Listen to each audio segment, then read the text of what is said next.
Start your esports career now at play.eslgaming.com.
Get your team apparel now at shop.eslgaming.com.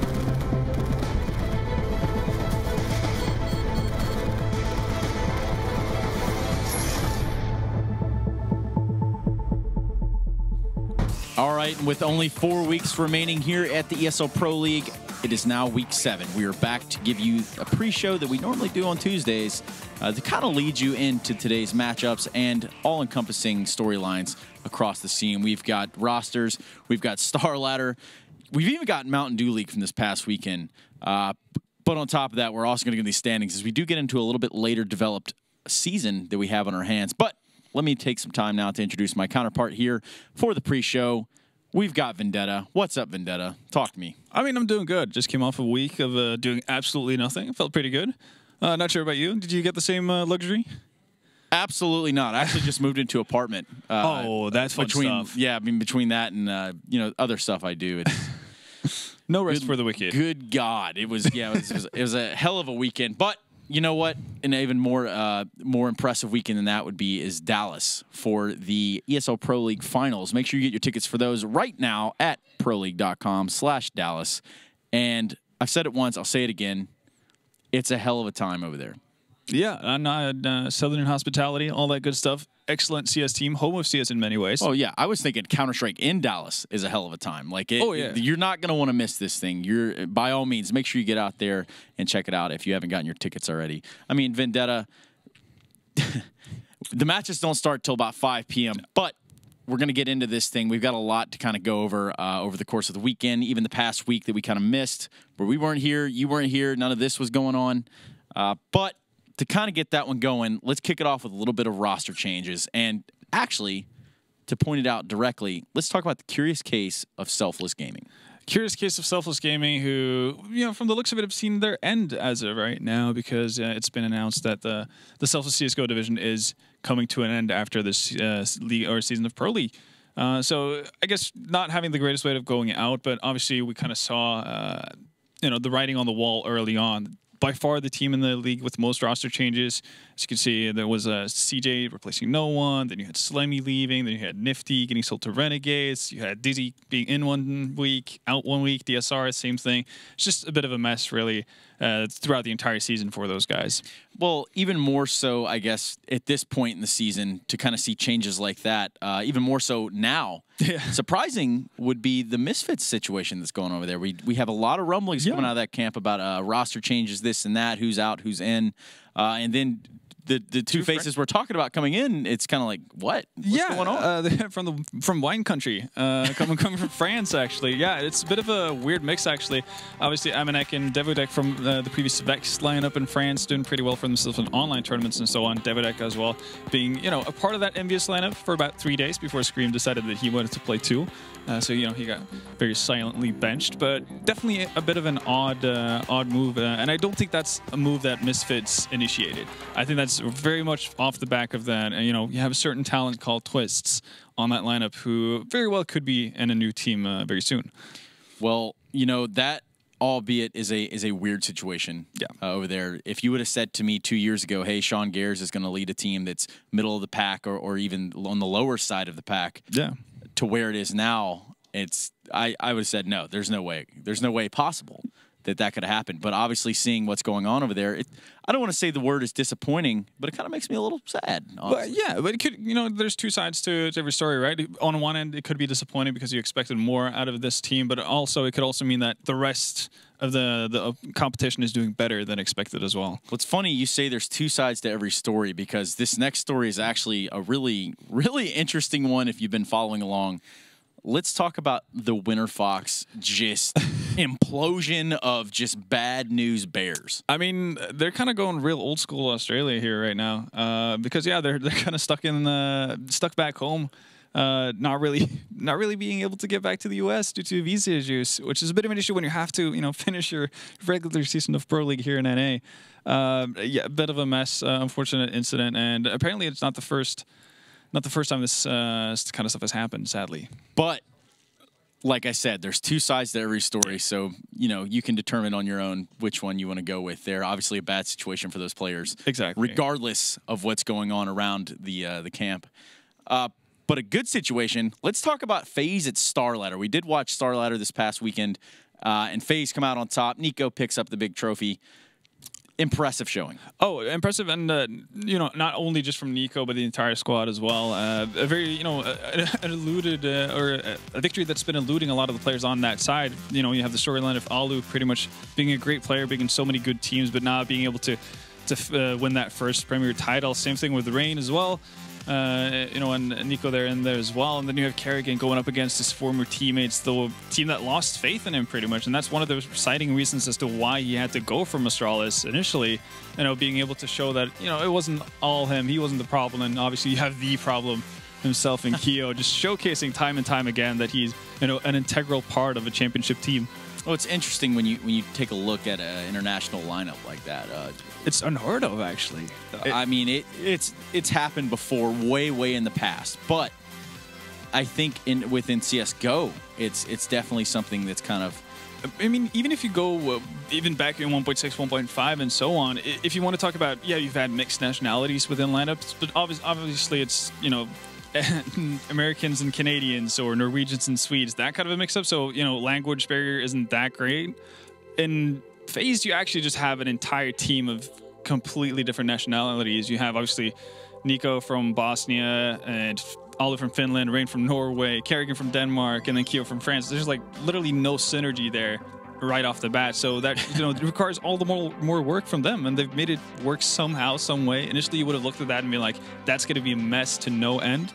How fitting to be under an American organization, right? With the melting pot, exactly, of CS:GO teams, it's right beautiful. Here. That is FaZe, ladies and gentlemen. But on the other side of things, we can look now at IEM Sydney and say, okay, are we going to see FaZe and Astralis head-to-head there? It's very possible because, you know, going into this, playing great, they were the finals from Katowice as well, so, you know, why not, you know, make a thing out of it, make this the new hot rivalry. That said, there are a couple of good teams, you know, also attending that Sydney event. You have OpTic, North, and SK2, who will have something to say about that, but as of right now, FaZe and Astralis are probably the two best performing teams in the world. So absolutely, and Astralis, you know, riding there, you know, they seem to be consistently doing well at events. Oh yeah, and it's working out for them by all means. Now we used to say that about SK.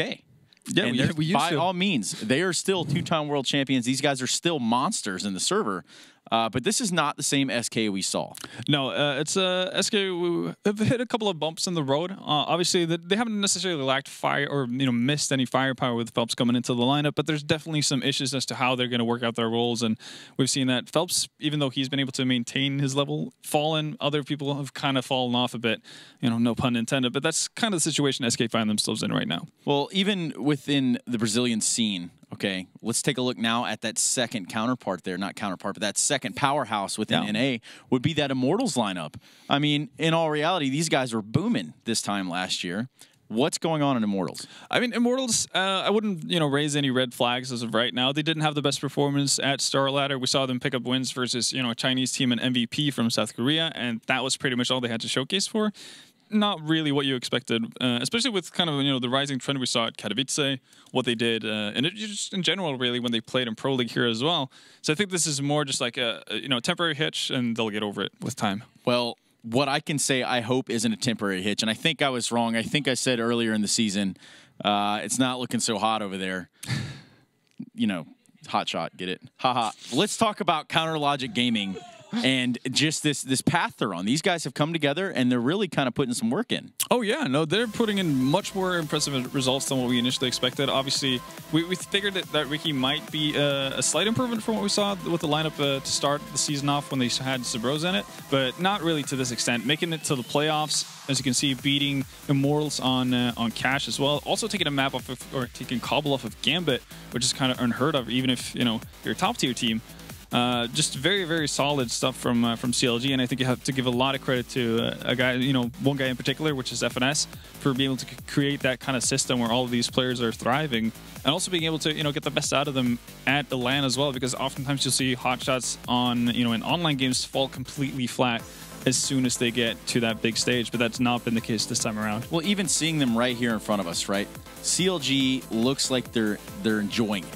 You know, this doesn't look like a team that's been drugged through the mud through certain roster iterations and guys leaving and coming and going and this and that. Yeah. And then role problems. It looks like these guys have found a system that they're comfortable competing with. Yeah, and that's super fun to see because you can tell what it actually does for them. They're performing super well, taking maps off of big teams, honestly. You know, if you had, you know, a map ranking instead of just a straight up, you know, 1 to 10 team ranking, you know, Gambit would definitely be amongst the top three on a map like Cobble, for instance, but CLG managed to grab that W.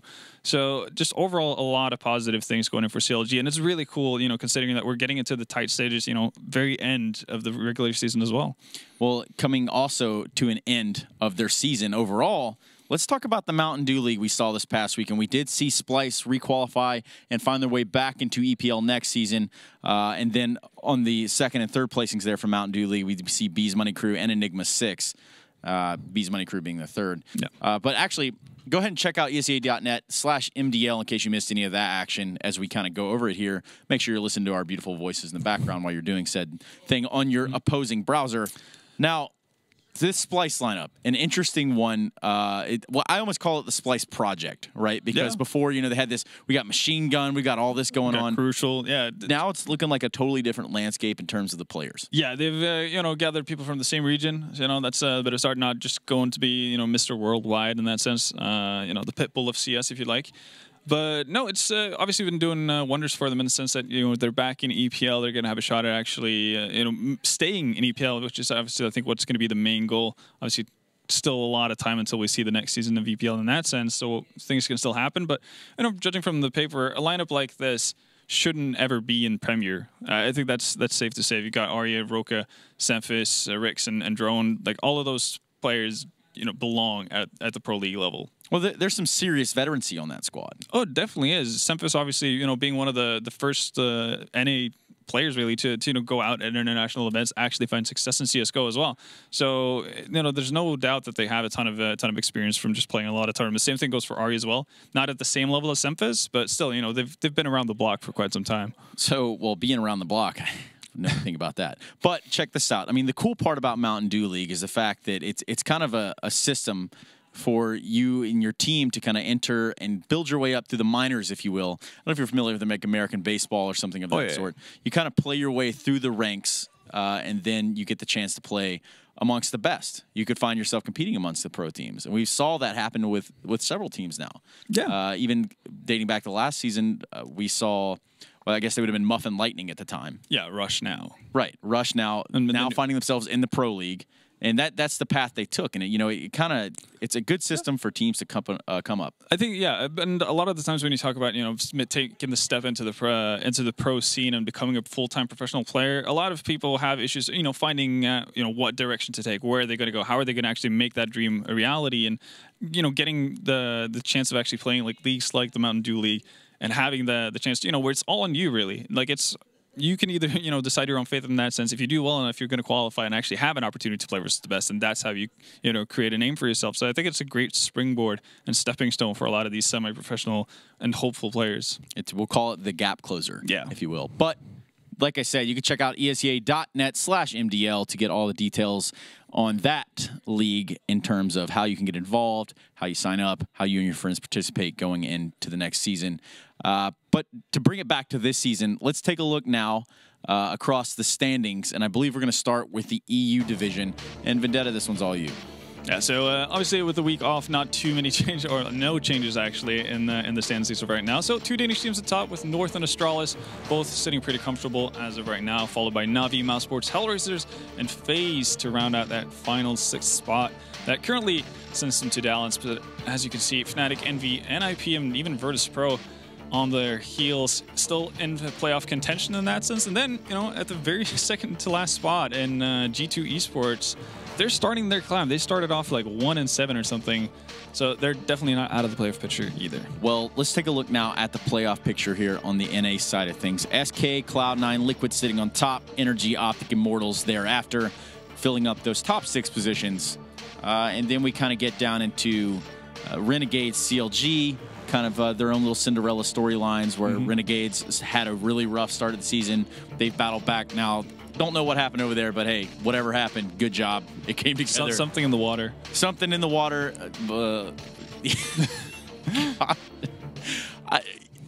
They have a team house in Detroit. Anyway, the point is, the point is, these teams, obviously some separating themselves from the pack, and then what happens at this point? You got me. Yeah. You got me. I'll give you that. I actually didn't consider the fact that they're from Michigan. It's regardless. That's wrong. But some of these teams now separating themselves from the pack, going into that 2-digit win club, but they still could face a little bit of mortality there, if you will. Oh, definitely so. I mean, it's not over until it's not over till it's over, to put it really easy. And from what you can tell in the standings, it's super close for every team. And the cool part about it is with how the season rounds out, a lot of these teams that you see in contention for the 6th spot, and even in relegation, they're going to be playing each other. So, in that sense, a lot of these matchups have double impact to the point where, not only is it going to, give potentially 2 Ws to someone who's close to you on the standings, but it's also going to send you 2 back.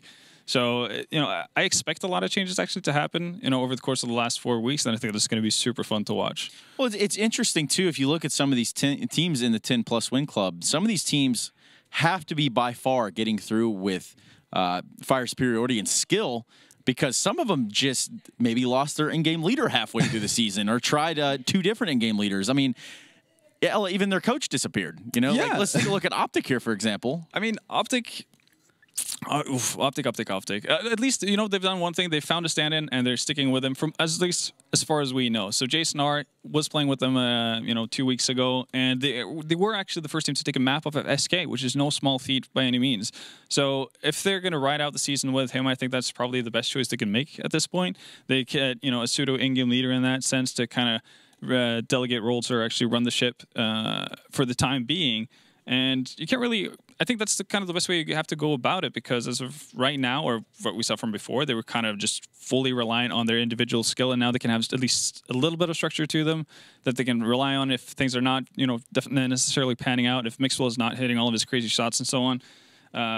So yeah, stability, I think that they're going to be more stable than the initial OpTic was at the start of the season. Well, Cloud9 currently sitting at that very, very high #2 spot. And at the rate they're going, they should be okay to make playoffs no matter what. Whether they get there as the #2 spot, that's to be decided. Yeah. It's really the ball's in your court, boys. I can't really stress that enough. But let's talk about this Liquid path to the finals, right? They're sitting at 11-5 on the season, but they do still have some pretty tough matchups ahead of them. And like you're saying, some of these are gap closers between these top teams at the top tier. Yeah, and not only that, they don't even have a full 5 as of right now. As far as we know, obviously the rumor is that Twist from Misfits is going to be the 5th member of Liquid to replace Pimp eventually. But, there's no confirmation on that. It's simply just a rumor at this point. And, if you consider the matches that Liquid has to play through to actually make it to Dallas, they still have to go through Cloud9, Immortals, Luminosity, OpTic, and SK, if I'm not mistaken. I don't think you can get a much tougher road to close out your season than that, and especially considering the fact that you don't actually have a team to practice with in that sense. Right. I mean, they definitely haven't locked in or made any sort of official announcement of who they're going to be playing with, how they're going to approach it going forward. We do know they lost a big strategical component of their core there with Stan leaving for Liquid, which was a setback, but it seems like they're trying to find that pace. Like they might be okay. I mean, they might be okay, but as of right now, I think Liquid, I mean, as weird as it sounds, because they're in 3rd as of right now, they might be in danger of actually dropping out, considering how tough of a schedule they have going at it. And, with these massively impactful games, like if they drop 2 maps to Immortals, that can swing Immortals past them, and all of a sudden you're on, a bit of an avalanche in the wrong direction, or going downhill real fast. Well, I don't know how many different directions you could be an avalanche in, but let's take a look again at these standings and kind of take a look at 6th to 10th place as our main focus point.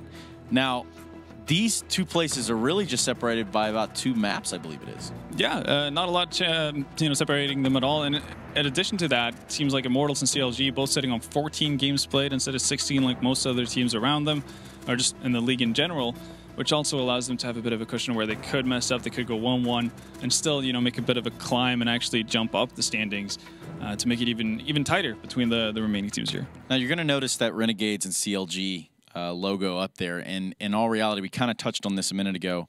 These 2 teams, one of them had a much rougher start than the other one. Oh yeah, to the season. Now, how important is it for them to stay on this trajectory of climbing up these ranks? I mean, it's good on them, especially for CLG to have that strong showing on LAN. That's a confidence booster. Are they 2 teams that can run with this momentum?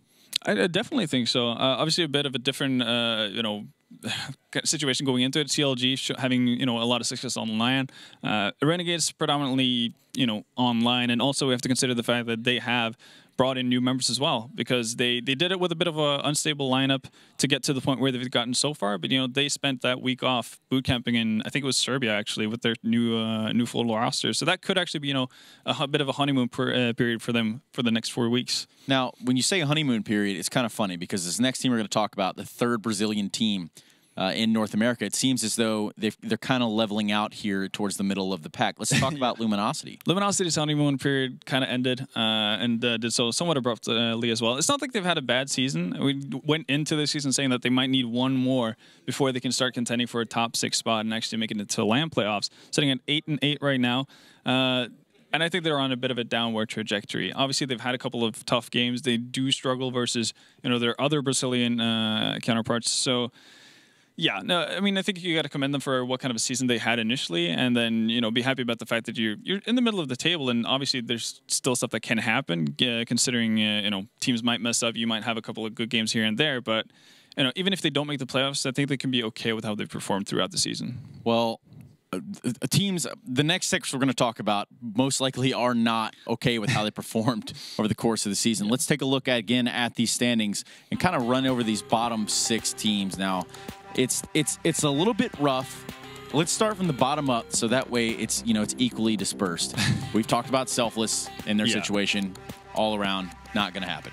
Winter Fox, Rush. Winter Fox in another bad situation. Not even in this country. Still weren't even gaining too many W's over there as they were. However, you know, that's another totally situation. Yeah. Rush, Complexity, Misfits. Okay, well, I guess it'd be Rush and definitely Complexity. Two teams that had a chance. Rush, maybe another team that needs another season to kind of progress and grow. But Complexity, just a lot of turbulence within the roster. Yeah, and hopefully they will have kind of settled down now that Slummy's on the line, if they can start building something off of that. And I'm crossing my fingers that they won't make any more roster changes, at least for the foreseeable future. If not, foreseeable future, but at least, the remainder of the season. But, I still think Complexity out of those four you mentioned should be the strongest. This should be in a position where they can feel somewhat comfortable as to not be relegated. And for the rest of the three others, I think it's a bit, up and down. But honestly, if you want to see, look at the teams and see that this team has had at least some positives to them, it would be Rush actually, because they haven't had a lineup change. They've actually showed that they can play as a team every now and again. And when it comes to Selfless and those guys and Winter Fox, that's not been the case really. Well, even so. Right. Let's think about this Misfits team that, isn't quite grouped with those guys. Yeah. But there's a lot going on in the Misfits camp. I mean, we do know that there's a potential roster change coming soon. Yeah. Not even potential. I do believe the organization even confirmed it. The CEO did. Yeah, that something is happening, but we don't know what. That something is happening. Now, all around bizarre, but is there a chance that this Misfits team could find themselves in some sort of relegation or even down there clumped with that group of teams? No. I don't think that's the case, because I think Misfits are a team that are not bad enough to get relegated, and the other teams aren't good enough to actually do anything about or actually contesting the spot that Misfits have as of right now. Obviously, it's going to be a big hit to them if they lose a player such as Twist, because we've talked about it. Week in, week out, he's one of the biggest talents in the region, and is obviously going to be a big part of what Misfits, or he was a big part at least of what Misfits wanted to build on. But one of the issues they had was that those, I guess, three, powerhouses that they're meant to have in Shazam, Sick, and Twist never really came online at the same time, and you kind of need that in order to be able to compete over the course of a season. Well, we definitely saw Shazam doing a lot of work. Oh yeah, over the season. I mean, I believe he had one of the highest stat lines. I couldn't be exact to which stat line, but I think it was like top 3 for the better part of the season, actually, right, for a long, long time. And I mean, he was quick with it. He was on point, and things seemed to be going well for him. But just like you're saying, it's pretty impactful. If one player doesn't show up, if two players don't show up, but you still have one guy firing away on all cylinders, it's not enough to win games. Yeah. Unless that guy just absolutely loses his mind. Yeah, but, unless he's like completely godlike the entire time, then you're not going to get a lot of W's. You're going to get a lot of cool, close games at Cheddar, but close games doesn't really give you any points at the end of the day.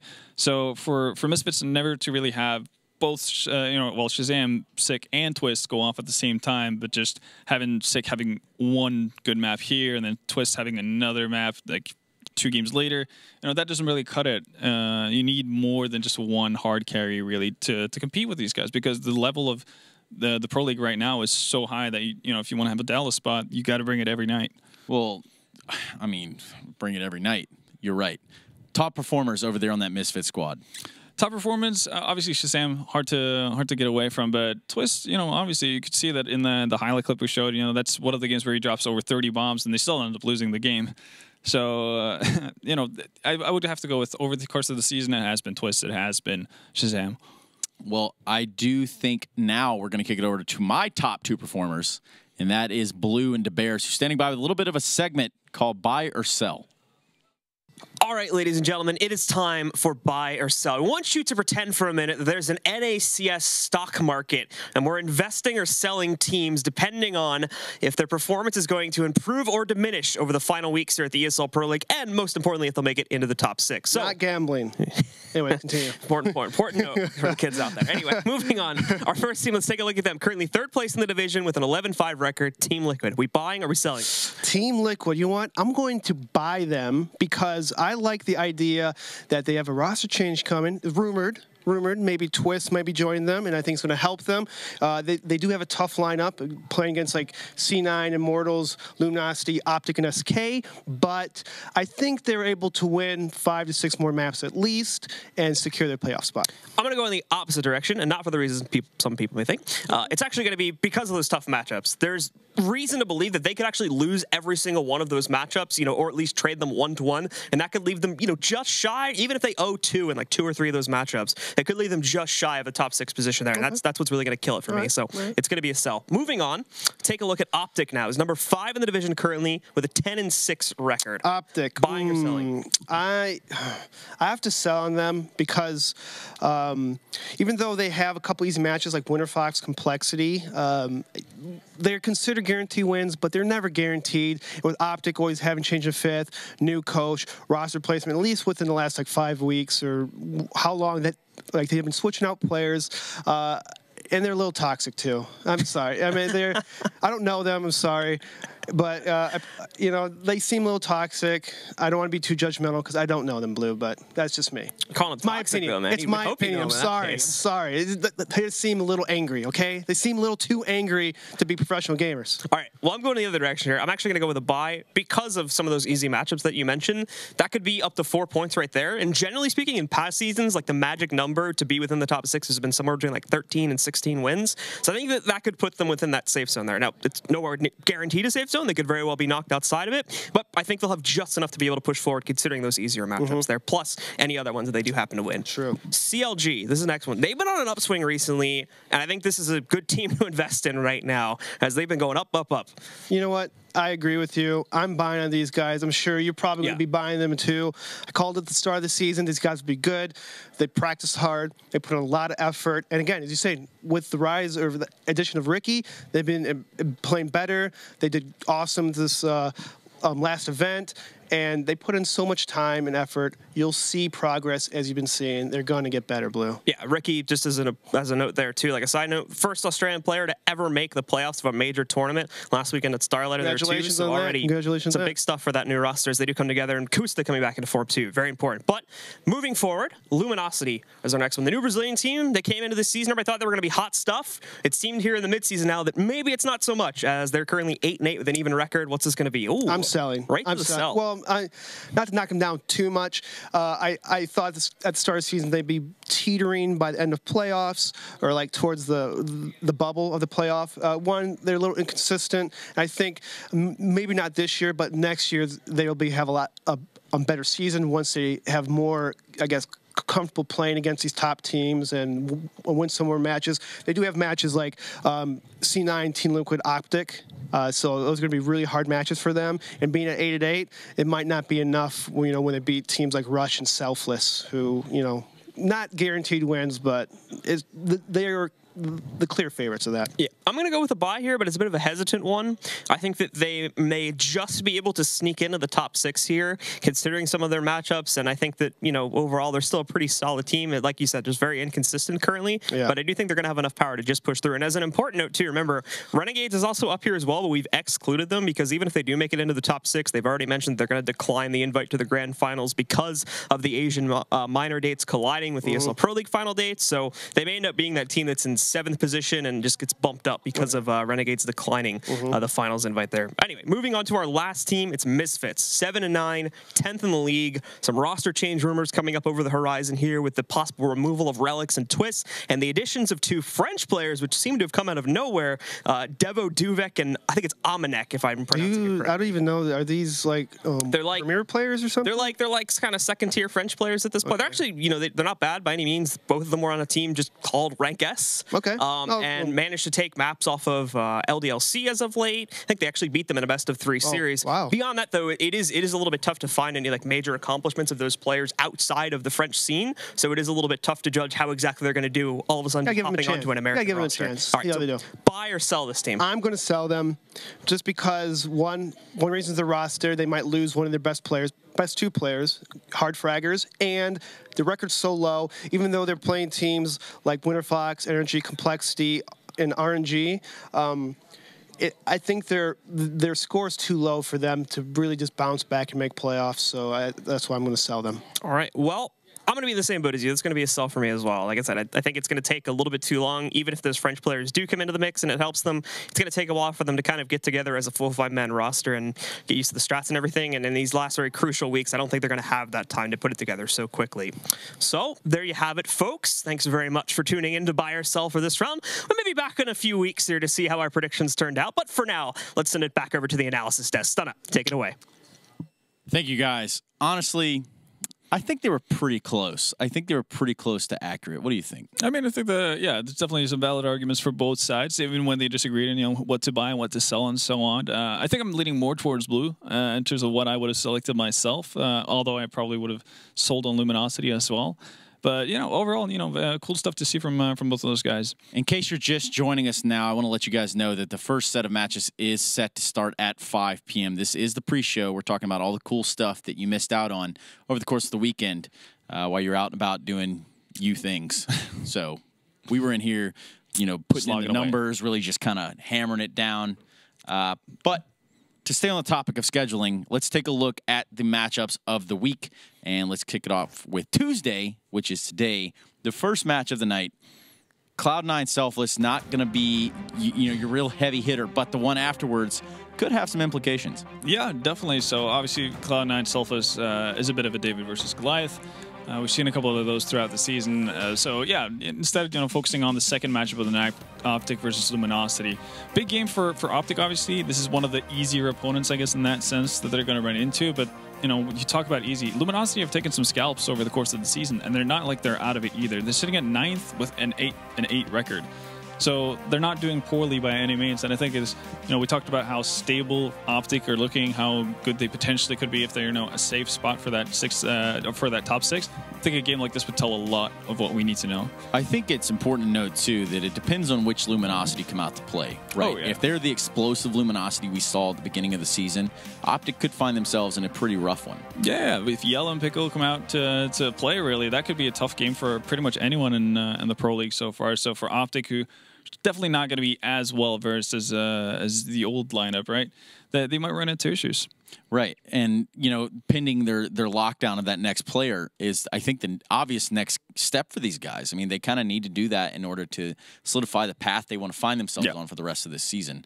Let's take a look at the next day's matches, which is Wednesday, because that comes after Tuesday, in case you guys, if you didn't know. If you didn't know. You know math, days. Hold on. I never said I know math. Everybody calm it down. I'm not a big math guy from Alabama. Give me a break, all right? So we've got Liquid and OpTic, and we've got SK and Cloud9. Now this is like some solid Counter-Strike there. These are the games of the games right here, man. Wednesday's going to be so good. Liquid versus OpTic, again, massive matchup just because of the, where the teams are in the standings, how much of a question mark there are with both of the lineups.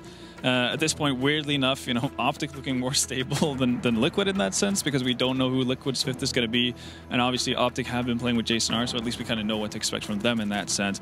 And then kind of the master matchup, really, SK versus Cloud9, the two top dogs. Yeah, it was the two top dogs of the Pro League for the last 2 seasons, right? Yeah. It's going to be a sick matchup. I don't think that has as big of implications in terms of the grand scheme of things, because I don't see a world where both Cloud9 and SK don't make it to Dallas, right? Both those teams are going to land. Exactly. Almost but it's going to be just a super fun game to see just because of how good they are. Right. Yeah. And then in their tenure of playing one another, it's always the top of the North American crop, right? Oh, yeah. And that's really been the storyline for those two teams. So to see them battle it out online here at ESL Pro League Season 5 is definitely what you want to do. Let's take a look at Thursday's matchups. The final day of the week, you're going to see Immortals and CLG there. To me, should be a close bout. It's actually a rematch from Star Ladder. And then on the other hand, you're going to have SK and Liquid. Now, personally, who you got in that Immortals and CLG matchup? I mean, yeah, as you mentioned, CLG got the better of them in the first match at Star Ladder. I'm still gonna have to side with Immortals because the initial favorite, going into the season, I think they've, barring that performance at Star Ladder, they have been pretty good, and I still think they have enough quality in their team to take down CLG. But obviously, CLG has shown that you can't count them out really by any means. Kusta as of late has been playing like a madman. Everybody seems to be thriving in their system. Nate or Ethan, I should say. Actually, Nate. Yeah, it's actually the most confusing nickname in CS as of right now. But it took me a minute But then I was like, oh, wow. You know what? And it'll never be Nate or Nati or Nate. But it's it actually be works backwards forever. as well, right? That's the messed up part. But, you know, regardless of how confusing his nickname is, he's not confused as to what he's supposed to do inside that team. And to show that, Starlighter had multiple great games where, you know, he's top fragging and doing a lot of work for his side. So CLG, you know, even though they're not necessarily world beaters on paper as of right now, they're looking really strong. So it's going to be a super fun matchup. And like I said, as long as they have the system and stuff in place that they want to have in order to succeed and move forward, they have a plan. Yeah. Which is sometimes you look at some of these roster changes and some of these teams and they don't make sense. Dare I say, organizations is like all across. Like the plan just doesn't seem like it's there. We'll bring a player if we can get him, or if it can work, it can work. If not, we'll just ride the lightning, I guess. Yeah, a lot of it seems to be like haphazardly changing stuff, just crossing their fingers, hoping that, you know, something's going to stick to the wall in that sense. But CLG actually seem to be knowing, you know, what kind of path they want to take. Would you say that, I mean, obviously that's one setback for North American Counter-Strike, right? Yeah. And not even just let's hone in on the pro scene right now. The roster instability is a huge deal in terms of building a long-term successful team. But what would you say are some other flaws, glaring flaws here in North American Pro Counter-Strike? Well, yeah, outside of stability, I think actually one of their biggest flaws in the past is actually starting to go away with time, and that's one of the, you know, again, coming into this with having a plan actually for what you want to do with your team, not necessarily in terms of just a roster, but, you know, coming into the games, and you can see more and more of the top NA teams are playing more and more structured to the point where, you know, you see teams like OpTic having a sound fundamental idea of what they want to do for every game, find success with that kind of a play style, and I think that's why you're seeing the upper level of NACS right now is, you know, at an all-time high. Even though there is instability, even though you have roster changes here and there, they're still better than what they were last year. So I think that's a cool, cool progress to see really from this region. That's always been kind of, you know, looked down upon in that sense because they do, you know, seem a bit chaotic from the outside, but there is actual improvement. It's because we have all this knowledge for all these Lamborghinis and stuff. But in reality, Vendetta, you've been playing quite a bit since you've been here. I have trying to assimilate, you know.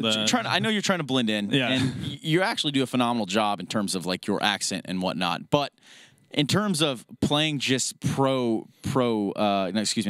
terms of playing pickup games across the board here in North America. Wannabe pro games, in other words. Has it been a rough thing for you? It's been a very rough experience. I've gotten to the point where I'm you know, going to bed at night, desperately missing my Russian teammates. Even though they don't speak a lick of English, you know, they can differentiate between A and B. You can go like pointy letter, round letter, or you can say mid. They'll follow you, you know, into battle and everything. Haven't had quite the same experience with a lot of these American players so far.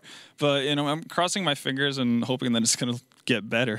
So you're obviously referring to the matchmaking system because on ESEA, you know, that is where the true money making is. That is the cream of the crop right there. That's where you got the 128 tick. That is true. I mean, you could be having these terrible times on 64 tick, and by all means, I love 64 tick, but I also do like to jump over to 128 tick because I feel like that's just a pro standard. Like that needs to be the standard across the board. Yeah, that's where that's when your shots actually register.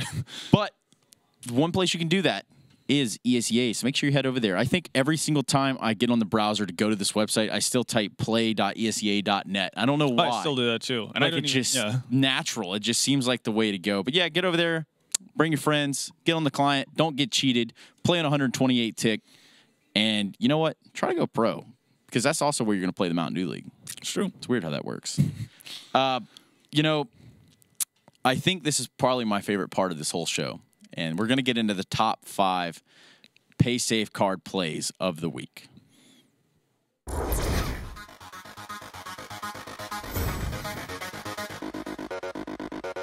Neo lurks in the smoke. He knows the bomb's ticking away fast. He knows someone's trying to defuse. Does he have time for this, though? Here's the defuse. It's stopped. Neo's in there. He gets himself 2.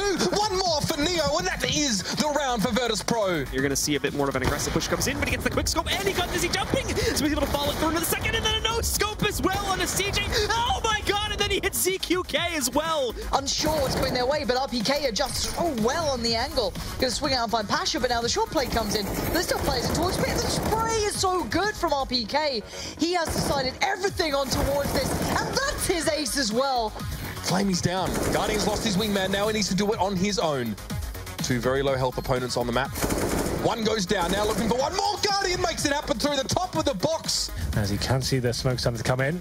So he's the master, and there's the first headshot, looking for more.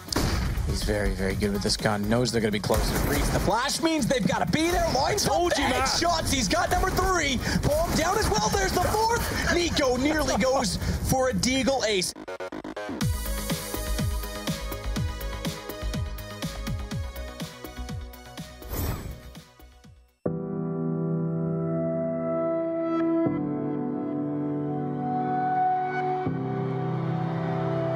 Ladies and gentlemen, welcome to ESL Cloud9! Two shots in a row, and Fenix about to bring it back now. All on Nico, trying to see if they can get the defuse, and Nico, oh no, Fenix! Has to keep Virtus Pro alive. Taco once closer. AW. He's looking further, he's gonna get a hit by headshot again! Oh my god!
It's important to be part of the Pro League because it's sort of the premier league for all the North American pro teams, and also it gives you the opportunity to make the LAN finals and play against some of EU's best as well. You know, with the sponsor Mountain Dew, can be really good for up-and-coming players. It feels amazing to have this opportunity, and I never take it for granted, that's for sure.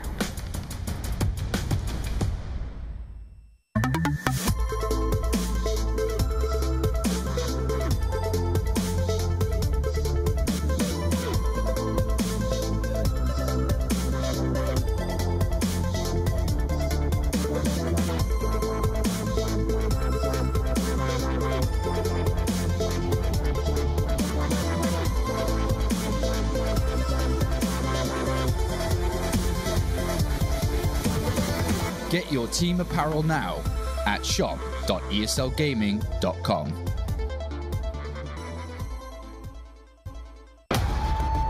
Counter-Strike is sharing incredible moments with us and will return to a memorable place.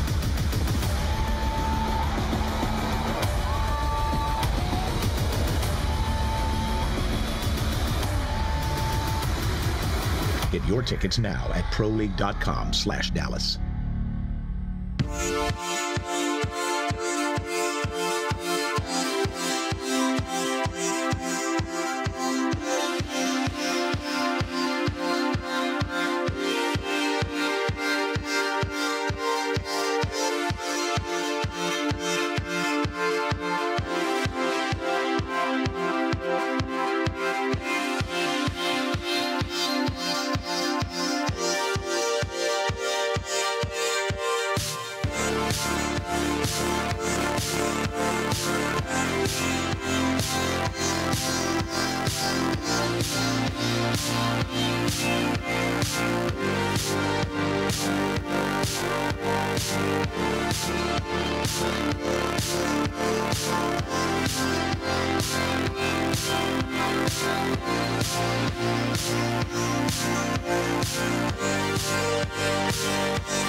All right, we're back here at ESL Pro League Season 5. We're actually here now, I think on week 7, I do believe it is. But we've got some exciting matchups for you tonight. We've got Cloud9 and Selfless, as well as OpTic and Luminosity. We're actually going to start the conversation off tonight with my counterpart here, Vendetta.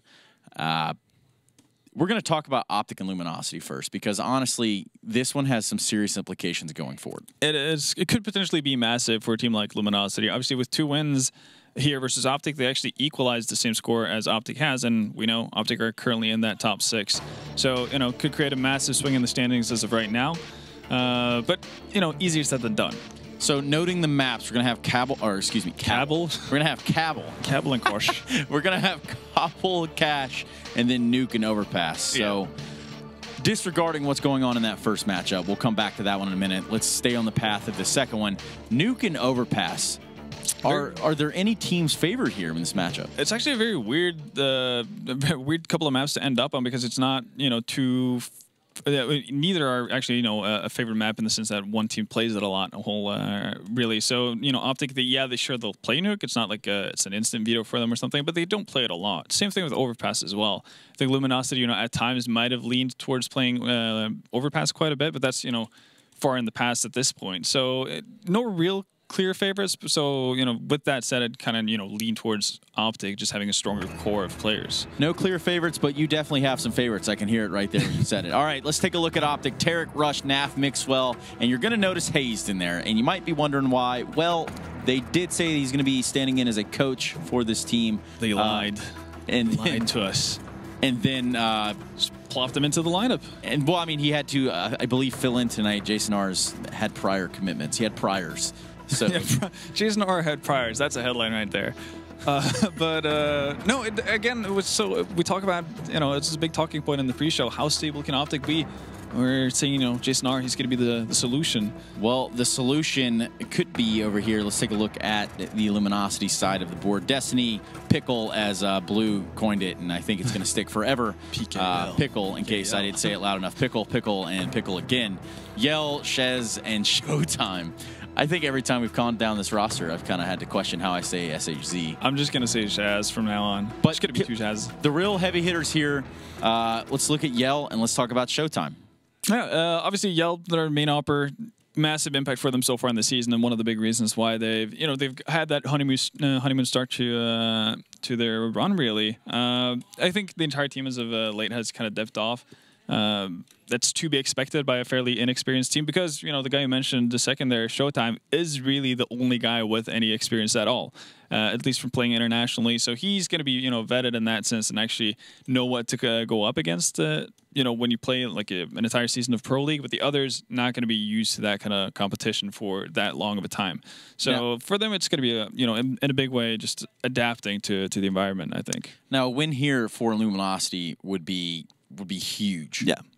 In terms of like their stature within the season, they need every win they can get at this point, because, like we said in the pre-show, their sort of train is slowing down. That sort of momentum they had in the beginning of the season, where they're like, hey, we're going to have potentially 3 Brazilian teams in the finals. Yeah. They're not on that same trajectory. No, it's fading slowly, but it's true what you said, and especially with you know, changes again being made to the OpTic lineup, this is a golden opportunity for them to actually get even score-wise with OpTic. Well, we're going to see them on Nuke and Overpass, but not before we take a look at Selfless and Cloud9. Now, I don't know if you have a favorite in this one, but we do know what's going on over there in the Selfless camp. Is it possible to have a least favorite, even though you don't have a favorite? Because I know who that would be. Cloud9? No. I'm kidding. Yeah. No, I mean, obviously a lot going on. I think these guys are kind of identifying as a different team now, too, and I'm not even sure that it's all... Foundation or something, The Foundation, a prior team name. Let's take a look at the Cloud9 roster, though, at this time. We've got Jordan Gilbert, we've got Mike Zeshek, Tyler Latham, Jake Yip, and Timothy Ta over there on the Cloud9 side of things. Now, these guys, at some points, and some even consider Team North America almost, outside of obvious Brazilian invasion. I think that's fair, and it's one of the cool things that at least this lineup remains consistent for the better part of it. Obviously, we had the one hiccup with Ska having a health issue in the middle of the season, but you know, for the better part, that Cloud9 lineup is a Cloud9 lineup. You know, they don't make a lot of changes, and they're still finding pretty decent results, especially in North America. And obviously, if you go back to Season 4 as well of Pro League. Well, I think it's funny you guys talk trash about Shroud, right? So let's take a look at him right now, because this guy, he's on the up and up. We're even seeing him bring the AUG out and really kind of inventing his own metas across the board here with this thing. It's cool to see it being brought out on Nuke. That's actually where it initially saw its prominence as well, before it had all the changes, when it actually just was you know, a bit of a niche weapon. If you saw guys like Tizian from Mouse Sports use it out in the yard. Shroud kind of taking it to a different level, just going everywhere with it. Seems to be working out nicely. I think he dropped the 30 bomb in that Nuke game as well. Oh, that's it? Yeah, so, you know, not too bad. And he's been doing pretty well for himself. And yeah, so it's kind of cool to see him taking a bit of a new take on it. You can see him using it on Train as well. And to be fair, the weapon is pretty good. The only reason why I shy away from it personally is because of the scope. It kind of makes me seasick when you don't walk around, and much more prefer the just straight up zoom, like old school way that looks terrible, you know, from a design point of view. But you know, that felt more natural to me, at least, as I was running around there. That motion sickness from Counter-Strike. Yeah, it's tough, man. It's got to be a rough one. You know, on the other side here, these guys playing Selfless, and we can't harp on it too much, because I believe we have already. And then the lineup's going to come up here, and it's an interesting one, because this is almost a new one. Yeah, it's almost a brand new one from the last time I think we saw these guys play, which is interesting. ZQK, Caboose, MCE, D, and Dizzy Weed. Now, if you were to say who is MCE blank, who would you insert in that blank? Half the team. I mean, just like, it's obviously we know who Dizzy Wee is, because he's been around that team, like in and out for the better part of the season. Outside of that, it's pretty much just Caboose and ZQK that you can actually look back at and be like, okay, yeah, I remember these names. Well, even ZQK playing, I believe, from Brazil in the internet is just, it's not great. It's not good. He's having 150 ping on a good day. That's a good day. Yeah. Which, if you're playing in under that, never mind. Before we even go down that path, that was going to be bad. But, you know, standing by, it's time, I think, for a little bit of Stromberg strategies. In all reality, Cloud9 on Cobble, what else is there to say? Thank you, guys. Welcome back to another Stromberg Strategies. We're going to take a look at Cloud9 on Cobble. And one thing I want to take a note in is the structure behind Cloud9's play. Their style is, they have a style where they have a little structure, but they're able to branch off, make individual plays. As you can see right here, Cloud9, they're set up for a heavy drop defend. They hear them, they heard them drop, they're going to kind of, you know, pay attention, say, you can't come here, guys. No, not at all. But as you can see slowly, after some time, they slowly walk back. They're not making noise in this area. No noise, because if they're on platform, they can hear that. So smartly, Cloud9, their next part of the strat, fall back, play the platform.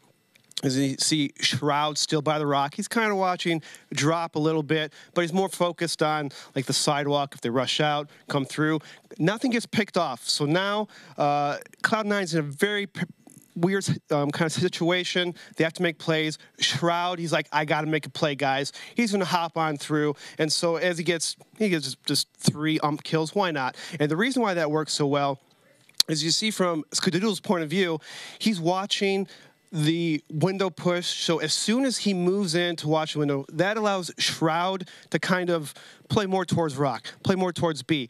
He got you back, dog. And this flashbang right here, boom, it blinds this people on the platform. You'll see on Shroud's point of view a little better. As you can see right here, he first smokes off the E-box area. He's like, look, if you're going to take off E-box, you got to push right through the smoke. And that's very dangerous, so it kind of forces the terrorists to stay back in there.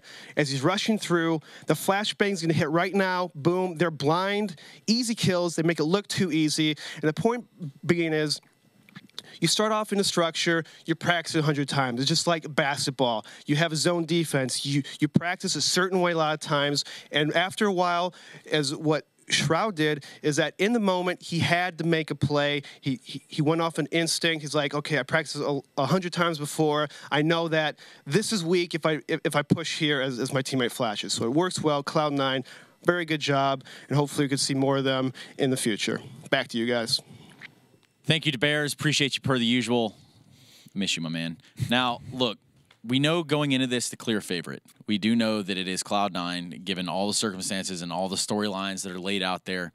But is there a chance there for Selfless?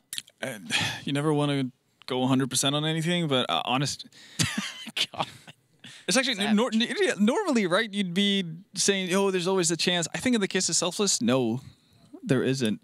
And obviously, that's because they've put so many obstacles in front of themselves to the point where when we last saw them play Cobble, you had CQK actually finding some, a way of being impactful on the CT side, because obviously playing, a Halls, for instance, with a Mag 7 drop with a Mag 7, that could actually work for you, even though you're obviously at a massive ping disadvantage.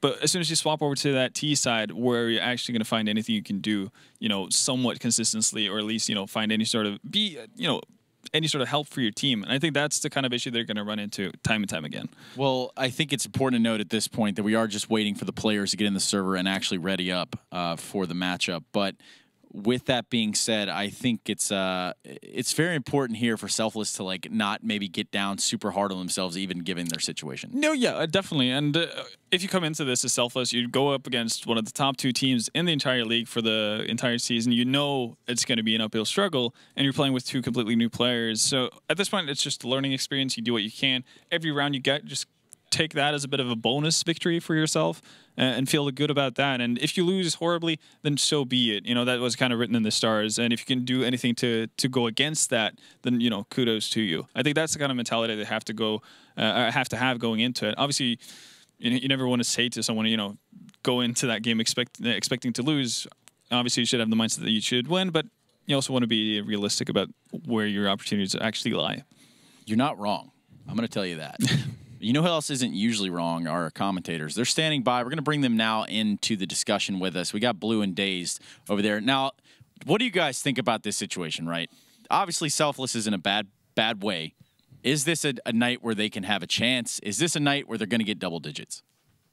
Well, they have one slight advantage going for them, and that's going to be the fact that Skadoodle actually is not going to be playing for Cloud9 this evening, just having some personal issues, I think. So they're actually having Valen step into this match, so he's going to have to hop into the driver's seat and see what he can do, and filling in for Skadoodle this evening. I don't think that's actually going to affect the outcome of the match. I still feel like this is, like you guys were describing, a pretty quick 2 over C9 overall, though.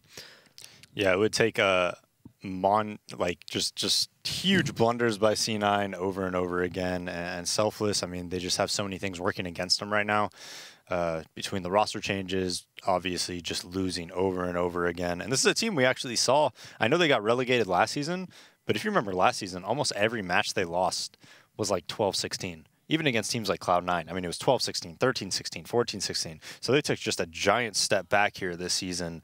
And, I mean, Cloud9 is just, if Stewie wants, he could probably have like 30 frags this game in like 20 rounds. It's with the AUG. Stat farming, if you will. It's almost at that point. I think it'll be a stat pad match. It will. Definitely. Actually, I think I played squad with Skadoodle the other day. He's in high spirits. Like, guys, he's doing fine. This isn't detrimental, let's put it that way. Sure, he'll be watching from wherever he is. Yeah, giving Valens op tips, maybe. Just sending him like WhatsApp messages, just like, Valens, what the hell are you doing? This is all wrong. Why? Yeah. Well, we're going to go to a quick commercial break, and when we come back, we're going to jump right into this Selfless Cloud9 game. So make sure you don't go anywhere. Grab your popcorn. We'll be right back. ESL Pro League is brought to you in part by Logitech G, Pay Safeguard, Mountain Dew League, and ESEA.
Well, welcome back, ladies and gentlemen, to the ESL Pro League. It is time to jump into our first map of the evening. It's Cobblestone once again, which has become the NA standard for this season, and it's Selfless going up against Cloud9, number 2, up against what I believe currently is number 14 in the league.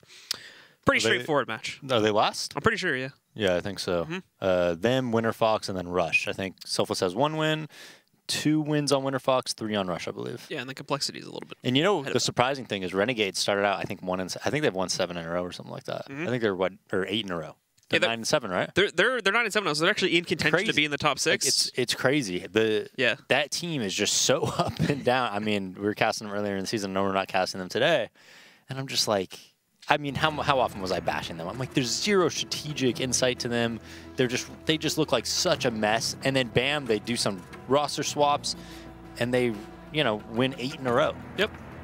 Just crazy. Seems to work out well for them. Anyway, unfortunately, they're not going to be able to participate in the grand finals, even if they do make the top 6. Oh yeah, because of the minors again, right? The minor date overlapped again. That's the second season in a row. They're just kind of playing to play. Yeah. They're playing to play for next season. Pretty much. Yeah, they're playing the place of that. And I mean, they did it already, right? They got like, what, 9 wins now, so they're not going to get relegated, so they could just coast. Anyway, though, we are getting live with the match, so Cloud9, and again, as a little bit of an asterisk on Cloud9 tonight, they do have Valen's filling in for Skadoodle. He had a personal commitment, I believe, and couldn't make this match, so they're just going to have him step in. Going up against Selfless, however, and considering they just used, I believe, what is their last 2 roster swaps they had available for this season, we have to hope that this final 5 can get something done to keep them out of relegation. And the start is not going to be so swift. Automatic immediately one-tapping MCE as he tries to push his way out into the mid-connector. He spots 2 more, but for now, he's going to fall back a little bit deeper into the site. Yeah, so this is the first time we're seeing D and MCE, I believe, right? I don't think we've seen either of them this even, unless D is DSR. No. D's completely new. Okay. So D and MC are the 2 new additions that are apparently going to be in here to ride out the roster for the rest of the season. And this is supposedly the five players that are going to ride out the last couple weeks here for the Selfless players. But nice trades there against Automatic and Shroud to open up another opportunity for them to swing into the site. They have not seen the bomb just yet, so we're not going to see a full commitment on the rotate from C9. Valen's kind of holding over here on top of the balcony, but he's going to get flashed out, so won't be able to really spot the cross. Has his teammate roll in. Not for long, unfortunately. Nothing will go down. Valen's at 10 HP, and Stewie's still rotating over, so this is actually looking great for Selfless right now to hold control on the pistol. And there you go. Valen's down, so just 1 more to go in Stewie. And he's going to try to leap out here to see if he can get anything done, but it's not looking good. They all know he's positioned at the doorway, and his options are slim. So ZQK will finalize it, and we will indeed see Selfless slamming the pistol. Yeah, the amount of respect they were giving to Automatic there. I'm surprised Automatic wasn't able to get more kills, but he did get that one, make it 4v5, just stayed around middle the whole time, and Cloud9 kind of obliged them. They wanted Cloud9 to peek into him. You know, Automatic gets a little bit more aggressive than you probably want in that situation, pays the price for it, kind of opens up that A site for Selfless. Now for this anti-eco, Cloud9. Recently they've been buying very conservatively on these, actually, but right now they buy very, very heavy, just Valens with basically the full save and Automatic. Rolling up, just hits one against ZQK, immediately knocks him out. It was a bit of a misnomer too, because ZQK got isolated from the rest of his teammates because there was a whiffed molly, so there wasn't even room for anyone else to kind of be behind him to be able to try and push forward and trade that out quickly enough. So they're basically going to have to take that in stride and bring it down to a 5v4 right off the bat.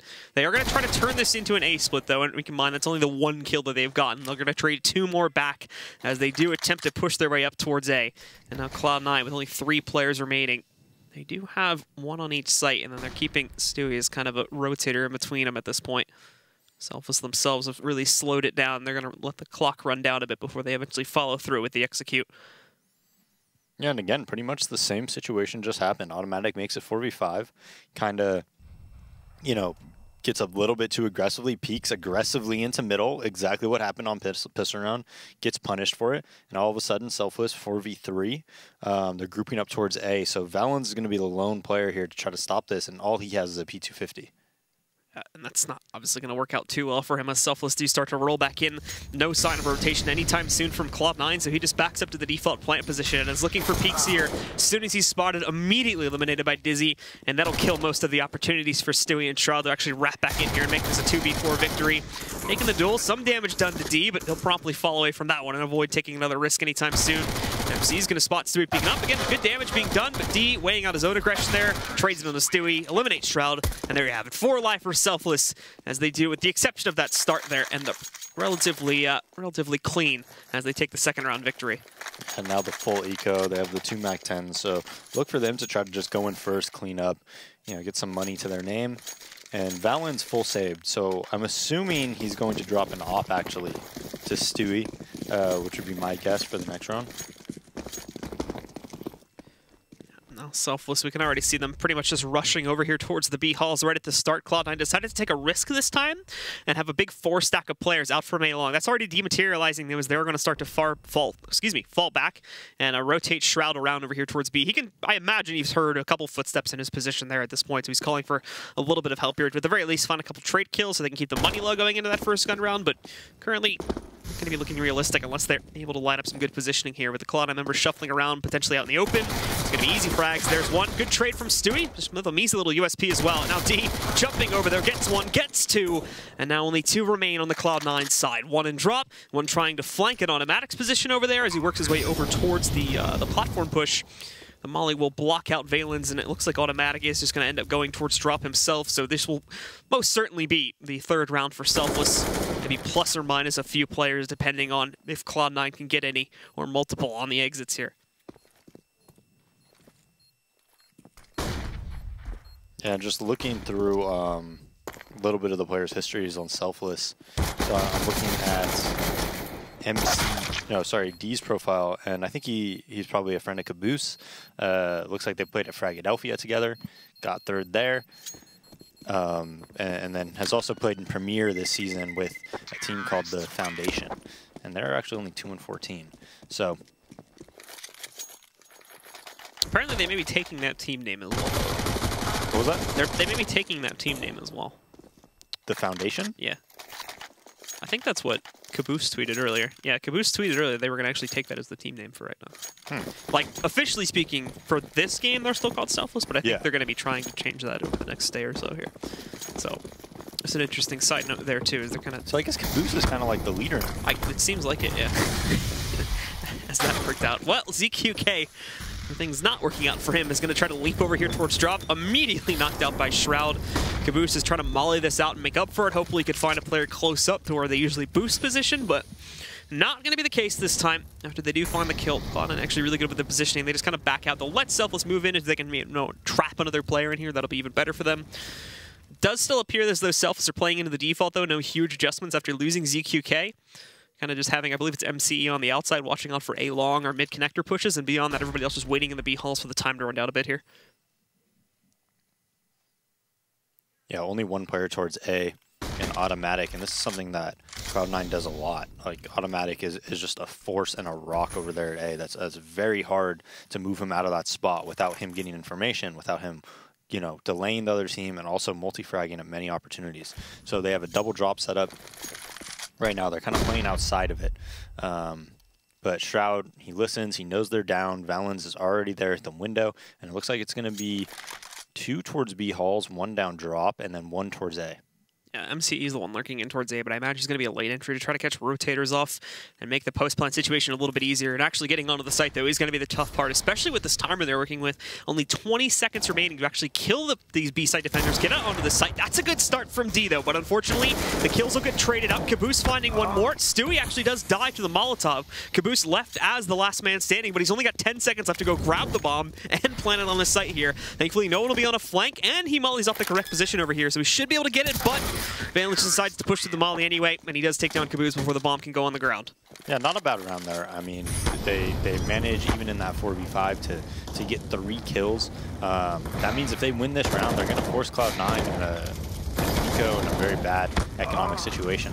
So they can definitely have a chance to, you know, go up big early here in this game, and I mean that's kind of something you need if you're Selfless, if you want to compete against C9 right now. Yeah, we can even see C9's investment going into this 5th round here isn't going to be that great. Their investment is better, for sure. Cloud9 still working with 2 omps. They have Valens down on a FAMAS right now, and 2 scavenged AKs from the last round, so at the moment, Selfless do have a better opportunity to push through. The one thing they are going to be slightly limited on is utility. They still have 2 Molotovs and pretty much full smokes across the boards, though, so it's actually not as limited as it may appear at a first glance. Just to be a little bit more cautious in terms of where they decide to use these. Anyway, on the opener, though, pushing themselves over towards A-Long. OpTic waits in the corner, is caught with a nade out, so loses about a quarter of his HP, not too much, and is promptly just going to fall back. Safely gets over towards the A-bomb site, so won't lose himself here, and that will hand over A-Long and mid-connector control to Selfless early in the round. Yeah, so they're going to give a boost up on that wall there, and then we'll see what the second player plays. Looks like he's just going to play around Broken Wall. Or, sorry, Wood Wall. But 2 players working in towards B, 3 players towards A. Not sure the direction of this strat. Looks like these guys are just going to try to get picks at B, challenge nothing, and They actually do catch nothing leaping up too, so a bit of a lucky break for Caboose there. Finding that first kill, the smokes go in. It's an imperfect smoke though, so Stewie wanted to try and challenge that he could hold the corner, but at the moment sits back and plays the patient game. Instead decides to go through, but Caboose, a nice read on that one, actually does go back to check it. Finds Stewie lurking through before he's taken out, and Caboose picks up a 3rd kill now. Valen's moving into mid-connector, trades, but then tosses his gun away, thinking he's safe in picking up that kill, thinking the hit would have gone to A. OpTic has a chance to turn it around. Beautiful spray control to pick up 2, and falls back into the ramp where he's safe for now. Also the last man standing too, so he's got to pick up a double kill. There's going to be the first one if he can get it. 19 HP, switches over to the pistol to close. He gets that kill. Caboose trying to go through the cross space, only 8 seconds up. He takes that goal, gives away his position. He can just hide right now, but decides not to. And Caboose will barely win it out with 20 HP, but he does indeed do so, and with the 4K to top it all off. Yeah, automatic, almost salvaging that round. Just very, very patient. Knows that, hey, if I rotate to B, even if the bomb's there, I'm probably not going to win the round. I might as well just stay here and hope it's a fake. But really, the question for me is, I mean, all 3 kills that Caboose got at Long B, not one bullet was fired back. Nothing was jumping in the air. Stewie was trying to make a play through the smoke that got red, and Shroud had a nade out. That doesn't really work out too well for Cloud9. And immediately here, D is found by Stewie this time as he gets hyper aggressive, works his way up. D tries to hide behind a box, but part of his body's still peeking out, so he's able to detect that. Stewie is anyway on the repeat there. Now is going to continue forward to try and recover the gun, I think. It just didn't really work out too well. I think it was a little bit too far past, and now we'll see the trade come out from Caboose. Flash probably not going where they wanted it to, as Caboose again does get boosted up here, but Cloud9 pretty much had enough with the aggression at Broken Wall for right now. It's done enough to kind of scare Selfless. It's doing the job whether they chose to stick here or not. And nothing again looked like he wanted to try and go back up to challenge, but decides against it at the very last second. A good thing too. Both Caboose and his teammates still sitting here ready to challenge anyone from C9 that would attempt to jump up there, and they no longer have a smoke or flashbang or anything to try and initiate that, so it would just be a blind peek and hopefulness that they would be able to pick up headshots quickly amongst it. Out they will go though, and again, just these two. The other two remaining for the Selfless side are still back in the B hulls defending the bomb right now and watching for flanks. So they haven't made a commitment yet, but much like many of the past rounds, they're really running the timer very low in order to do this. Finally, we start to see them move out onto the site here. Waiting close up is going to be Shroud. That's an easy kill, unchallenged. Nothing up on top of the boost position, though. He's able to catch a trade, taking down Caboose. Timer continuing to get lower. Only 20 seconds remaining now for the Selfless players to get site control. As they do with they'll be in close quarters battle. Another trade back-to-back, but CQK picks up an additional kill and closes out against Automatic as well. Yeah, and all these close rounds going Selfless's way. That looked very scary there. Successful eco round for Cloud9. We'll see if they buy off that. If I was them, let's see. It looks like they are going to save. They feel... I think if they were playing against someone who they felt was like maybe a better team, they would buy there. But they probably feel right now, hey, you know, let's calm down. Let's get a full buy going, and then, you know, let's win out from there. But Selfless is doing great so far. I mean, it's 5-1. Cloud9's still on a save. And you wouldn't expect this, you know, coming in for them to even put up this much of a fight, right? You'd think it was just a steamroll, at least I would. I mean, there are 2 pickups, right? D was on a 2-14 Premier team. MCE is on an 8-8 main team. You know, and they're all just kind of put together. They have a guy from Brazil with 160 ping. It's like 180 ping. And all of a sudden they're at 5-1 and have Cloud9 forced to an eco. Yep. What's going on? I don't know. What's going on, Blue? Entry power right now is working out great for Selfless, it seems. Specifically, Caboose is coming in here with a pretty strong performance. I think he's pretty close to 10 kills already, with just these 6 rounds being played out. So, was Ryu the problem? Ryu? Are you the problem? They've gotten rid of him, and now there's this confidence coming in all of a sudden.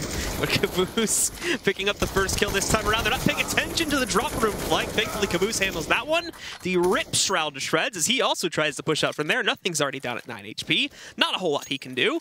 So more than likely, he's just going to give up on this one. He's got armor. He's got a couple bits of utility and a P250. Obviously, the P250 is the low lane of that save, but the armor and utilities actually going to save him quite a bit of money going into the next gun round. So he'll decide to pull away and save because of that, and just let Selfless get a 6th here. Or is it that Skadoodle is just all of Cloud9? Maybe, man. Without Ska. He's the back. He's the glue.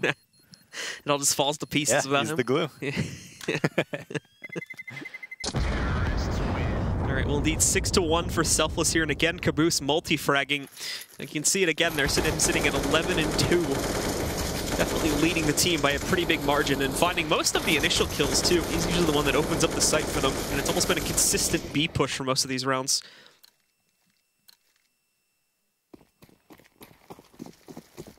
Full buy comes out for Cloud9. See if they get any type of aggression going towards the B plat. That's kind of what I would expect from them from here. They still don't get an off though. Shroud goes to the AUG.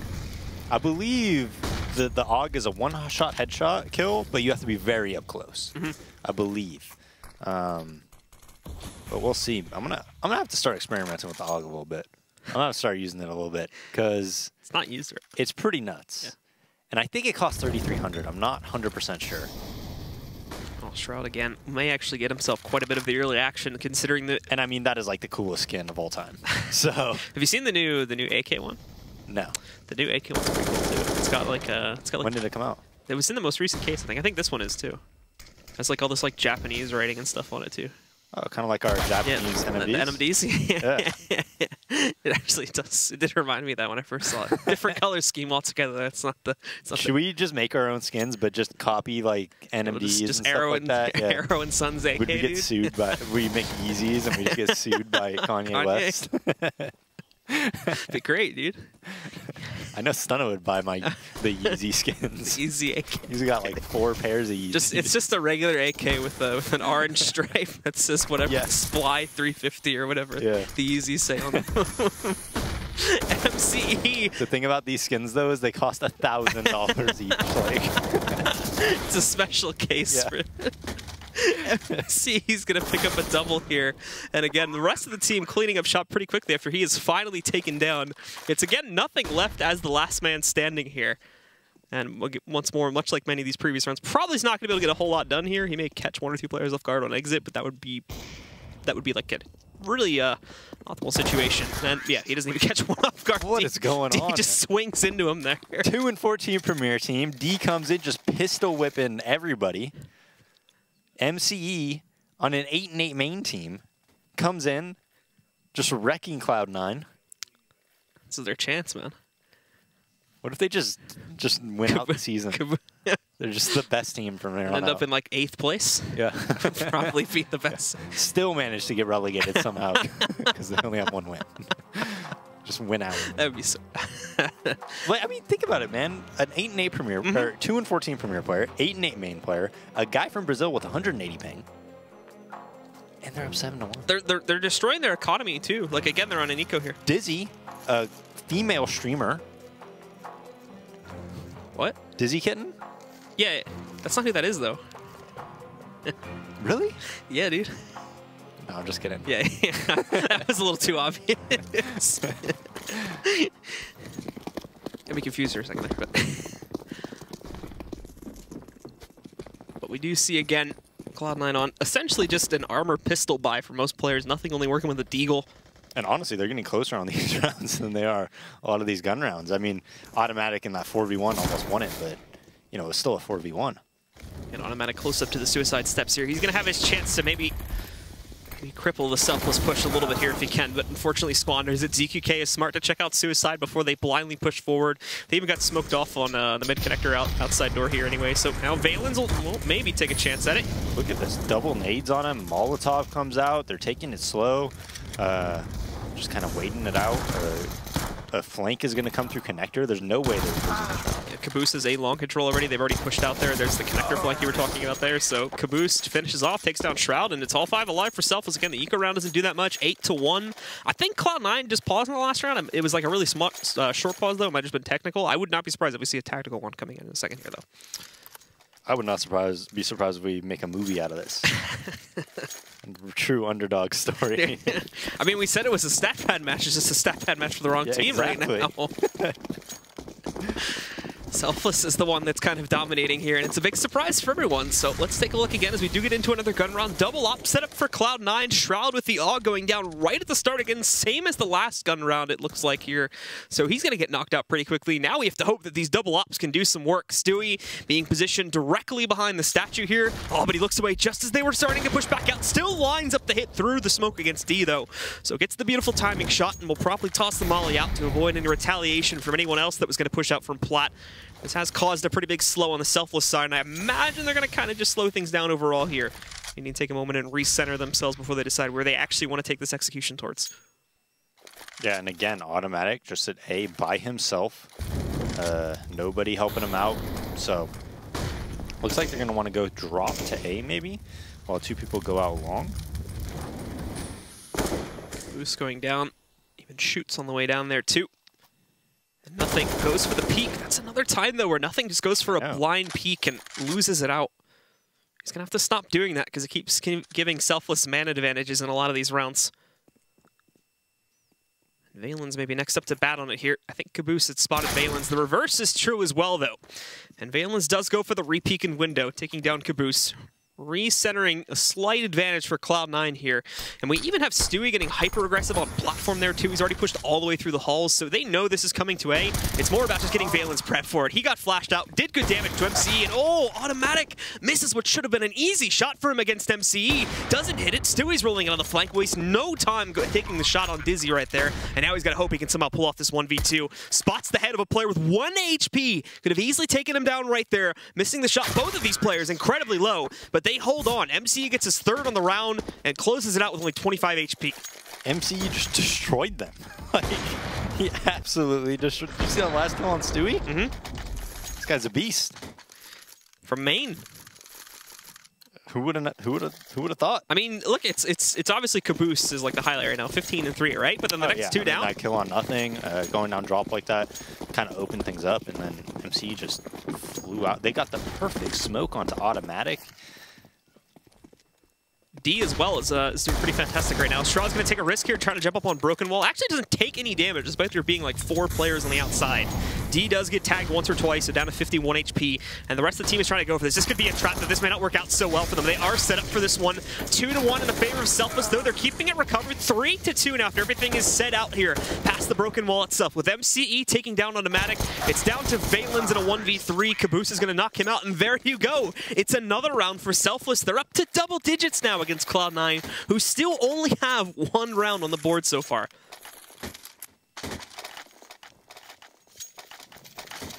All 5 C9 players there, by the way. All 5. Yep.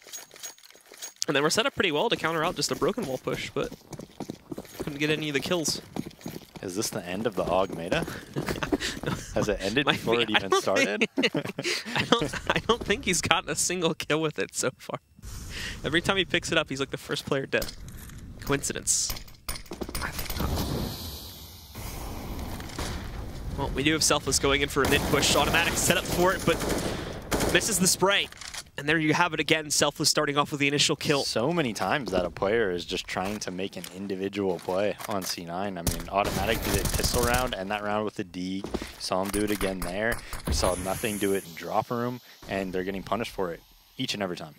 ZQK is probably going to have to wait a few seconds unless he wants to get a bit adventurous. Do it. Judging from the scoreline, I wouldn't be too surprised. Valen's is waiting for that one, though, and I think he's going to be able to get an early detection on him there. So he'll get the kill. Shroud, maybe looking at what I think would be his first kill with the AUG so far. Caboose, though, sneaking back up. I don't think he's really this far pushed up. Ooh, and he almost loses his life. Dinked to 15 HP, but he does pick up the kill against Caboose, leaving this into a 2v4 where Cloud9 does have pretty decent control. Selfless with the bomb. D is going to try to push out towards Broken Wall. MCE still holds drop control, and he's been quite a menace so far. D tries to react to the push from Nothing, but is going to be unsuccessful in doing that. And now, with the bomb drop, they can rotate the A players over here. MC tries to lurk a bit, but is taken down by Stewie with a USP. So finally, a second round goes up on the board for C9. Finally, indeed. Luckily, they did win that round, you know, with a lot of live. So hopefully, for Cloud9's sake, if they lose this round, they're not going to have what happened to them earlier on in the half, where they end up getting reset. So Shroud 2-11. I mean, pretty much everybody on Cloud9 right now, when you take a look at them. Stewie's up there a little bit, but the other players on the team, including Shroud, as you said, Too much PUBG last night. I guess so. It's taking up everybody's time. Yeah.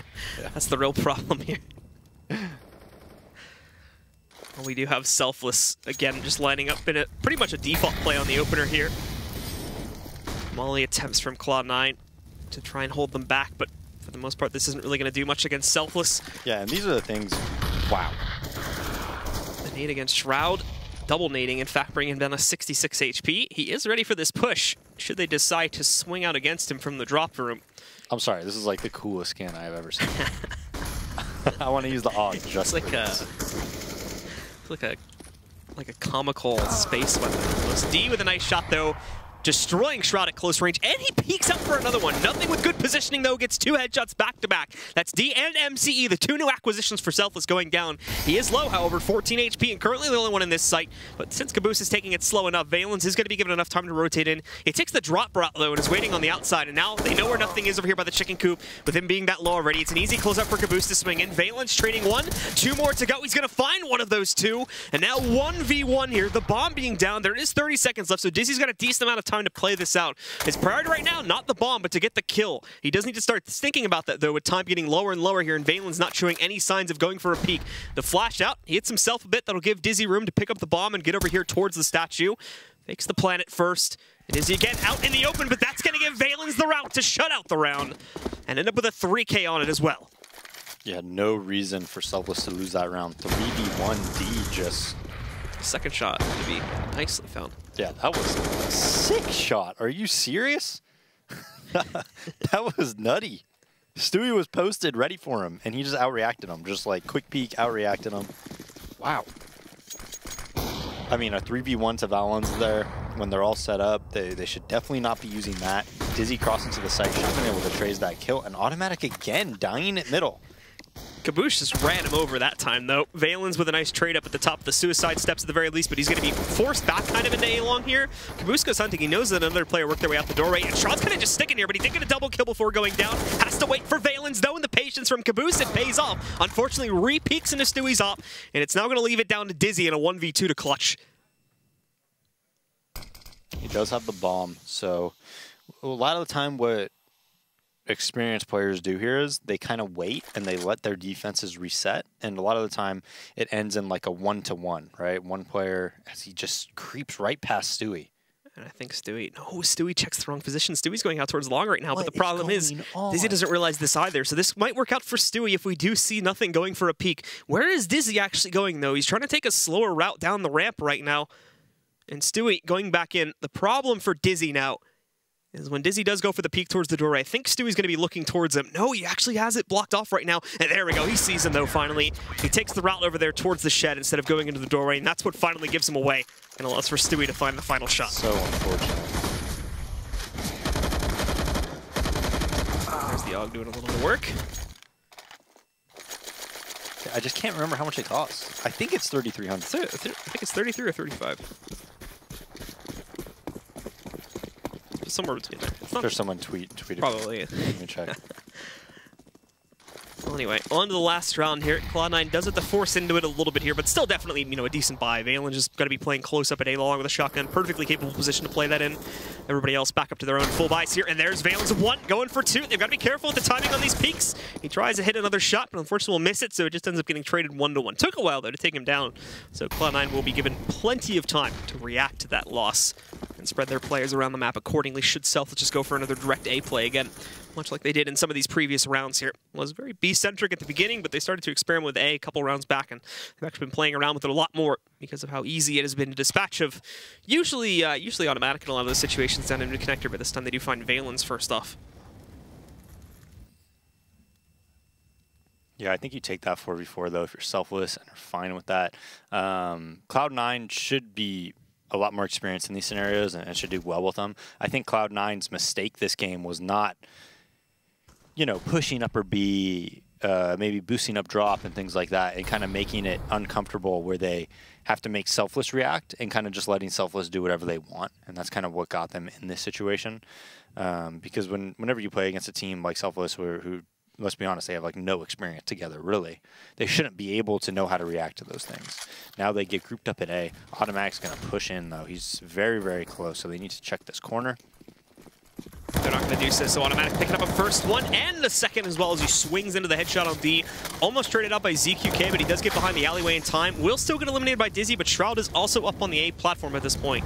10 seconds remaining. ZQK, a nice kill against Shroud. He's still got to plant the bomb with only 5 seconds left, and he instead just leaps out, doesn't have his gun ready when nothing does go for the swing, and there you have it. Cloud9 do recover quite a bit towards the end of the half there, end up with 5 rounds overall, but still, what a start from Selfless, going up 10-1, where we finally saw Cloud9 getting themselves back into it there. Well, we'll see if they can continue this and possibly upset in this first map in just a few minutes right here at the ESL Pro League, folks. So stick with us.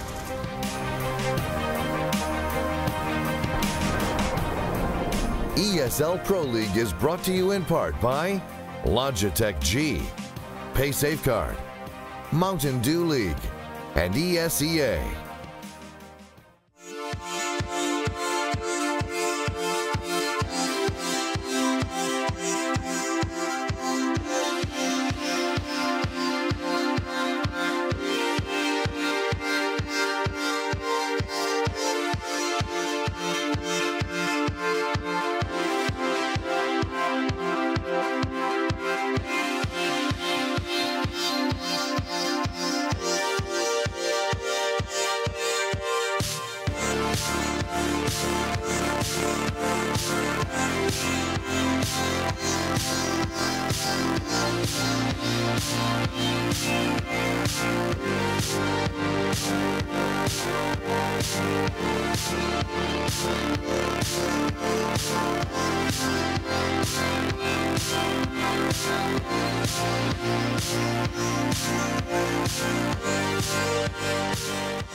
All right, and welcome back. We have a new Selfless roster with 2 new players hopping in. Unfortunately, CJ and I believe, I forget the second, is out. But we do have MCE and D hopping back in using the last available roster swaps for this team. One of them coming from main, one of them coming from a bottom-of-the-barrel premier team. And so far, it's worked out well for them. They had a stunning start here, 10-1, where we finally saw Cloud9 picking up some rounds. He did bring it back to 10-5 at the end of the half, but at the moment, it is Selfless that lead the charge here on Overpass, or excuse me, Cobblestone. Yeah, reminds me of a little bit of maybe Tony Romo could do the same. Do you have any idea what I'm talking about, Blue? Not really, but I know who Tony Romo is. You do? I know who, like he's an athlete, right? Yeah. Yeah. I don't know anything. Tell me more. Football, right? Yeah. Okay. I don't know teams or anything like that, but he's like a Dallas Cowboy great. He holds like all the passing records for the Dallas Cowboys, and he's going to be a broadcaster now. Oh, but the Dallas Mavericks, who's an NBA team, right? He's going to be suited up and like, he's not going to play, but he's going to be on like the bench and stuff, like in uniform for the Dallas Mavericks for the last game. Like these guys get called up from Premier playing against Cloud9. They're just dropping balls. What if Tony Romo gets in there? I don't know. I don't think he could play, but it would be hilarious if he played for like 2 minutes. And we can take a look at the stats here as well. We can see, as we were mentioning before, Caboose really showing up today. ADR of 137.2 off the first half, and a KD of 22 and 7. D a little bit farther behind, of course, but still impressive at 13 and 10. And MC as well at 11 and 10, hitting D, I think, actually hitting some nice op shots, and MC with some nice entries and drop control throughout the course of that half. Yeah, drop. I mean, honestly, there was problems all over for Cloud9. I mean, they pulled it together at the end of that half, but that could have been even worse. Let's be real. Dizzy was in position to win that 1v2. They had the 3v1 on Balance that would have put them on a poor economic situation. I mean, they could have easily won that half 12-3, 13-2. So let's get back into it now and see if Cloud9 can keep the road to recovery rolling, or if Selfless is going to be able to claim the second pistol of this map and be able to try and, well, push themselves, assuming they don't get eco in the next round, of course, push them into a position where they could very easily just be set up to win out this map with 1 or 2 gun rounds in their favor. Shroud early on is expecting aggression to come through the broken wall, and he does find it, but is not really available for the shot when push comes to shove, and only connects for 1 hit. MCE, as they do bait Shroud into the open, finds the headshot when needed, and ZQK with a 5-7 actually here on the pistol round, knocking out automatic. Dizzy following through with one of his own, and he's being trapped now. The flank, though. Yeah, so we do have nothing dropping back in, trying to look for a kill, but Caboose is going to close out, and there's Selfless with the second pistol on the map. Team ace. Everybody getting 1 kill. Shroud just kind of going out into no man's land, and MCE just hits a banger. Just 1 shot, kills him while he's chasing his teammate. Opens up the round right away. Auto shotgun comes out for Dizzy. I like it. Now is going to be the force from Cloud9 too, since they didn't get a plant first round there. So just Tech 9 armors across the board. Valen's a little bit of a lighter bite into the PT50, so they can get a second smoke and a little bit of flashbang power to work with here too. Pretty much everybody pushing towards platform though at the start, and nothing already on 2 HP. Yeah, that was the work of D, I believe, trying to push forward. Dizzy is going to own them. Keep it on Dizzy. Keep it on Dizzy. Can see also a slight push towards the broken wall itself, but at the moment we're waiting for this drop play to come in, and there's, oh, he actually doesn't kill anyone. Bit of disappointment there. He brought Stewie down to 30 HP, and I think a little bit of collateral damage, but it's actually the guys on platform who already dropped the bomb that are doing most of the work right now. Stewie took him a minute, but he does find a kill here finally. Coming in from the backside, it's ZQK with a Mag 7. That actually is it bad that I am like pretty good friends with a lot of the C9 players, right? Mm-hmm.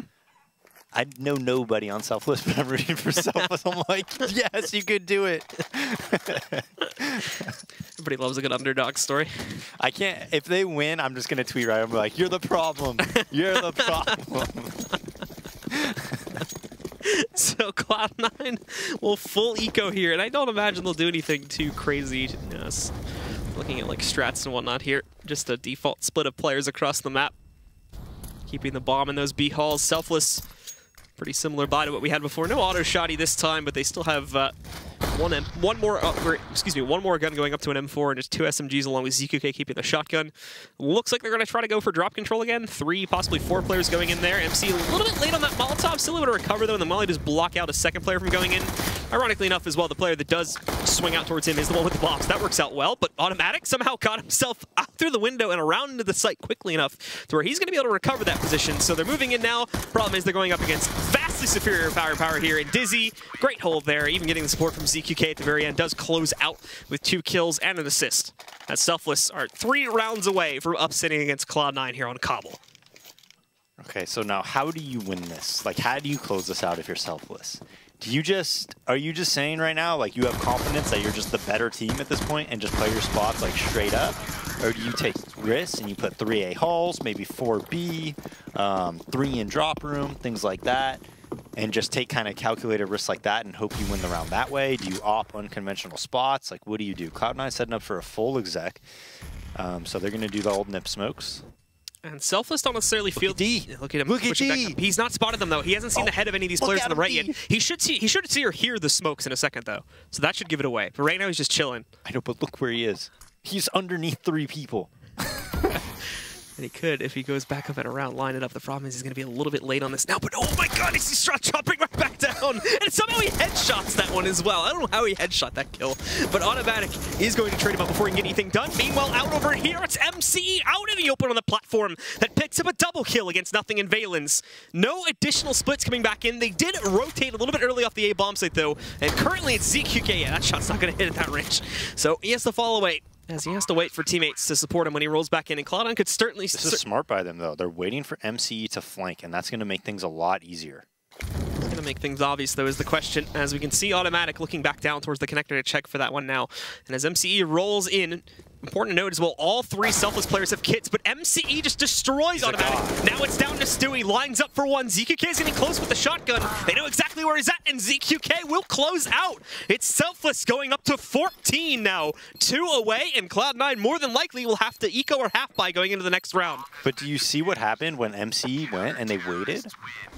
OpTic had to go back and watch that flank, and he made noise, and MCE just pops him right in the head. But the fact that he had to go back means that they could go through the doorway a lot easier. Now, all of a sudden, Stewie has to watch Rat Hole, Heaven, and the door, and the connector. It's just, wow. It's working out great for them all of a sudden.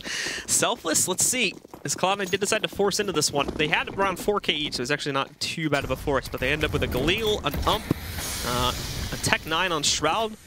Everybody getting utility, of course, but having to downgrade those guns in order to get to that quota point. So now we see pretty much everyone on Cloud9 working their way out here to take platform control early on. And Shroud taking the initiative here. Good flashbang, but I think Shroud got hit by it a little bit too. Now the smoke wall's in. Caboose can't even actually safely push through this right now. He's got to be the player to put a stop to it. Not going to work out, though. Shroud catches the first one.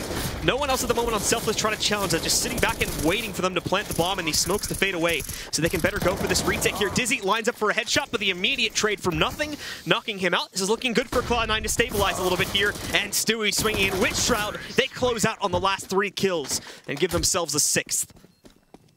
Yeah, so Cloud9 just goes with the full B exec. And one of the reasons that made it so successful is the missed Molotov by Selfless allowed Shroud to get by the box, and he gets really deep positioning out there, and then he's able to run with the smokes and flashes even quicker than you would ever anticipate somebody doing. And that's something that I believe SK does. I think North does as well with either Magic or Config out there. And it's a really good way of of just getting somebody like into the site, running with the smokes and flashbangs just faster than you would normally anticipate. Yeah, so now Cloud9 going for the same 3-player stack on the outside here to try and line up smokes towards the B hit again. We did have MC take a round up the steps here to try and potentially challenge an earlier platform push, but he's being a bit hesitant on, as we can see, kind of shifting all around currently. The smoke blocking off the cross is now long gone, and the CTs are going to reapply one of their own as more of the T smokes do start to roll, and this could put a bit of a damper on the Cloud9 plans, but in the meantime, Shroud, I think, catching D mid-air with a headshot of his own, may send this. But they're not over-rotating at all. They still suspect something because of the smokes were out on B that they may still decide to deploy out here. And indeed, Caboose commits to it first. Commits to the wrong position, though, and is going to get overwhelmed as they do start to push their way back in. Now it's primarily just MC here. He misses the first volley. Thankfully, Stewie's not paying too great of attention, so he's able to pick up that kill. Wasn't talking to his left side, though, so automatic's going to trade that one back out. Shroud finding another kill on Dizzy. Just leaves ZQK as the last man standing, and he's won any piece of the 1v4. He's going to fall back to save.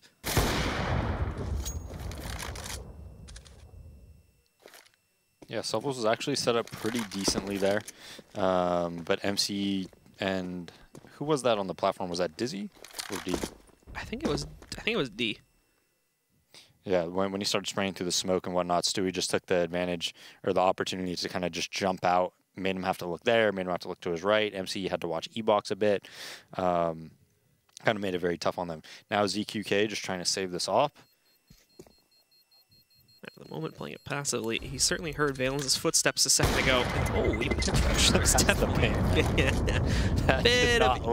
bit of interp. Yeah, absolutely. Yeah, there's that shot from Shroud again. Look at this, just ragdolls him. Goodbye. And that was actually D right there, so I think the other position was the other player from Selfless back over on the B site. Now we have seen Selfless's money brought down to far enough of a point that they are going to have to eco here. Still a few upgraded pistols and ZQK having the op at the very least, so maybe a little bit of fragging power coming out from that. But overall, more than likely, we should be able to see Cloud9 push through and pick up an 8 here. Let's see, though, if any surprises await us. As Cloud9 early on is taking early control of long A. They have Stewie checking out towards mid-connector, and there's actually a pretty large presence here from Selfless. They've got one on the suicide steps and one outside of the mid-doors there.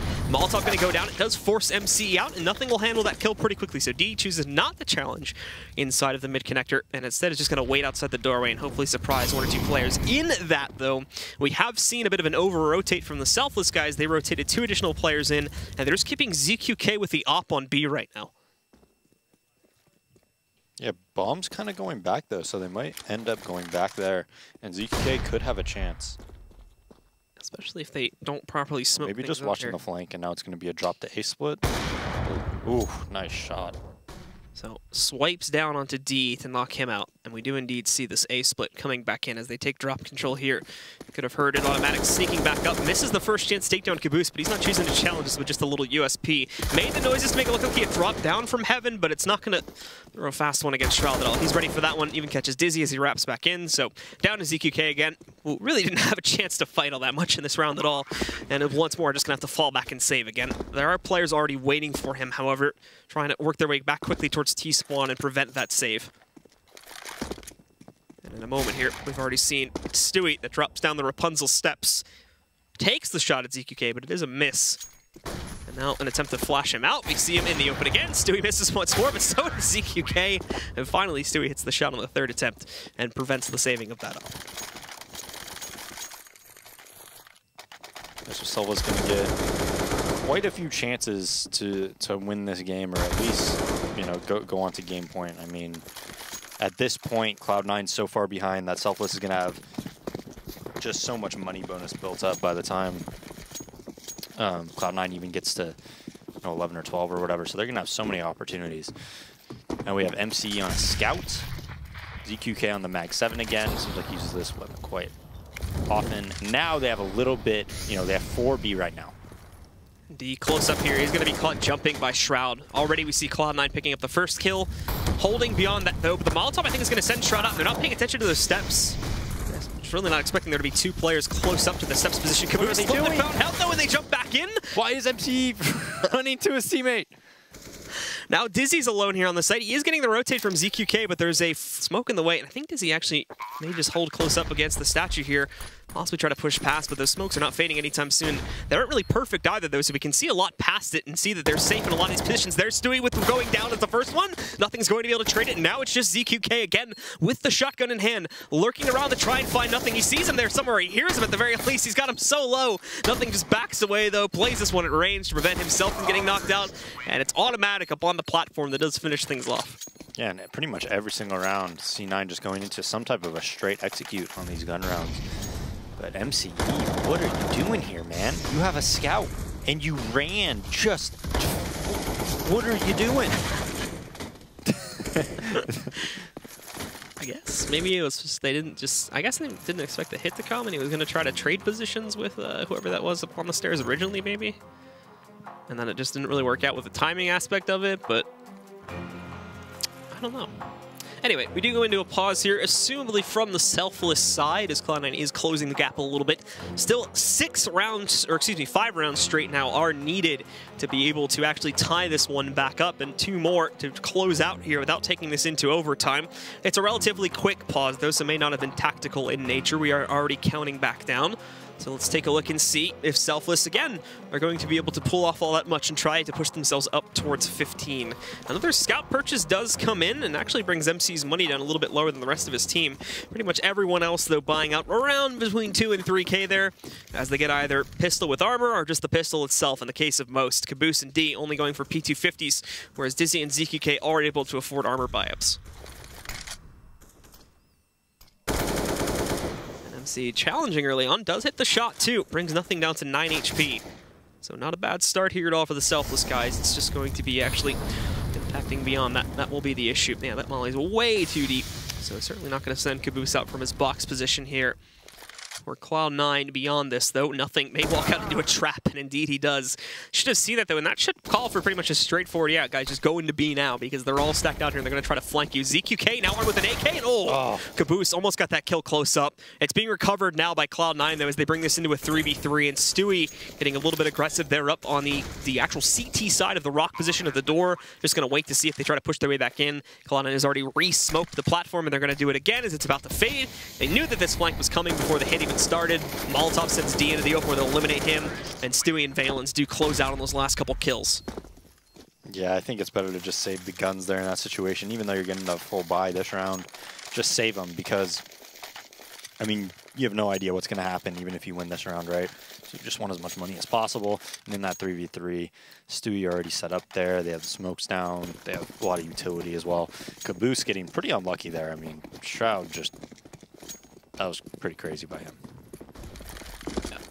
So now Cloud9 again continuing to try and go back to what they thought the match should have been, which is an easy one for them. As so far, Selfless, after picking up the pistol in the following rounds, have been unable to impact here on the gun rounds. Sitting at 14 rounds, though, the ability to close out at any time is still a very real possibility. Cloud9 themselves into the default split, but once again, also trying to line up those smokes for another quick execute out on towards B. D is the player this time that's playing it very forward here up on the platform. Basically no support, since Selfless have 3 players out on A right now.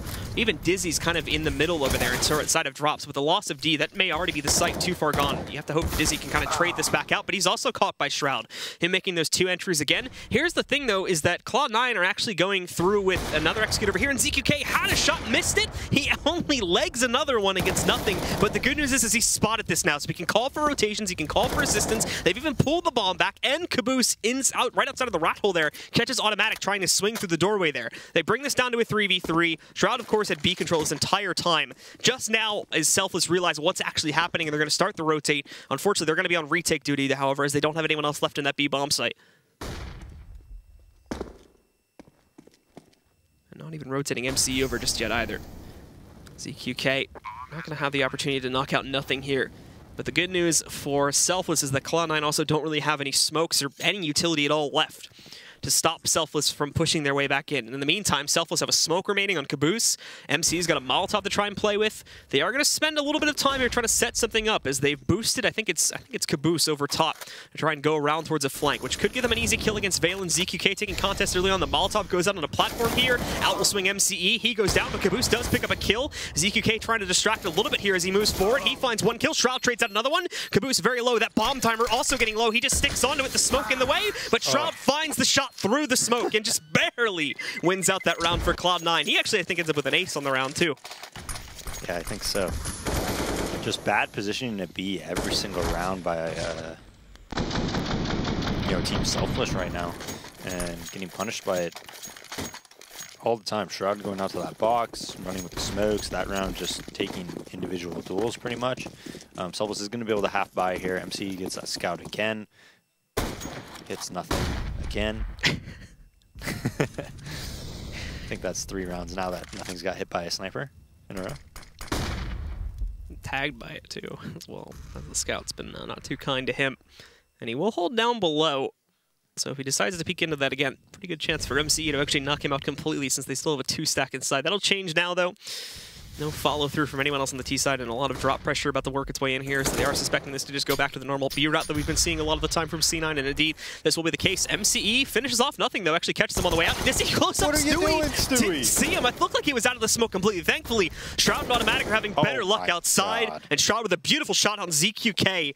Knocks him out, brings this back under the control of the T side. 3v2. Automatic not going to be tripped by Dizzy. MC does claim a second with the scout, but after that, Valens finishes off the round. Shroud is hitting some insane shots right now. He's about to be the one that saves his team in this one at the moment. Making all these entries from that platform. That's been his playground for this entire map so far. Look at this shot. Are you kidding me? Nicely found. That's ZQK that goes down there. And yeah, 2 more rounds to go, and Cloud9 will have officially closed the gap. 5 AK buy for them once more, as Selfless also do buy into this. ZQK still working with the Mag 7. Everybody else, though, back up to the, they got the Op on D, 3 M4s beyond that, and decent utility, too. But ZQK being that A-long player. At this point, though, they have to kind of expect it to be Mag 7, since he's almost always taking that, even on gun rounds. Yeah, he usually never sees action here, though. And I think he finally will. They almost always avoid this at the start of the round, this area Cloud9 has, as they usually just set up into straight execs. But now it looks like they're going to go through middle, and they will probably send Valens there. MC even playing with him, but they're going to completely bypass the A-long area of the map there, which means they're going to swing right up. MC, though, has a crossfire, but misses his shot. Dizzy's also mollied out from like 3 different directions here. There's not a whole lot he can do currently. He does try to lurk back in. Stewie's already knocked out ZQK. And Dizzy had a lineup for 2, and he almost took down the second one, but misses out on that opportunity. It's just Caboose left alive. Automatic hitting some nice shots close up here as well. Survives it with 9 HP. And ends up... It's all falling apart. It's all falling apart. ZQK buys an op, just snap buys it. It's a glass cannon, too. Yep.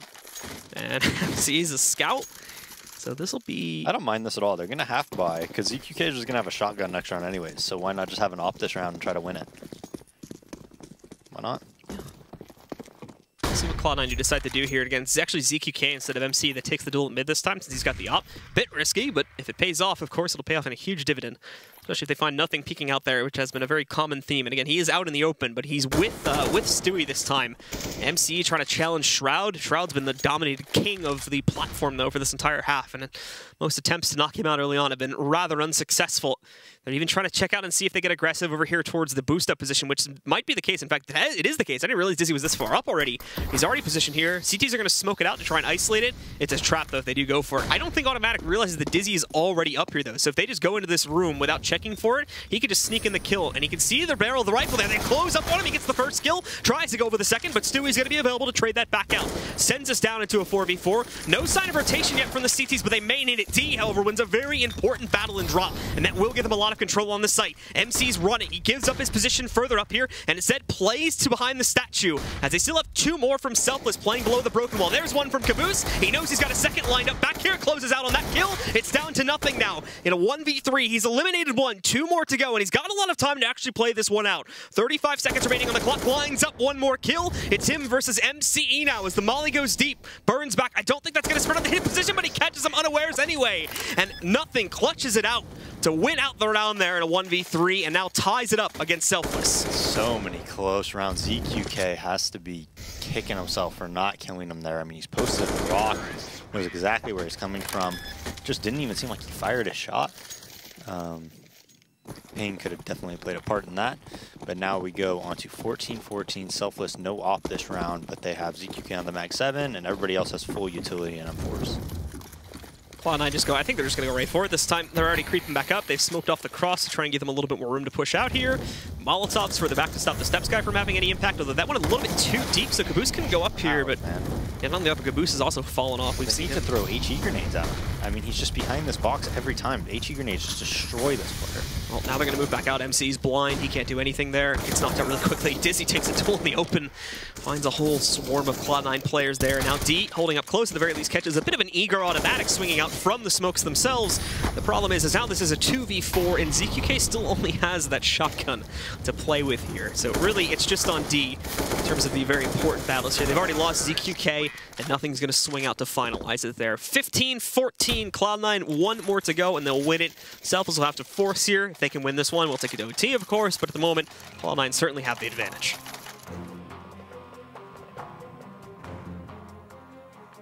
And I believe tactical pause being utilized here finally. Full tactical pause, one would hope, from the Selfless side. And that will indeed be the case, as they need to strategize here, considering that we've already seen one of their players invest, and it's just down to an ump. I think at most, like one or two of them would be able to get an M4, and that would be without utility. I don't even know if that's possible. So this is going to be rough for them to try and swing it back and take this to OT to somehow still try and upset on this map, which started off so well for them. Up 10-1, I think, at its best point. Ended up going down 10-5 at halftime, and even won the pistol round and picked up the following few rounds to bring it up. I think it was like 14-6 or 7, somewhere around that at its best. Yeah, this has just been a roller coaster, Blue. But Cloud9 brought it all the way back, and now they do have the lead, and we are going into what may be the last round right here, and you can see the buy. One M4 on Caboose with no utility, just the reg armor. Doesn't even have head armor behind it either. Dizzy, kind of the same fate. At the very least, he gets a little bit of extra utility. ZQK, or actually, no, it's D this time, excuse me, with the Mag 7, and MC back to the old standard on the Scout, which has been one of his favorite weapons. And again, he tags nothing, but nothing has learned from this. He just gets in every round. Caboose, finally, Shroud goes down. That's a huge deal, because beyond him, we haven't really seen anyone making those big key entries here on the B side. So Cloud9 stick with going for this type of a play. Could be rough. Smoke's in the way, actually. Pretty good smoke. That does counter out the molly and would have screwed up these positions big time. As counters might be a little bit greedy, though, and they catch D jumping, so that's where the trade's going to roll back in, and now they move in to finalize it, taking full drop control. That eliminates Caboose. ZQK and Dizzy now left alone, and they're even split is the other problem here.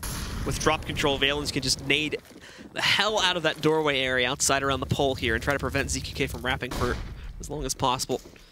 Now Dizzy going to be waiting back here. I don't think they were expecting him to be that close up, but Automatic catches the kill anyway. ZQK with one trade, a second one, 2 more to go. Bomb on the ground as well. 45 seconds remaining, still plenty of time to play with. ZQK is going to try to remain a little bit more mobile here. He goes inside of the smoke. That's only going to last for a few more seconds, however. So he's got to be cautious and be ready to move when it does start to work its way out. He snuck back up. He has been spotted, however, and now he's stuck between a rock and a hard place. Here behind the statue, Stewie's up close to challenge him in a moment. They're both going to double peek, and he got one of them. But Stewie, thankfully, for the Cloud9 fans out there, was available to trade. So they do indeed round it back, and at the end of the day, it's 16-14 for Cloud9. What a map from Selfless. Just couldn't close it out at the very end. Yeah, I mean, they almost had him. Cloud9 just kind of, just as a whole, playing like, just not really giving the other team much respect, you know, just not making them work for it, just letting them do whatever they want, especially around drop, giving it up every round. You know, not really doing anything at B plat, like taking control and pushing and making Selfless react. Like we saw on T side, right? On T side, the reason they were so dominant is because they're making Selfless react to things. They're making them do an exec, right? And then they have to react properly, and they have to have teammates and team flashes and stuff. And it doesn't happen. But on CT side, they're just letting them do whatever they want. They're not making Selfless work for it, not making them think, and having to react to what C9's doing. And that's why they kind of got themselves in that situation. Not taking anything away from Selfless. Selfless played great, but, you know, if they play that 100 times, Cloud9 probably wins like 99 times, and they probably win by a pretty fair margin. So good game nonetheless, and you know, my hat's off to Selfless. I think they did more than anybody could have asked for or thought that they could have done. Well, let's bring the analysts into the conversation now and get their thoughts on just how Selfless almost pulled this off, guys. What did we see there from Selfless? This was actually a pretty huge stride from them right at the start. So you're telling me a team that was 2-0'd by Complexity and Rush leaves the organization and almost beats Cloud9? As is expected. I mean, Daze pointed it out. Riot was the problem. I think, you know, that's all the answers we need really right there. I mean, very much. No, I'm kidding. That's not even much of a possibility. It has absolutely nothing to do with that. Wow. You know, these guys are not going to be identifying as Selfless. They're going to be going forward as the Foundation or something like that. Yeah, ballers. But regardless, to come out and the storyline of this matchup being they run the score at 5-1, then they run it up 7-1, 10-3 at some point. You're like, wow, you know, this is kind of crazy. This could happen. They pick up that next pistol. I think it was 14-7 at one point, and at that point you're thinking like, okay, even though Cloud9 is a much better team, this is still getting way too scary. No, yes, it definitely got to that point. It elevated to the point where there was a serious glimmer of hope. There was a chance that they were going to walk away with that W on that map. But as the story unfolds, we did see it Cloud9 battle their way back up. Yeah. And then eventually take the W.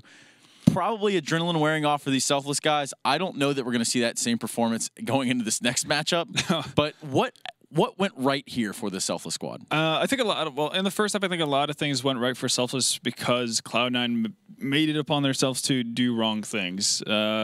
Just constantly taking in duels. And that's one of the first things that you can notice very easily with a team that's just heavily favored is whether or not they still have the confidence as, you know, a favorite should have.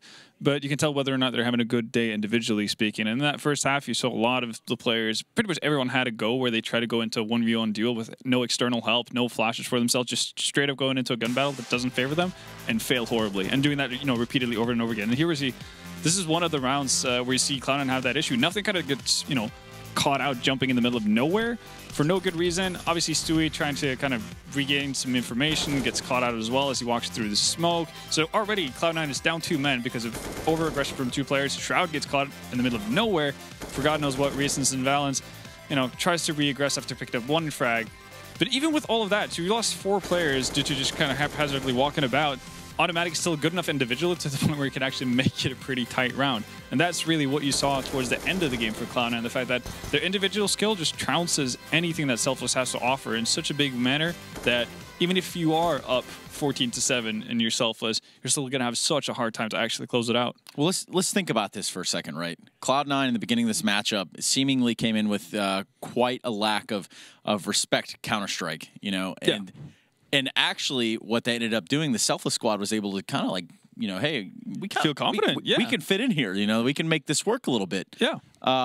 But I mean, that's a huge component when you look at matchups like this. You see Cloud9, obviously the bigger, better team. But hey, all it takes is a couple rounds here and there, a couple anti-ecos, and it's, you know, it's a different ballgame. Yeah, it's always talk about with you know, having swing rounds go the way of the underdog and all that kind of stuff, and pistol rounds as well. They won both pistols, which is a massive part and a best of 1. And I think you need that to go your way as well, and that's where, you know, the economy part of the game becomes so interesting as well.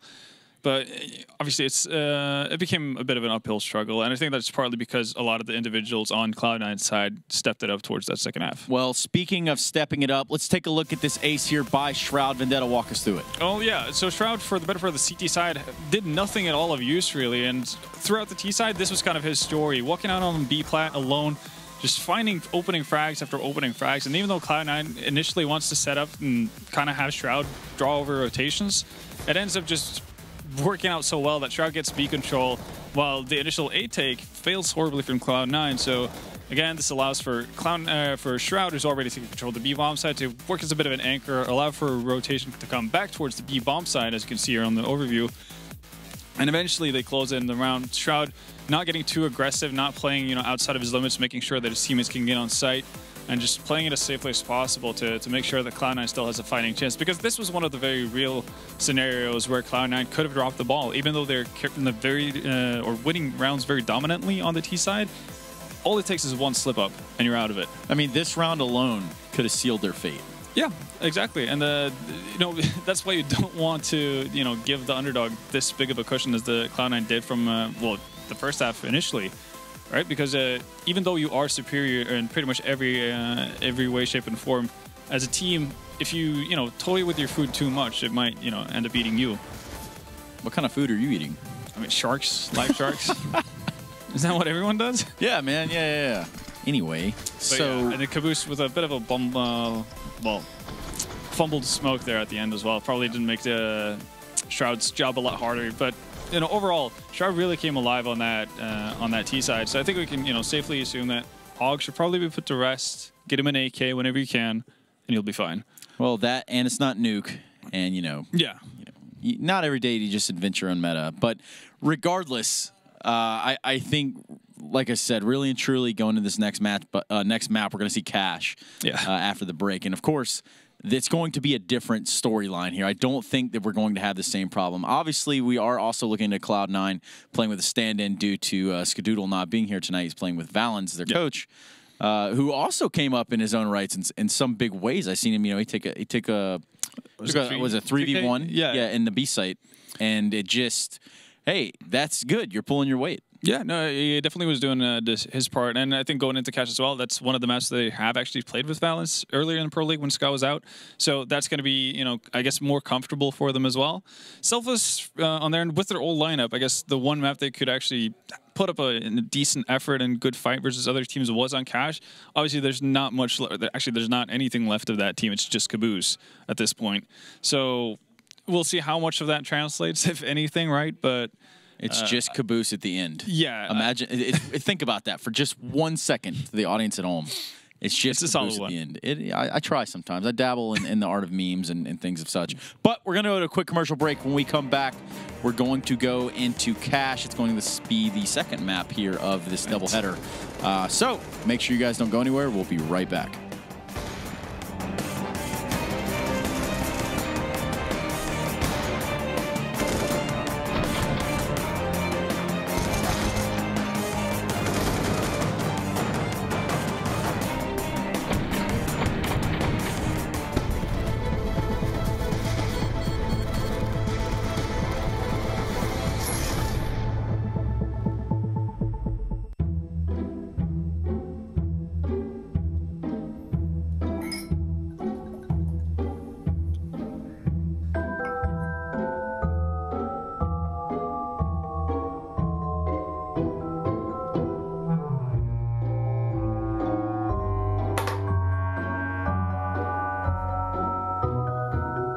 Start your esports career now at play.eslgaming.com.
Get your team apparel now at shop.eslgaming.com.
All right, we're back here at ESL Pro League Season 5. It is week number 7. We got 4 weeks left here as we do see the race for playoffs getting closer and closer. I'm your host, Stunna. Joining with me is Vendetta. And he's actually sitting right here with me, in case you didn't know that. Vendetta, that real barn burner we just witnessed. An unexpected barn burner. Just unbelievable almost, right? Because it was like really right there. You know, had that kind of like Miracle on Ice feel to it for a second there, and then it just didn't have that happy ending, I guess. Just ended with a finals loss, if you want to put it that way.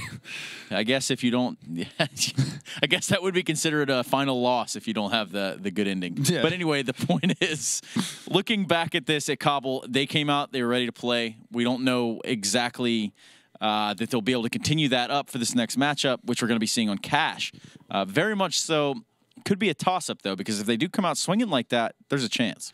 I mean, yeah, we've grown accustomed to this, saying there's never, you know, not a chance. But I'm expecting Cloud9 to come out much better or much stronger than what they did on Cobble. Warmed up.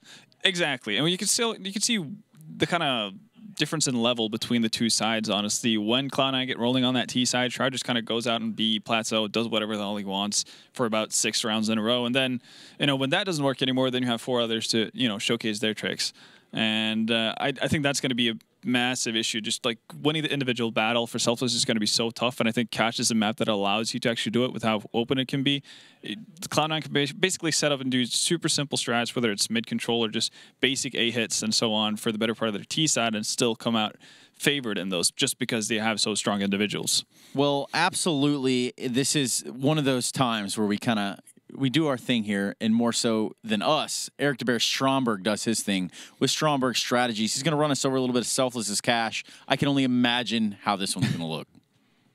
Hello, guys. Welcome back to another Stromberg Strategies. We're going to look at formerly known as Team Selfless on Cash. And the thing that I want to take a point of this is that they start off with their default, guys. It wasn't working. Complexity was tearing them apart. Not their spacing, their kill exchanging, their strats were not working. So when things aren't working, what you got to do is either simplify things or change it up. As you can see right here, they decided to actually do both, to change it up and to simplify it. They're going to do an A rush bomb site. They haven't done this yet, and you can see the Molotov's fence, site, in quad, it forces Def to play alone and isolated, which allows an easy kill for the terrorists to come on by. They get 2 kills, they get the bomb down, and then on a half buy with Tech 9s and some utility, they managed to take the bomb site. And it works so well because by playing their standard default, it forced Complexity to play more heavy towards middle. They played either one like Z Connector, or I'm sorry, Z Highway, or pushed up. And so Team Self is like, you know what? Our default's not working. Let's just rush A. They're playing heavy towards middle, and it works. So sometimes you got to change it up, guys. Don't be scared just to rush somewhere or just play something that you haven't practiced. Or maybe practice very little. Back to you guys. He's not wrong. He never is. And if you ever thought that, you're wrong. And that's how I feel about it. We're going to go quickly into this matchup, but before we do that, give me a quick prediction, Vendetta. Quick prediction is going to be stay with the favorites. Cloud9 are going to dominate this game. Well, I can't say that you're going to be wrong, but we were almost wrong last time. We almost ate our words. I do believe standing by are going to be our commentators. Blue and Dazed, guys, just take it from here. All right. Thank you very much, Stunna. Yes, it's time for cash now and seeing how these two teams will be able to fare off there. Probably a little bit better for Cloud9, I would guess. Yeah, I think, you know, maybe they sobered up a little bit. They had some coffee. It's like, all right, guys. We're gonna have to try here tonight and be able to win out these two. So be a little bit more serious at this time. But they're already readied up here. They're pretty much just waiting for us essentially at this point now. And indeed, they have unpaused the match, so they're ready to indeed go into the pistol. Let's take a look, folks, and see if Cloud9 are going to be able to make this one an easy 2-0, or if Selfless still have a little bit of gas left in the tank to be able to push themselves forward and maybe upset at least one of these maps tonight. Cloud9 starting on that CT side. Valens with Kit Smoke. Looks like they're going to play a retake A. He'll just play from truck. They'll smoke out A main and then retake together if they do hit A. But MC just leading with the Teague. And Hinny goes to eliminate nothing. Thankfully, Shroud's going to swing out, but there's a huge number of Selfless players here trying to push towards that same position, so it's going to be an easy trade for Dizzy to be able to find in that scenario there. Stewie as well, trying to see if he can catch anyone on the cross towards the tree room there. Unsuccessful in actually knocking anyone out, but he does deal about half the HP off of ZQK there, bringing him down to 59. So now it's going to be a 3v4 retake from Cloud9. And at the moment, still kind of waiting for them to get into position here, but D has already spotted the flank from OpTic here, pushes him back through Useless Room. He's probably going to divert into the vents instead.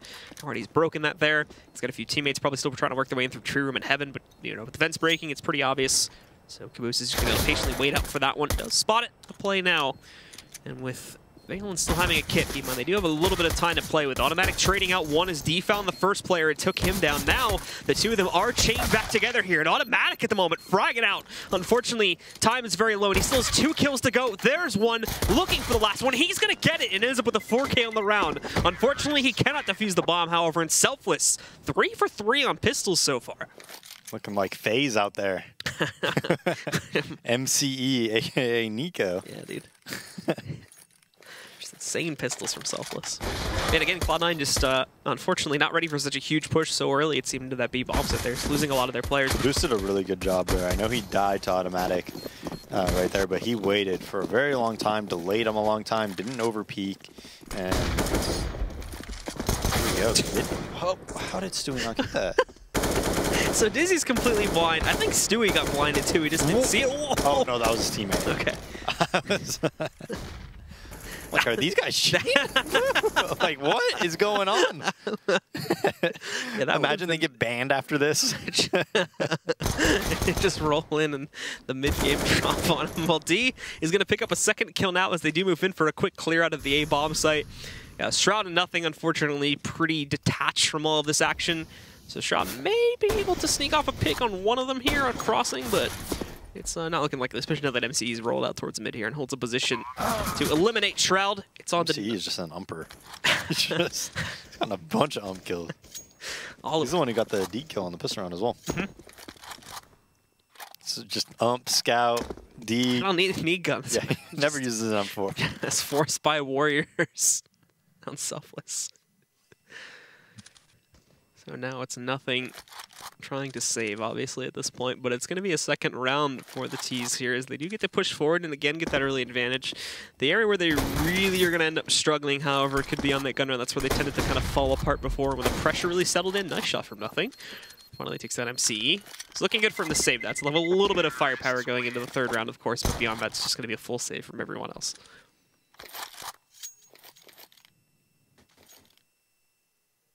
Yeah, so pretty good anti-eco coming out for Selfless. They really don't have to worry about this Scout. He's going to drop the P2. No, he drops the Scout to Shroud and just keeps his P250.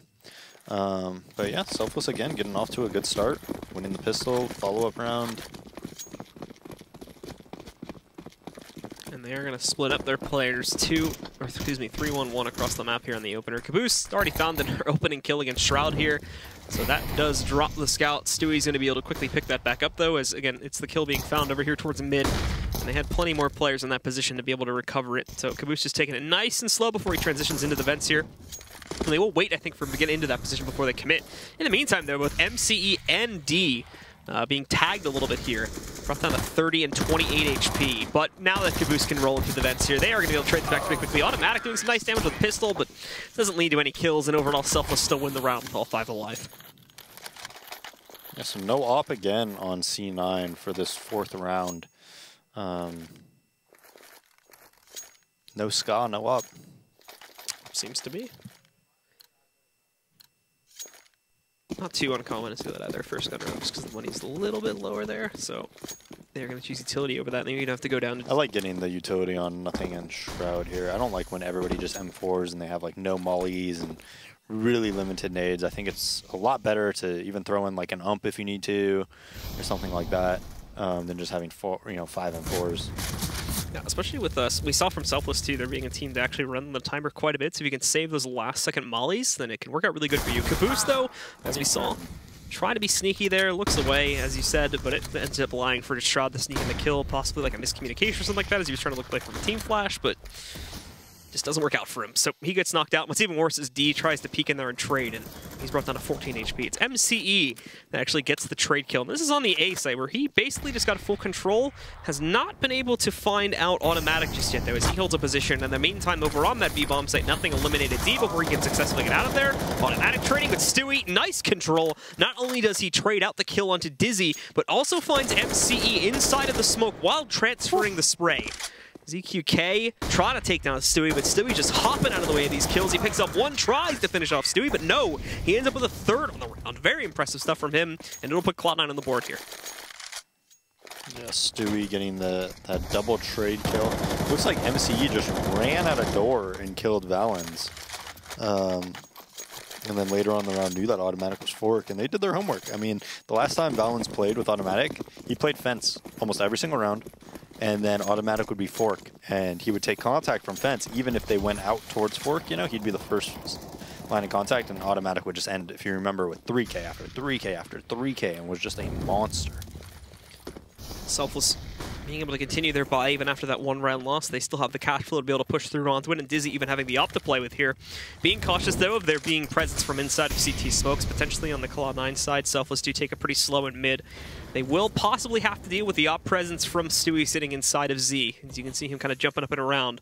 Only having the AK to work with, though, not an op, so it's not going to be as pressing of an issue. Caboose, though, taking the first contact against Automatic here at Toxic, unsuccessful in picking up the kill, so Automatic shuts down that push for right now and pushes the bomb back into the mid-garage.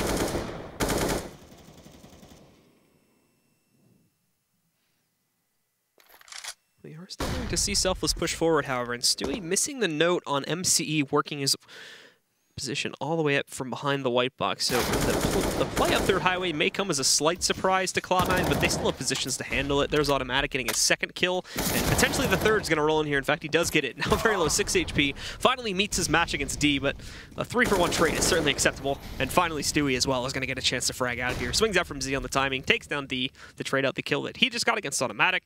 So Dizzy's alone with only 30 seconds left. Controls the bomb, of course, but I think he might have just gotten spotted by nothing. This is a very important shot, and now he's been given away for sure. Valens can tuck away in the corner. The flashbang sends him even further back, and oh, Valen just mid-air gets that last shot against Dizzy to take him out. Tactical jumping. Yeah. So Cloud9 looking good to try and tie this back up. I think they do have to go through one more investment from the Selfless side, though. It's looking like they're going to be able to try and force into this last one here with a couple AKs and upgraded pistols spread around the team. Decent utility, actually. But after this one, of course, it's going to be safe territory for the Gs. Yeah, so Cloud9 getting right back into it. Winning these last 2 rounds pretty clean as well. They pick up the op on Stewie, and now he's usually going to play around highway box with that, as we see, and he'll play just a 2-1-2. It's going to be difficult to push him off, even if they crisscross smoke or something. A lot of the time he'll push through the smoke, make a play. Looks like they are going to do crisscross smoke, so we'll see if he pushes through the smoke. Maybe he goes on the left side and tries to make a play. There go the smokes right now. As we can see, Selfless may potentially try to push their way out here. Stewie responding with one of his own smokes to try and hold them back a bit. Not playing hyper-aggressively, instead just goes in towards Z. And in the meantime, Caboose trying to swing out there. He's knocked out by Valens, but we do see a trade on the automatic from D. Dizzy as well, taking down Valens in the quad position as he did retreat towards there. But Dizzy and D both got hit pretty heavily. And the timing of this one didn't work out for Stewie. Still able to react, though, and pick up the kill against MC. And nothing spraying into the smoke finds D. Now this is a 3v2. Selfless, of course, on the site, but Dizzy already heavily injured here. The smoke doesn't even actually really favor the Selfless guys, as if he peeks out from quad, Stewie is going to be able to see just over the top of that, spot his legs, connect the shot more than likely. That's gone now, and Shroud wrapping it immediately takes down Dizzy, so it's up to ZQK, holding in just the close position where he planted the bomb, swings out, does take down nothing, but is being wrapped on by Stewie, and that's going to be the closeout. Yeah, and what they did is they just crisscross smoked. A lot of the time when you do crisscross smoke, that mid player is going to lean towards B. The thought process behind that is, hey, if they crisscross smoke, you know, that usually means they're going to get underneath vent. There's a good chance that it might be a quick B play. Instead, they just fake it and go out door and A right away, take out Valens and automatic, and honestly, you know, put themselves in a good position to win the round. That mid lurk, though, pushing through highway, that should have gone way later. Had he just kind of watched the flank, once his teammates have that bomb down, he wants to be more patient. If he watches the flank, gets that free kill on that flanker, and then if he sees that they're not flanking, then actually flank yourself very late into the round. And that's how you want to play that situation. He just got a little bit too overzealous there and went for it. Selfless working their way up. Going to try to go for an explosion play at B more than likely. Shroud, however, I think has already gotten a hint of this one. Spotted at least 2 of them playing out there. Peeked into it, though. And not only did D hit that shot on the Shroud, but MC also took out nothing over there by the head glitch position. So that's Selfless. Full control of the site and the plant and the 5v3. And they've basically taken 0 damage. I think ZQK and D both got hit like once by the M4s. That was it, though. So they're still in pretty good spirits. The one negative they do have going against them is the fact that, of course, only 2 of those players are going to be working with guns now. ZQK specifically doesn't even have armor behind his, so he's going to be a little bit careful about his positioning. And a nice tag from Stewie through the wall. Brings D down to 17 HP. Still, no initiation rights to actually get them back into the site. There's the first one from automatic, but Stewie fails to try and push in from heaven. He's immediately countered up by MCE. So it's just automatic alone now. Selfless already retreating as the bomb timer's so low. So this is going to be a 4th round for Selfless, regardless of the kills that automatic gets here in these last few seconds. Wow. So, again, they just go into B with Deagles, make it 3v5, and the best thing for them was Cloud9 actually going for that round and trying to win it. If Cloud9 saved there, they still would have been able to buy in the following round, but they knew that, you know, they really only had pistols, they had no armor or anything, so they wanted to go for it, but regardless, even if you have just P250s and nothing else, it's a really difficult retake when 5 guys are alive like that on Selfless. Yeah, Selfless themselves going for a quick mid boost this time with D kind of leading the charge in it. Stewie is going to wait by the white box. Not peeking just yet, though. Is kind of holding on that one. And further in towards B, they've got a usual 2 stack of players there. Stewie's actually the only player defending mid currently. Cloud9 do still have more aggression on other points of the map, though, and in fact, we're going to see it coming into swing right there. Valens, who had pushed into Squeaky, finds MC close up there. Don't think MC suspected anything at all, so it was right next to him. Valens pushes out from the actual tunnel to get that kill, knocks him out. Doesn't get the gun, though. He just ends up falling back before he can retrieve it, so he's going to be backing up on the site for right now. Nice shot from D, though. The second Stewie peeks in Z there, immediately taking him down, and that trades it back down into a 4v4. As well, just waiting patiently in Sunroom as they did pull themselves away from that B side a bit. Catches an easy shot to the back against Shroud. Now leaving this 4v3. Selfless, of course, for good reason, still taking this slowly, as Cloud9 and Nico might try to do some kind of desperate style of plays, just trying to push out, play hyper-aggressive or what have you. Automatic the rifle. Speaking of plays, there's one right there trying to push out through A main without any flashes or anything like that. So Caboose is going to take him down, and now it's just Valen's and nothing. Both split up across the map. And Selfless looking to have good spirits here unless Valens can pull off a hero play. Only gets the 1 kill though, and that won't amount to too much as D finalizes it by taking down nothing and Z. Yep, so Selfless again onto a nice start, taking an early lead in this game off that full eco round essentially. I mean, they really only spent about $3,000 or so in that double D ground where they just entered Shroud and nothing at B. So gave them a nice little boost right from the bat, and now we can see Caboose is probably like 6K around there now after buying that AK at the last second. So yeah, a little bit less cash overall, but still a decent amount, of course, after winning just these few rounds here. Cloud9 back onto the buy, and it does include the AUG once again for Shroud. 2 of his teammates working with umps and M4s for the other 2 here. So Shroud is actually kind of tapping away, and oh, he actually lights the hell out of ZQK. He's down at 4 HP. Automatic's going to finish the job. Unfortunately, kind of overstays his welcome a bit there in the vent. So I mean, he had 6 HP. You tried that all day, right? Yeah. You're fine with that. But no A pressure or A presence going on at all, and they're playing a retake A. So this is very dangerous to go on to B unless nothing does that. Yeah, Caboose is going to be able to hear that and counter it out pretty quickly. Still, now a 3v1, however, as everybody else to try to push into B got eliminated pretty quickly, and Stewie just lines up that last one as well. Ends up with actually a 4K on the round, so good stuff from him. And Cloud9 just one more round from tying it again. Yeah, luckily for Cloud9, they basically had 4 players towards B. There's 3 around middle, Shroud B alone. But, you know, they're just going to keep pouring through the vents. And Stewie comes out of the vents, gets a 4K. So him and Automatic both on 10 apiece right now. Rest of the guys at 3, 5, and 3. Stewie going to pick up that AWP, and they'll play 1-2-2, or 2-1-2 again, excuse me, and he'll AWP highway. And this is it's tough to push him off from here. He's very, very quick. He is going to get a lot of info and possibly opportunistic kills. And not only that, but have a chance to, you know, most likely will stay alive as well. And look, he can even help out Door and whatnot. So with him weaning between all these positions here, smokes do start to work their way out from the T side on Selfless. They still have plenty of time to make a hit, so not going to be pressured in any way to go off of this smoke just yet. Stewie does start to get a little bit of suspicious, however, so he smokes and flashes out the mid garage, preventing Caboose from being able to push in as a late entry. Trying to see if he can make a bit of an impact here too. The main group over here towards A main, and Squeaky also not really starting anything up just yet. They tagged Valens a little bit there, down to 47. And MCE is still lurking on his own regard here towards B to try and see if he can sneak out anything to players over by the generator up on the platform. Surprise is on 1. That's going to be the elimination of Shroud, and D also hits the first kill out on A too. That will lead to the elimination of Automatic. Now Valens trying to swing back in. It's actually a relatively small amount of control despite them picking up this first kill. Valens still is a problem, and they're also going to have to deal with Stewie, who's now safely able to fall back to the truck position here. Valens catches his first kill, trying to work his way out from the vents. That's D going down. Still, the actual hit is uncertain, and the problem is that there wasn't a whole lot of security back down on this B bomb site, so nothing was able to sneak into the halls, take down Caboose, and then finish off MCE, the former threat that had taken down a player previously. Dizzy trades, but nothing. Also here's ZQK trying to push his way back in. He's got him low, knows he's probably hugging the wall, eliminates him right there, and Dizzy with 7 seconds remaining is not going to be able to do anything here. This round's going to Cloud9. Yeah, that was just a ridiculous round. And that, what was it, 3v5, I think. Nothing is in B. He knows the players in checkers. Actually pushes towards B main on the T side somehow. Gets there safely. Kills the bomber that's coming. Kills MCE, who is, after he getting that entry, just kind of chilling checkers. I mean, that was interesting. Yeah. And as well, the problem there being they just for whatever reason didn't have the pressure to be able to push out onto the A side after they got that first kill. Valens still stayed in the quad position. No one was able to really deal with him.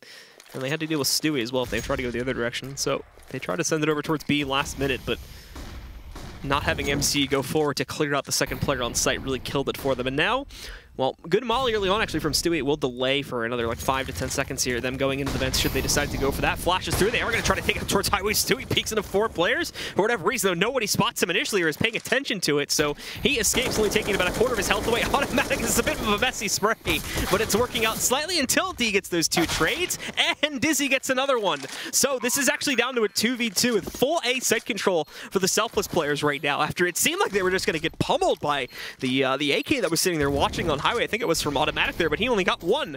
So now, quick rotations. Nothing's already up in heaven, but D manages that kill. It's on to Shroud now with the AUG in a 1v2, pushing himself forward. Both of the Ts are kind of playing together currently, so if he can find one, he can probably knock out the other one. Oh, misses their transition over here towards Quad, though, so he is going to be heard walking up close. Swings out, finds the first one to get the full kill, and is caught by D to finalize it, who ends up with a 4K on the round. Yeah, Selfless, in my opinion, had no business winning that round coming up Highway like that, but fortunately for them, missed shots by C9. The player who ran up and killed the guy at White Truck got a great kill. D just running out the door, basically flanking two players, was what really got him this round. And so that'll put Cloud9 onto basically a half buy here. Upgraded pistols with armor behind it. Good early spray from Caboose, too. Just traces the path of the smokes and is able to find OpTic right at the start, taking him down. And also close up here, Caboose is probably going to get a second one. Indeed he does. Finds Stewie, taking him down. Leaving us into a 5v3 with, I think Valen's going to try to make a move here. Doesn't work out, though. They're still just sitting right at the edge of A main, waiting for aggression to work its way out, and they'll find another piece of it here from, I believe this is nothing. Trying to push up towards the forklift. He does go back, actually, and has a good lineup to try and eliminate ZQK. Still, all of the 1v1s go into the favor of Selfless, and despite them taking quite a bit of damage, no kills against them. It's a relatively clean round. I mean, yeah, and the round Selfless has won. They won Pistol, they won the anti-ecos, then they won, what was it? Let's see. The Deagle round, right? And then they won that following round after that, I believe? Yep. And was that a save for Cloud9? I don't remember if that was a save or not. I think it was. But anyways, and then they won, you know, the round with the Tech 9 where he comes outdoor. So gun round versus gun round, Selfless usually isn't winning them, as Cloud9 just pushes B with all 5 players, I believe. So A is going to be completely open. This still should be a pretty easy round for Selfless. Look at all the nades they have. 3 smokes, 2 mollies, a bunch of flashbangs. They already have a player in Z as well. He should have no trouble closing this round out. Yeah, he's at the moment obviously going to be watching for alerts from the B site, but he can very easily hear nothing's hopping in there. So that's an easy kill.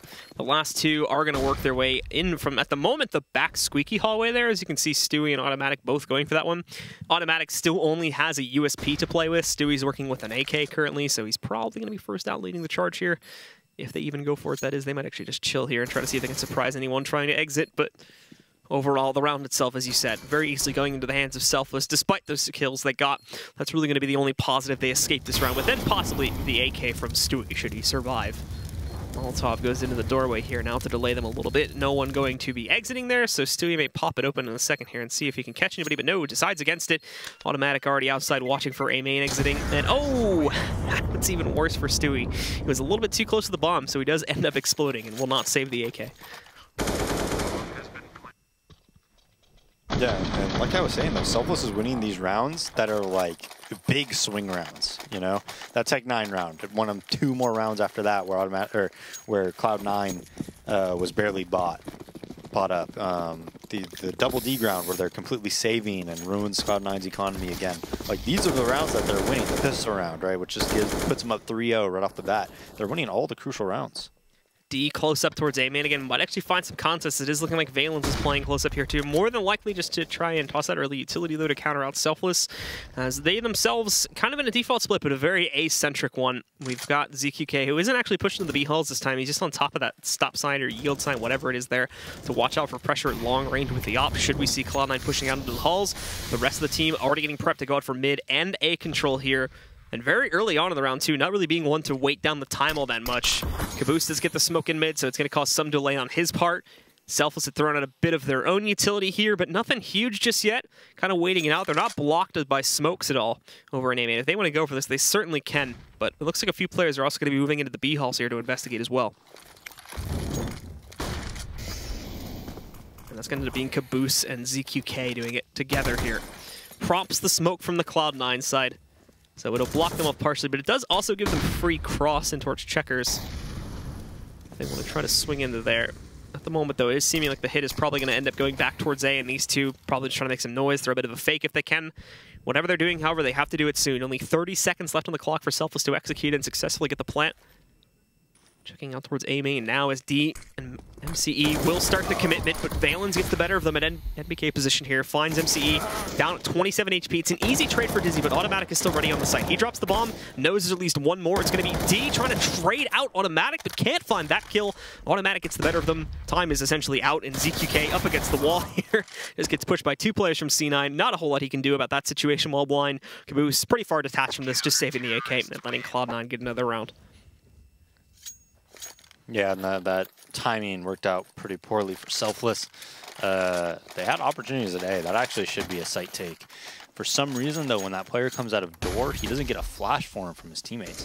If he just had a flashbang, Valens goes down 100% there. Like, he's going to be full blind. He's going to be free kill. And then whenever you take site like that as well, you pretty much always want to flash again. But instead, they're just straight challenging on Automatic, who's posted up, and he's going to win that each and every time. Stewie, I think, did spot the boost up. Nade going deep, almost max damage against Dizzy. The Molotov 2 is going to continue to burn him, so it pushes him back. He ends up with 43 HP after that exchange, and it kills Selfless. I imagine what would have been actually their early plans to try and go out for mid control, especially with the smoke being imperfect. So them being able to scout a little bit beyond that. Stewie, still ready for this one, though. You should know he's left side mid based off that nade, though, or Molotov. Yep. That not forcing him back out. He's going to go for another peek here, potentially, with the flash. Still actually haven't seen anyone from Selfless decide to go for it yet, though. So Stewie just being careful, checking to make sure that nobody snuck up towards the front of the box that could kind of surprise him in the next 15 seconds or so here. So clears that out, does confirm it is safe. And Selfless themselves have not really moved in really anywhere on this map. You've got ZQK kind of prodding at the B side over there. But once again, Cloud9 playing it back very passively, too. Not really being able to spot a whole lot of this just yet. Kind of waiting it out here, but Dizzy will start to finally push his way over towards the site. The bomb still being positioned out there too. More than likely they are going to try to go for another A attempt while keeping the 2 on B to act as another distraction here. Stewie even backing away from mid. He's going to swing up towards the A site. 20 seconds left. They haven't even started to execute yet either. So what is going to be the game plan here? Finally, they're out on A, but immediately Valens gets the first kill there. They do catch one of them rotating with the bomb. I don't know. I don't think it's going to make it in time, even if they clear out these players. And Shroud gets both of them. So that's it. The round's over. There's no way this bomb's getting on the site, killing Shroud and planning in time, unless he's just going to hit a banger right there. And he doesn't. So yeah, has to fall away. And another failed take attempt from the Selfless side of things. D even taking a risk there too. Is knocked out before the round expires here, so he's still safe. But at the very end of it there, that closes out the half, folks. And it's going to be Selfless leading it, but it's a very slight lead. 8-7 in their favor. We'll have to see in a few moments if they can bring it back, or if they can keep rolling, excuse me, or if Cloud9 is once again going to be able to close this out. Stick with us, guys, right here at the ESL Pro League. And we're going to be finding that out in just a few.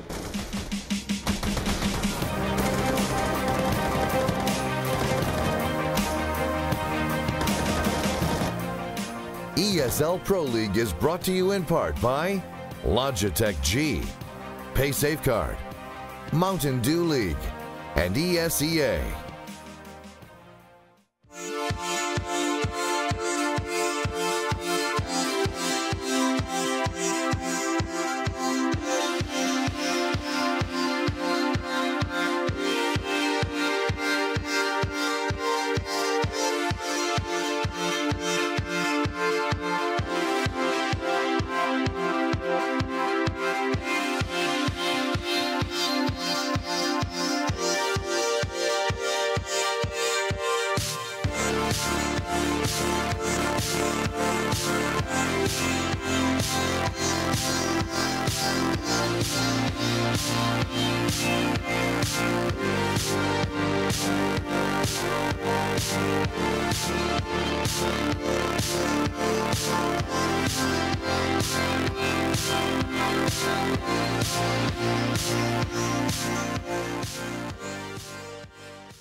And we're back again, folks. Selfless with the lead once more. This time, though, to a much lesser degree. Only up by 1 round against Cloud9 here on Cash. It's 8-7 as we go into the second half here.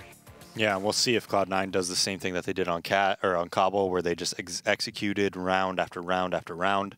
And, you know, like we saw, Selfless wasn't able to stop it at all. And they had a much bigger buffer of rounds to play with on Cobble as well. And, you know, losing that 16-14. So Cloud9 not in bad shape, but still, I mean, the rounds they lost, you know, you lose a complete save almost at B when Nothing and Shroud are holding it. They just get double 1-dig. They don't even smoke it out or use any utility. They just, you know, challenge and get shot in the face.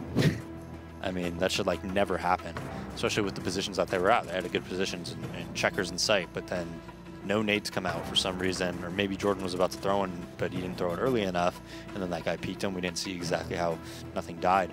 And then they lose the round where there's 4 people highway and 1 guy comes outdoor and flanks the players at A and OpTic and Valens, and that's a huge money swing round. Like all these rounds combined that they lose, they should not be losing.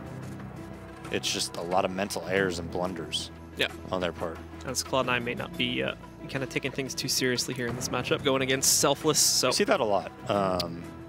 Cloud9 does it. OpTic does it a lot. Liquid probably does it the least out of players. Immortals now does it a lot. They didn't last season. Last season they crushed every team that they were like supposed to beat. If you remember, like the margins of victory were insane. This season, it's playing to the level of your opponents, right? Yeah. There's no doubt in anybody who's watching mind, even Selfless knows it, like Cloud9's the better team. But Cloud9 just plays to the level of their opponents. They're like, you know, and it happens in a lot of sports. And esports included. You play against a team that you're favored to beat, everybody gets a little bit more loose. We're even seeing it with OpTic. OpTic's over-peaking a lot more than we usually see OpTic over-peak. I mean, Tim, in my opinion, is top 3 NA player, and how much he's improved is like absolutely ridiculous in the past just 6 months even, right? But normally he plays, I mean, honestly, he plays like almost perfect at times, but right now we're seeing him over-peak a lot, you know, getting 2 kills and instead of staying alive, just going for the 3rd one, you know, just kind of not having that like respect. And it's really allowing Selfless to get a lot of these trade kills that you don't normally think that they're going to get. Well, the second half is live now, folks. Cloud9 going to be jumping back onto the T side, and you can see the stats really quickly, too, that Stewie had OpTic back into form there with 105 ADR around that on Stewie. I think it was close to like 92 or something like that on OpTic, so them leading the kind of charge here for Cloud9. We'll have to see if they can continue that in the pistol round. At the moment, keep in mind that Selfless have been 3 for 3 so far on their pistols, and if they can make it 4 for 4, then they'll have the opportunity to, again, push themselves forward into a leading position. But they have to actually, you know, keep that going this time, because they did that in the last map, too. In fact, pushing it to like 14-5. But after that is when Cloud9 just had a huge streak of rounds without really having to do anything too fancy either, as you had mentioned. And it made it very easy for them to kind of swing the comeback despite outskilling their opponents in a lot of the opening duels. But Cloud9 keeping it quiet at first and now ready to kind of explode into the B-bomb site. But not checking over here. ZQK is going to sneak in a kill, and Caboose close up is able to just find one himself onto OpTic. Dizzy picks up yet another kill. Now makes this a 3v2, 2v2. However, Stewie just traded out, and the weapon from ZQK's hands goes into Stewie. He's got himself a bit of a raid boss buy. He's now got the 5-7. D trading out one more. Leaves us in a 1v2 for Stewie to clutch. Nicely done from him, but D outskills him at the end of it in the final 1v1. Finds that headshot, and it's Selfless winning all 4 of their pistols in this match. Phase up. Selfless 4 for 4 against Cloud9 on the pistol. I thought as soon as Stewie got that kill on Heaven, he would probably win that, but he comes out of vents. He gets a nice shot onto whoever was in sight there. I thought maybe Shroud. I think Shroudy was in sight. Gets that 1-tap on him. Nice shots by Selfless. They take a calculated risk. They have 3B. Brings it into a 2v2. Even the kills that they got on Dizzy taking the site was dangerous. Like, they were completely open from Heaven. If anybody peeks from Heaven there, they're going to get shot in the side. And that round, probably, they don't even get the bomb down. Now Stewie going to dig up, looking towards Highway. Trying to take the early shot there against D2. Is peeking towards it. A little bit of a tag, only for like 14 HP or 16 HP, though. So, through the box, doesn't really do all that much. Cloud9 beyond this, taking it nice and slow, spreading their players out across the map, hoping for mistakes from the Selfless side that they may be able to capitalize upon. Shroud also takes a bit of an early battle there too, but doesn't go too well for him. At the moment, looking good for Selfless to control. Unless D overpeaks here, but well, he commits to it. It's not an overpeak. That's actually a pretty CT-sided shot. Take it down, and now leaps in again. I think while he was reloading too, it still works out though. And, well, it's working anyways. He gets a double kill on it and survives it with 19 HP. Descends it with a nice little 3K there. And it's down to Valens now, who has already been found by MCE. And once he upsets there, the round's going to be over pretty quickly for Selfless. Yeah, not to say that you can't die peeking Highway when they go out of the boost and are kind of underneath you a bit, but it's generally speaking, a very CT-sided shot. The CT has a huge advantage there. You're using Peeker's advantage. They don't know exactly where to put their crosshair because how do you judge where somebody's going to stop on top of the spindle? It's very difficult to do. So it's usually a CT-sided shot. The second kill, a bit of an overpeak because kind of in one-shot range with your health there. P250 could definitely headshot you. But even that, if you wide swing, is pretty CT-sided as well. Now we see a double door push come out, countered out by Cloud9, though. They put 2 door and another push coming out. Valen's getting traded out by Dizzy. Now all of a sudden they have door control with an AK in there. Stewie's going to try to flank that player. Nothing, all on his own over at the B side of the map. He might go towards middle B. We'll see. Stewie kind of just watching his flank. Still, player in door, though, and MCE. And what do you do for Cloud9 here? Cloud9 going to try to play this, again, separately here and try to take a little bit of control. For yeah. MCE. And MCE does decide to overpush there. It gives Stewie the advantage. Now, however, the question is, okay, do we still go forward with this plan to kind of split up towards A, or are we going to try to swing this over towards B now that we've executed an additional guy here? And hopefully we'll find the side a little bit more open. D, however, lurking in, nicely found again by Stewie. He's on point so far. Picks up that second kill there. It's just down to Dizzy here to try and close out upon this in the 1v2, and he does predict this properly going in towards the B side. However, he's going to rotate a little bit slowly towards it, but he's got a Molotov to try and throw it onto the platform and at the very least delay the plant for a couple of extra seconds. Oh. Yeah, it's probably not going to work so well. Yeah, I don't think that was smart by him. He gave away his position to throw a Molotov. Even if that wasn't the plant spot, it really doesn't matter. They could just plant triple or something like that. It's not worth it to give up your spot. Now they don't have to worry about the flank. Yep, and now he's going to be lurking back in, and they'll just set up for a crossfire, even if Stewie does get traded out here. Dizzy lurking in, he's been found, and there's the peek from Nothing. Don't even need Stewie. Nothing just finalizes it on his own. And Cloud9 right back into it after those first 2 rounds do go into the hands of Selfless, including the pistol. Cloud9 back to winning up the gun rounds, just as we saw in the last map there. I think Selfless have one more buy up their sleeve. After this one, though, they should be broken and forced on the weak, and that's when Cloud9 can really come back in here and take control of the map. Yeah, and I think if MCE just kind of chills in door there, maybe on the right side instead of pushing up there, on Stewie's right from where he was looking, they have a much better chance of winning that round. Not just because of what happened. Obviously, Stewie killed him because he was pushing, but because it's pretty easy to play like a retake A if you need to in that situation, right? If you already have that player in door and you know they can only come out of A main, maybe you have a player at white truck or whatever, killing him when he crosses sight, not over peeking. But if you know how to play white truck, you're going to be very favored on that kill. We can see Cloud9 starting to set themselves up here now for the B push, or at least trying to set themselves up to start the noise towards the B push. The bomb itself is very much asymmetric at this point, and it's position with only one player holding it in that spot. Stewie making life work over here, over in that B-bomb. So he takes down Caboose. He almost gets a second kill too, but ZQK dropped down to about half. Dizzy trying to sneak up though. He may have caught Shroud planting, and indeed he's going to be able to stop it. Has team support to watch out for a quick push in through the forklift over here. And D just hesitates for some reason. Nothing. He's able to swing back out, take him down. Dizzy's extremely low. He cannot take this fight with only 1 HP right now. He's kind of got to wait for ZQK to rotate in, but doesn't have the time to do that. Now, I don't know what happened there, but ZQK just not having any of it. I thought Dizzy was going to let him plant and then kill him and then defuse right away. That's what I thought he was going to do. That'd be sick. That would have been awesome. So Stewie 20-9 right now on Cloud9. 19-11 for D. Caboose slowing down a little bit this game. ZQK 8-14 at the bottom of Selfless scoreboard, but kind of to be expected with, 180 ping. Yeah, ZQK trying to push himself forward here through the mid-garage, but already being found out a bit there. Gets hit by the nade, loses half of his HP. Nothing's going to spot this B-Hall's push, and pretty much can just avoid it. Stewie can watch out for useless room pushes. ZQK gets taken out finally when he does commit into the garage, and now they've already got full A-side control, so the overall plan here from Selfless has pretty much failed. And now they'll have to hope that they can at the very least get 1 or 2 kills to kind of justify this and run boost, maybe? It's not, and they and they fell. So they'll do a small one. The thing, Caboose just peeked it though.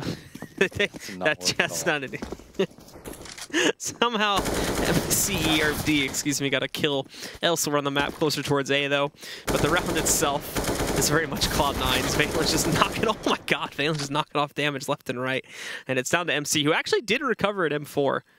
So he may just be keeping himself quiet to try and escape with this, but he's about to be surrounded too. So there's really no safe haven for anybody on Selfless in this round. And without armor, the aim punch is going to kill him when he takes a duel in the open.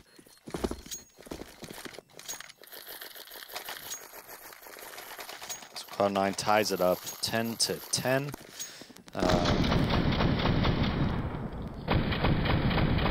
What a replay. Dude, AK sounds a lot more badass in the slow mode, doesn't it? Oh, Blue family show. Sorry. That's my bad. Wow. I'll take a step back. You're always just the madman. Whew.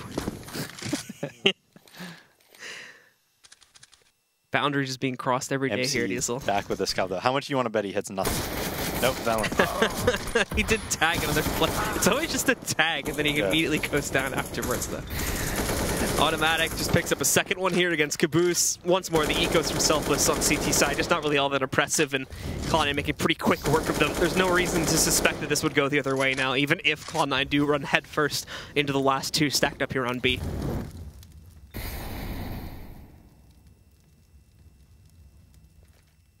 Just kind of weighing out their options here to make sure Selfless don't throw anything at them before they're ready to execute into the site here. Dizzy close up. He can actually surprise against one, and D catches a second here, eliminating Valens. But now left as the last man standing on the site, they can kind of just X him out one by one. He knows he has to get a little bit aggressive there to prevent him from being surrounded, but still can't get any kills, and Stewie closes it out anyway. Now Cloud9 have the lead, but it is taking us into another gun round for Selfless. Op coming out onto ZQK with the 180 ping. So they're going to have a full buy here, but Cloud9 has a lot of money. Even if they lose this round, they'll definitely be able to buy the next round. Looks like it might be something fast because they don't have anybody towards B. Nope, nothing going towards Useless now to watch B, so it's just default off the bat. Shroud and door, Valen's back of A main, nothing in the Useless room, setting up some type of a smoke. Let's see where this one lands. Go for it just yet. Yeah, I think it's going to be an A exec. I want to do kind of weigh their options out here, and specifically nothing, while also setting up the smoke as you mentioned. What are the odds that this smoke misses? I don't know. Where's it going to go? Let's see. No, it made it. I think it's just a... Perfect. Nice. EU smoke. EU smoke. So it does go across. Sometimes with Jordan, you just don't know. But it lands exactly where they needed to. The problem is it kind of isolates themselves, and now Stewie goes across it. Interestingly, there's no one on the site, though. It's just open for them. So this works out probably a lot better than they were hoping it would. Yeah, and it wouldn't have worked out if they saved all their Molotovs, but they don't. They have no Molotovs for the retake, and I don't know. They're not going to be able to retake this. They still have a ton of utility to hold off on the retake. Nothing's killing rotators at B. That was actually an A fake to B. And if you notice how Cloud9 likes to take the A site sometimes off that execute, or what they do off that execute is that they throw the wrap smokes, and Stewie goes inside the smokes and flanks the site. That's what he does. He goes through the smokes. I remember Sean Garrett used to do it. They called it like veggie wrap, and he goes, or maybe it was a Dren, and they go through the smokes. Well, now it's just down to Dizzy here, looking to save himself in the 1v4. They already know where he's positioned, so he does have to remain a little bit more mobile here for the double peek from the last two there on C9. Going in for the kill, do close it out, only losing OpTic along the way. Looking good to kind of fortify up their own money, which is incredible as is here off of the, I think it's 5 straight now, 12.8k for Stewie, 4k sitting on the board there for, I believe that's Valens, 6, 7, OpTic's a bit lower, 2.7k, but I think he's been dying a bit more often. Still, huge amount of money to work off of. Selfless, unfortunately, don't have a dream in the world of shutting that out at this point. They would have to really swing back in here and show some serious firepower if they still wanted to try and upset them. The Molotov up on top as well. Forces ZQK out, but what's interesting is that his teammate had a smoke that was used, but it didn't really seem to be communicated that well. His teammate that was with him stacked up there went out anyway, and OpTic, a little bit messy on the spray, does get one, tries to transfer it onto the second. That misses. Caboose does pick up the second kill. They're trying to challenge Shroud, and Caboose again, just getting whatever's left, essentially, in the open there after he baits out his teammate for a second time there, but hey, it found the kill, so it worked out at least.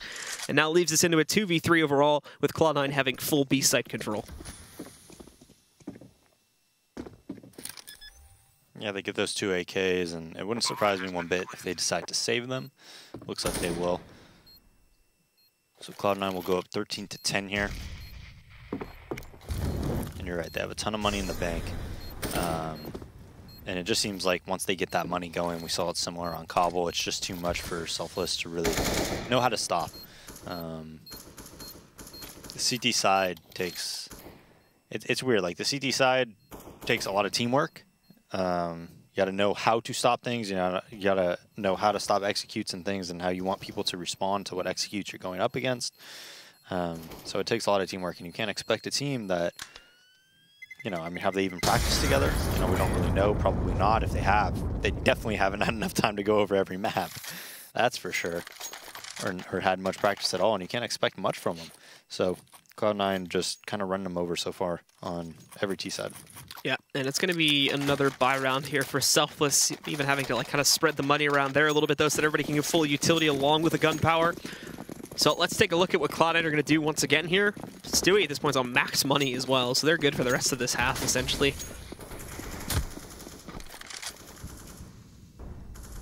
So on the opener once more, just the default from Cloud9. No one trying to do any crazy movement towards the sites just yet. D does try to watch out for boost movement if they wanted to go for fast mid control, but again, it wasn't really the case. As Cloud9 have been kind of fans of taking this nice and slow and basically as direct as you would expect for a T side here. Even seeing MC get tapped a little bit there, down to 66 HP early on, so they know that he went in there. He didn't even really spot all that much too, besides the one player. I don't think he saw the guy behind the box. Valens, I think, was crouching down at the time, so he remains undetected. And they're not even really going to be able to work off of that intel just yet either. What they are going to be able to work off of, though, is this huge push to the B halls, which remain huge push and the incoming 3 knife kills. Look at this now, as they are going to move back in. ZQK having 2 players lined up right here. They're not going for the execute just yet. He's got to be careful that we got automatic and look into that one, but ZQK still nets both of those kills. There is Stewie.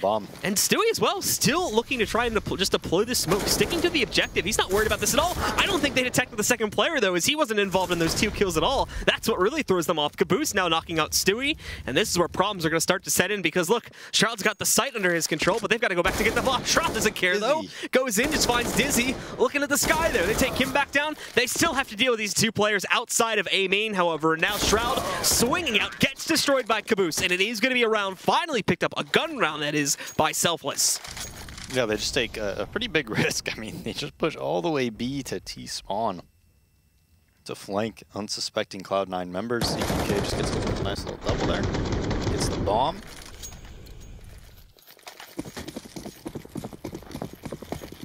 And so off of that, it'll bring down the money a little bit from Cloud9. Still quite a bit to buy through, though. And I imagine Stewie having to donate one over possibly soon going into the next round here, should it come to that. But Selfless as well, this could be even bad. This could be even worse news for them if they just lose out this round and get traded, as that's going to reset their own money, bring them right back down to square one, and make it a potentially very simple closeout for Cloud9 to push forward and make this a scoreline of around 16-11. Shroud, he spots the early aggression from Caboose. That's going to leave him dead on the ground. The rest of the CTs here are just going to be evenly split 2-2 with free mid control given to Cloud9 here as well. So that's Stewie with a free path into the vents in the checkers if he wants it. Automatic can swing up towards highway for free. They've already rotated Dizzy off the site a bit there to have him start going back down towards Z to kind of have a reactionary rotate, especially since MC got into A main for free. So they're probably not suspecting so much to come into that site. He may not want to go forward with the peek though, as Valens is going to be waiting directly outside of A main should he go through with it.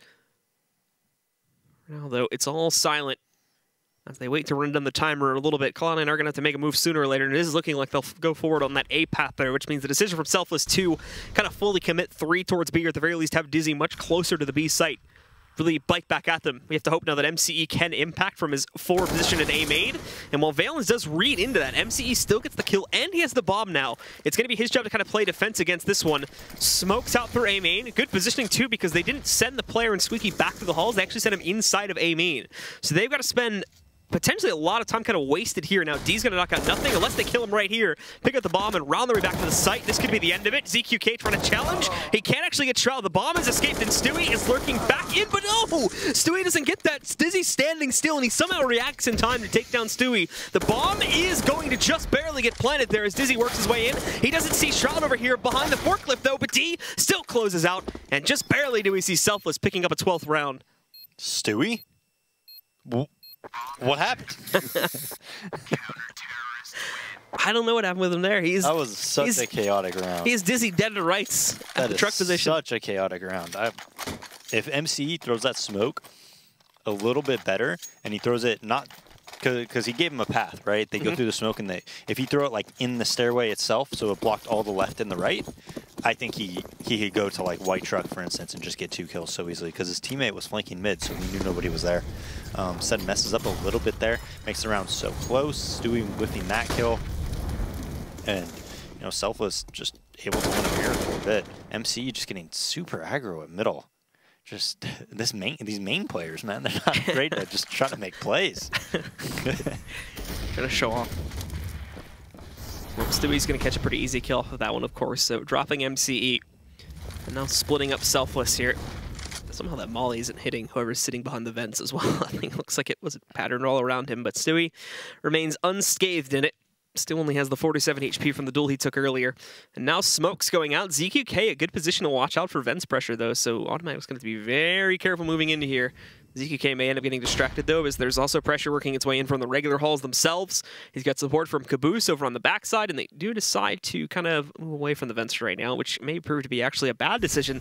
ZQK could have just lined himself up for a double. Also would have left him exposed for a regular B push, though, and now he swings out. Didn't see the head of the box. He did catch the bomb player, but yeah, didn't catch the second guy inside of the sunroom. The good news is, though, is that Caboose on the move. He'll get one, but kind of loses himself in trying to get up onto the site within that Molotov. So he goes down after that one. D with a trade, and then goes back downstairs and finds Shroud pushing out from Z. Now it's a 1v1. OpTic looking to clutch out here for the side of Cloud9 as he puts the bomb onto the ground. He's actually going to remain peeked, waiting for D to get aggressive here should he decide to go for it. He's got a smoke to give himself a little bit of room to try and surprise out from heaven if he wants to do that, but at the moment, just checking for it. Spots him at the generator, goes for the flick. It's a miss. He's not dead yet, though. 46 HP as D leaps down and tagged again now, down to 19, but he's not checking up on top, and this could lead to his own death. No! Still alive, 7 HP, looking for OpTic, who just can't close out on his opponent right here, but wasting a lot of time in the process. Wraps around, misses the close-up, no-scope shot. He's got the pistol out now. OpTic just wasting time, though. He closes out and gets away with the op for free at the end of it all.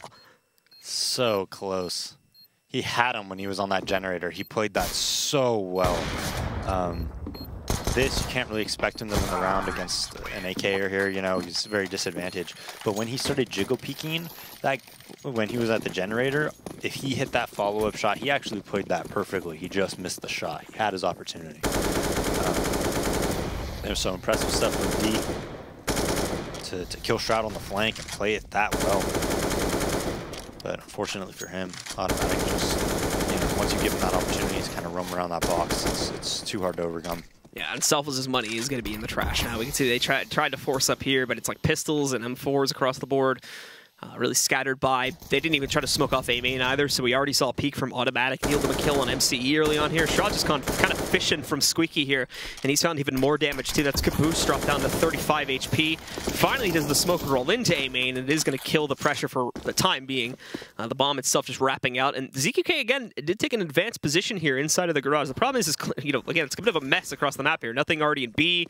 Finds essentially just a walk-in kill against D there, as I don't think he was expecting pressure to be that close up, but there is still the potential for ZQK to maybe cut off a player trying to go towards useless room. Valence watching out for it, though, and they do need to execute without losing any players in that round. So Cloud9 up on a map point, and we do indeed see Selfless with pretty much no cash flow to work with. We'll have to force into this with just upgraded pistols and armor. Yeah, only getting 1,900 for that round loss.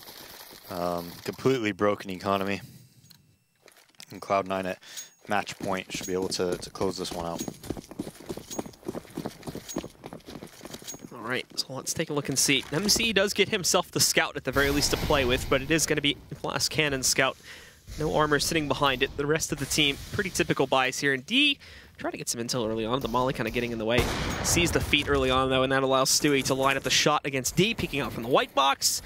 Relatively easy pickup right there. The rest of the team already following through up towards A main, where Dizzy is going to be holding out close to the corner behind that smoke. It's already started to fade away, though. OpTic sinking another kill right there. It's looking like the end here for Selfless, and it's not looking like that they'll be able to complete the upset. But still, all credit to them. On both of these maps, they put up quite a large scoreline, assuming that, of course, that we don't see the 2v5 here. It will be 16-12 as the final score. That's very respectable, especially when you consider they even pulled off a 16-14 on the last map as well. But Caboose goes down, just ZQK alive now, and Cloud9 with no reason really to stay passive here. They'll go hunting. Nothing finalizes it. Pulls out the last player there and does indeed take control of this map with a final scoreline of 16 to 11 there. So good stuff once more from Cloud9, and they do have the expected result of a 2-0 for this evening. Yeah, good job by Selfless, though. You know, they came very, very close. Just, you know, I mean, Cloud9 have been together for a long time. They're a much better team. Let's be real. Selfless didn't have much chance going into this, but I think they made the best of their opportunity, and you know, hats off to them, man. They played their hearts out. They played well. Yeah, especially the two stand-ins that came in here, or the two new players on the roster that'll be riding out for the rest of the season. But we're going to bring the analysts into the conversation now to get their thoughts, of course, on map number 2 here and how we saw the performance from Selfless transition from Cobblestone over to Cash here. Okay, so not quite as much of the same steam, but we definitely just saw them do quite a few interesting plays from their side over there, especially on the CT side. Yeah, I mean, Selfless kind of showing, you know, the best side of themselves all season, really, in these 2 games, with, you know, a completely new look in that sense, new players, new name, new everything, really. So regain confidence in that sense, which is, you know, fun to see going into the last couple of weeks of the league. Maybe they can save some face to close things out. I mean, there is still hope of actually, you know, playing a relegation game instead of just being automatically relegated, even though it does look pretty grim right now. There is a chance, and it is very grim, but like I said, these guys can't get hard on themselves here, because obviously, at least this lineup, I don't know what the future of this lineup looks like. I don't know what happens to these guys, but by any stretch of imagination, had you said tonight, yeah, these guys are going to get that many rounds, I would have most definitely said absolutely not. No way on earth. Yeah. No way on earth we're going to come close to taking a map from Cloud9. But hey, I guess I eat my words sometimes. I mean, I think any sane man would, you know, agree with you on that, really. Just there's no real logical meaning behind it. And honestly, even though, you know, it's a bit bigger of a margin that Cloud9 won with on Cash, I think it could have been even bigger. Days mentioned it a lot during the game, the fact that a lot of these important swing rounds that we mentioned on Cobble, you know, similar vein went in the favor of Selfless. Let's take a look now at round 18. We're going to see a selfless push here, but in reality, it doesn't really work out for them. No, but the initial idea is really good. They did something similar on Cobble as well on their CT side. They're being active, and they're being aggressive in the first buy round of the game, which is really awkward to deal with as a team. Obviously, you want to get something out of your first buy round. The problem is that, as you can see right now, they're up in a 2v3 situation, and for God knows what reason, MCE is actually going to push after it. And now we're going to see it from Selfless' perspective. You know, so the trades go back and forth, but they end up actually getting one man up as soon as Valence dies here in Abs, or in Squeaky. But what MCE does here just absolutely makes no sense. You're up one man.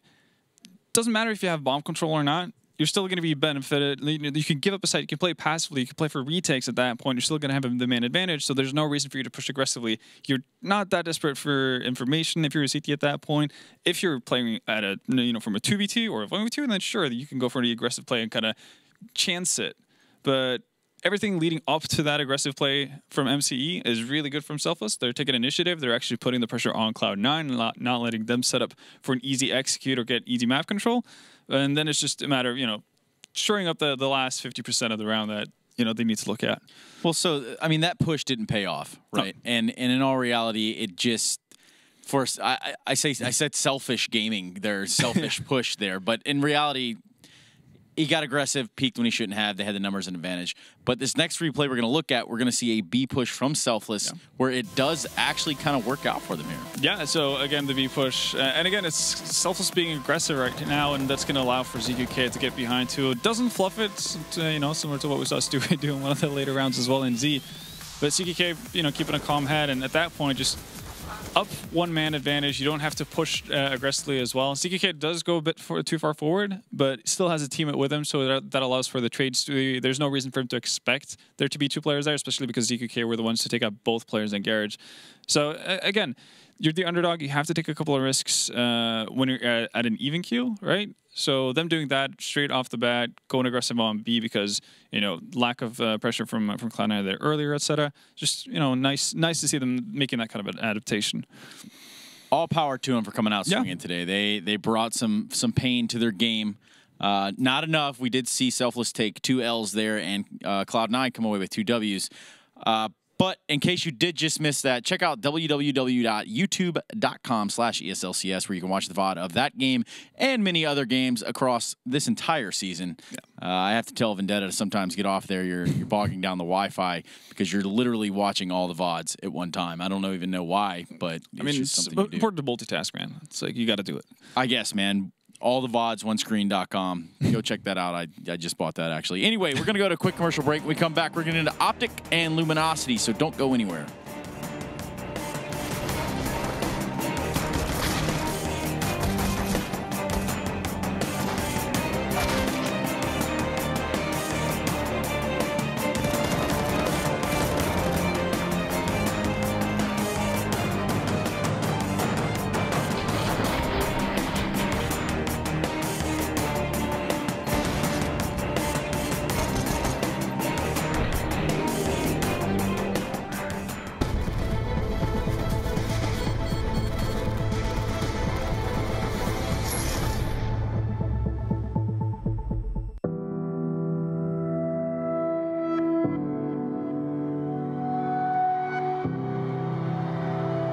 Ladies and gentlemen, welcome to ESL Cloud9. Two shots in a row. FNX about to bring it back now. All on Nico. Trying to see if they can get the defuse and Nico. Oh no, FNX has to keep Virtus Pro alive. Taco once closer. AW. He's looking further. He's gonna get a hit by headshot again. Oh my god.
It's important to be part of the Pro League because it's sort of the premier league for all the North American pro teams, and also it gives you the opportunity to make the LAN finals and play against some of EU's best as well. You know, with the sponsor Mountain Dew, can be really good for up-and-coming players. It feels amazing to have this opportunity, and I never take it for granted, that's for sure.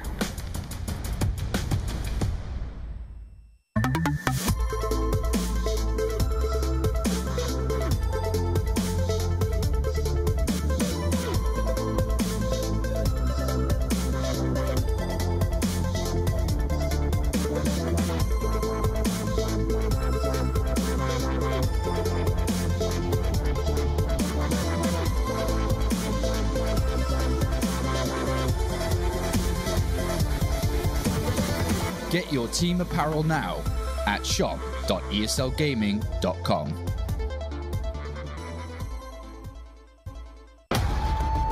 Counter-Strike is sharing incredible moments with us and will return to a memorable place.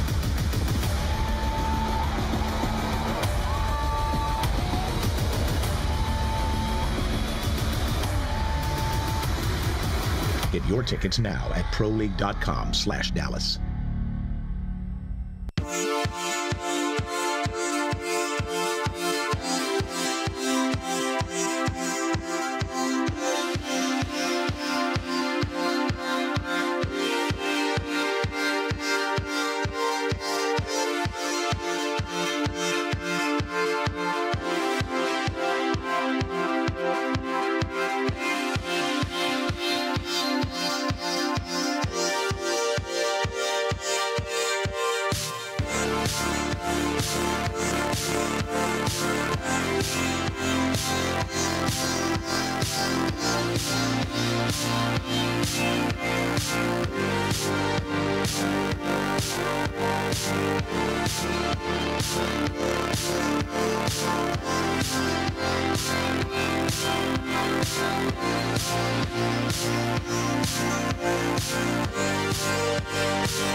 All right, we're back, and it's now almost time for Luminosity versus OpTic. We got them on 2 maps here, and before we get into that, I'm going to let you guys meet my co-host, Vendetta, in case you haven't done that yet.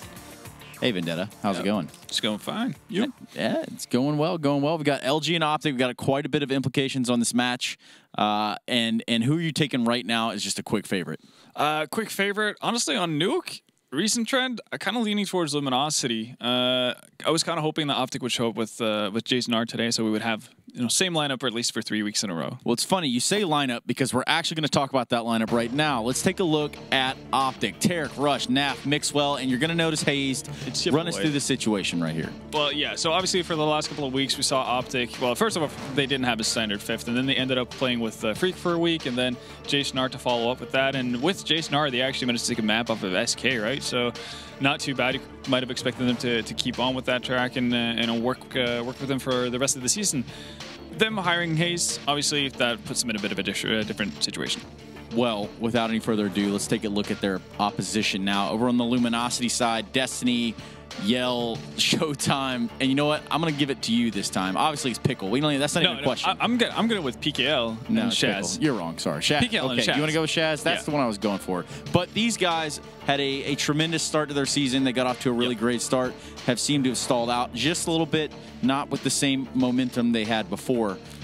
So what is there to expect from this Luminosity lineup? Well, the weird thing about this Luminosity lineup is that, as they've progressively, slowed down in Pro League, they've done, better in leagues outside or qualifiers outside of it, right? So they've gotten to, the last stages of qualifier for Star Ladder or this or that, and they're making waves in that sense. So right now they kind of have to hope that the trend continues or comes back to Pro League for them, so they can actually get a couple of W's, because 2 wins here on 2 maps that are actually pretty even, I'd say, in terms of like how you favor both sides. I think that could be a massive opportunity for Luminosity. Well, absolutely. I mean, I do see that one team here in Luminosity should probably try to get that momentum up, but there's also this explosive factor that comes with this OpTic lineup. I mean, there's very much a chance to come out here today just full swing. Yeah, and I guess you can have full swing and you can have too much swing, right? And we've seen that from especially Mixwell at times, where he overagresses, overpeaks, and that could be the end of OpTic. But also, if he's hitting his shots, I don't think anyone on Luminosity can compete. That won't be the end of OpTic. I don't think there will ever be an end to OpTic. Let's take a look now at OpTic on Nuke with Eric DeBear Stromberg. Thanks, guys. Welcome back to another Stromberg Strategies. We're going to take a look at Team OpTic on Nuke. And one point to make is that OpTic, they've had roster changes throughout the whole season. So one thing you can see lacking in a lot of their matches is that solid teamwork that builds over time with 5 people. It takes time, it takes work, it takes practice to do that. So OpTic, even though they managed to have a new 5th pretty much every other week, they still managed to stay up top. How they do that, I think a lot of it has to do with individual skills as well. As you can see right here, Jason R, who just recently was playing for them for about a week or 2, he's coming through here. As he peeks this lobby, as you see a little bit of the teamwork as the rest of OpTic is making distracting peeks from the vending machine and kind of squeaky door, and allows him to peek, get 2 kills. Right here, Elige, he has to pick 2 targets, Tarek and Jason are at the same time. Great peeking on them. They both peek at the same time. Rush right here, he's being very patient. As you see, there's only 30 seconds left in the round, and so him hiding there kind of caught Team Liquid off guard. And look, a bomb. He took on a 3-on-5 situation to a 3-on-2, and now I like this play. He throws a smoke because he's going to force the T's coming through smoke. You're going to see a lot of smoke plays in higher levels CS because it's so powerful that if you walk through smoke, I mean, you can't see anything. So it's always an advantage if you're playing behind it, as you see right here. Very smart play by Rush. And now for another one by Mixwell. He's so good. As you pause right here, what's so awesome about this is that it looks like he's putting zero effort at all in this kind of situation, but it's not true at all. He has great movement and great crosshair placement, angle holding. As Tarek is baiting for ramp, he calls out multiple people. Multiple people are out ramp. Mixwell is going to peek a small tight angle, move his crosshair probably a couple inches. That's it, and he's going to get 3 kills. As it just, I mean, it makes it look easy. He just makes it look too easy, but that's not. It's just years of playing and practicing, and a smart play by Mixwell. Is going to clean out the round here. Spoiler alert. But again, as you see right here, he's playing behind the smoke. A lot of teams do this. It's annoying to deal with. You as a person who's on the other side, you have to respect this because you can't push through it. You're going to get killed. But unfortunately for Stanislaw, he's caught off in the wrong spot. He gets taken out. OpTic, great individual play. Hopefully they get a 5th for a consistent amount of time, build up teamwork, and you can see that level OpTic reached back in December, hopefully, you know, in the near future. Back to you guys. Hey, thank you, Eric. Appreciate you. Now, we're going to get into Nuke with these two teams. Give me a quick prediction. Actually, probably a bit surprising. I'm going to side with Luminosity coming into this. They've had some decent Nuke games leading up to this, and I think the fact that OpTic are going to have to play with another stand-in is going to be an issue. I don't think individual skills can carry them each and every single time. But you're saying there's a chance. There's a chance. There's always a chance. Well, there's a chance. There's a 100% chance on that we're going to throw to Blue and Daze. We're going to take the action away from here. Take it, guys. All right. Thank you guys very much indeed. We're going to be jumping into our first map of the night between these two teams here, and it's going to be on Nuke. Not a favorite map for our observers, but actually a map that we've been seeing a little bit more amongst some of the NA teams. It's a very slow process, but they're slowly kind of phasing it in here. Thoughts on this map between these two teams specifically? Well, Luminosity, this is their chance to really propel themselves possibly into playoffs here. Yeah. They're really battling for that 5th, 6th spot, along with OpTic. But if they could win this, it's a good time to strike, right? OpTic doesn't really have a stable 5th. They're not really practicing. Trust me, I'm playing a lot of PUBG with Rush lately. They're not practicing that much right now, so this is a good opportunity for LG to actually, you know, take maps off OpTic. If they could win 2-0 here, or even go 1-1, that's gonna help them a lot. I think if they go 0-2, I don't know if I see them making playoffs though. I think Immortals will, you know, Immortals, NRG and whatnot, I think they could overtake them. Let's steal it away from them.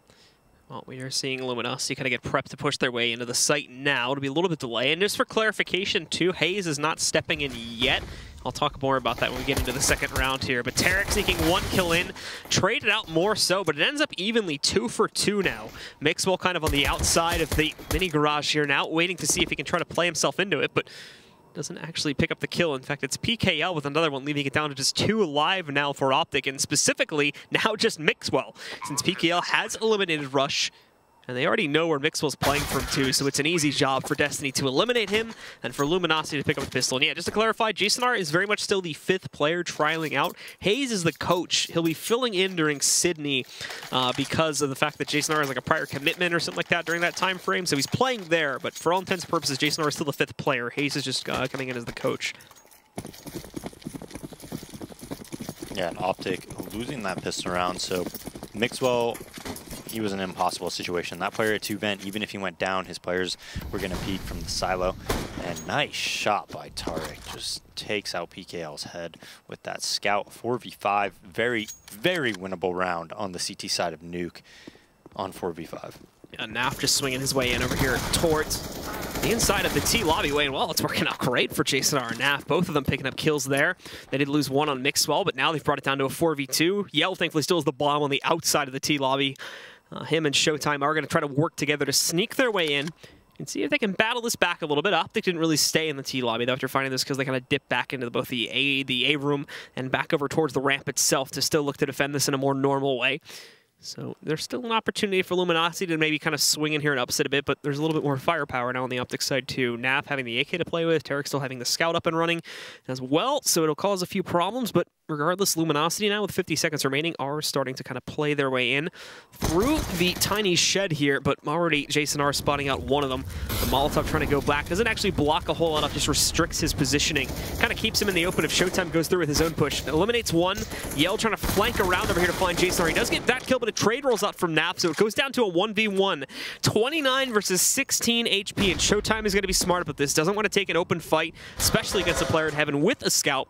So he does decide to fall downstairs through the vents and goes for the plant here instead, where he'll have a much better chance of being able to actually clutch this one back out.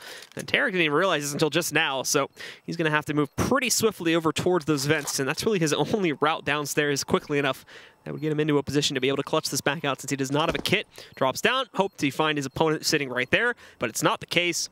And now with time getting lower and lower, Tarek is basically going to have to go on a wild goose chase and hope he gets lucky to find the position of Showtime. But finding the door open over there. Now just going in to tag onto the bomb. Again, time's pretty much run out, and with that Molotov, that should seal the deal. Even if Showtime does die here in the next few seconds, the round is going to go into the favor of Luminosity. So nice recovery down. I believe it was a 4v2 at one point there, but they do bring it back, and Showtime is the one to seal the deal. Yeah, and OpTic did not play that well in that 4v2. I think NAF should not have been ramped. They should have had one of their lesser gun players spot and then react and rotate to lower. He probably should have been top hut or Mustang spot with the AK. He'd be able to lock down upper. You already have Tarek watching the secret steps. You don't have to worry about that. And the setup was just all wrong in a 4v2. If NAF is Mustang or something like that with an AK, he's probably going to get one or two just so easily. He's going to be able to watch all of upper, basically. Well, now PKL starting us off pretty quickly into this third round here. He's already found Mixwell on the outside.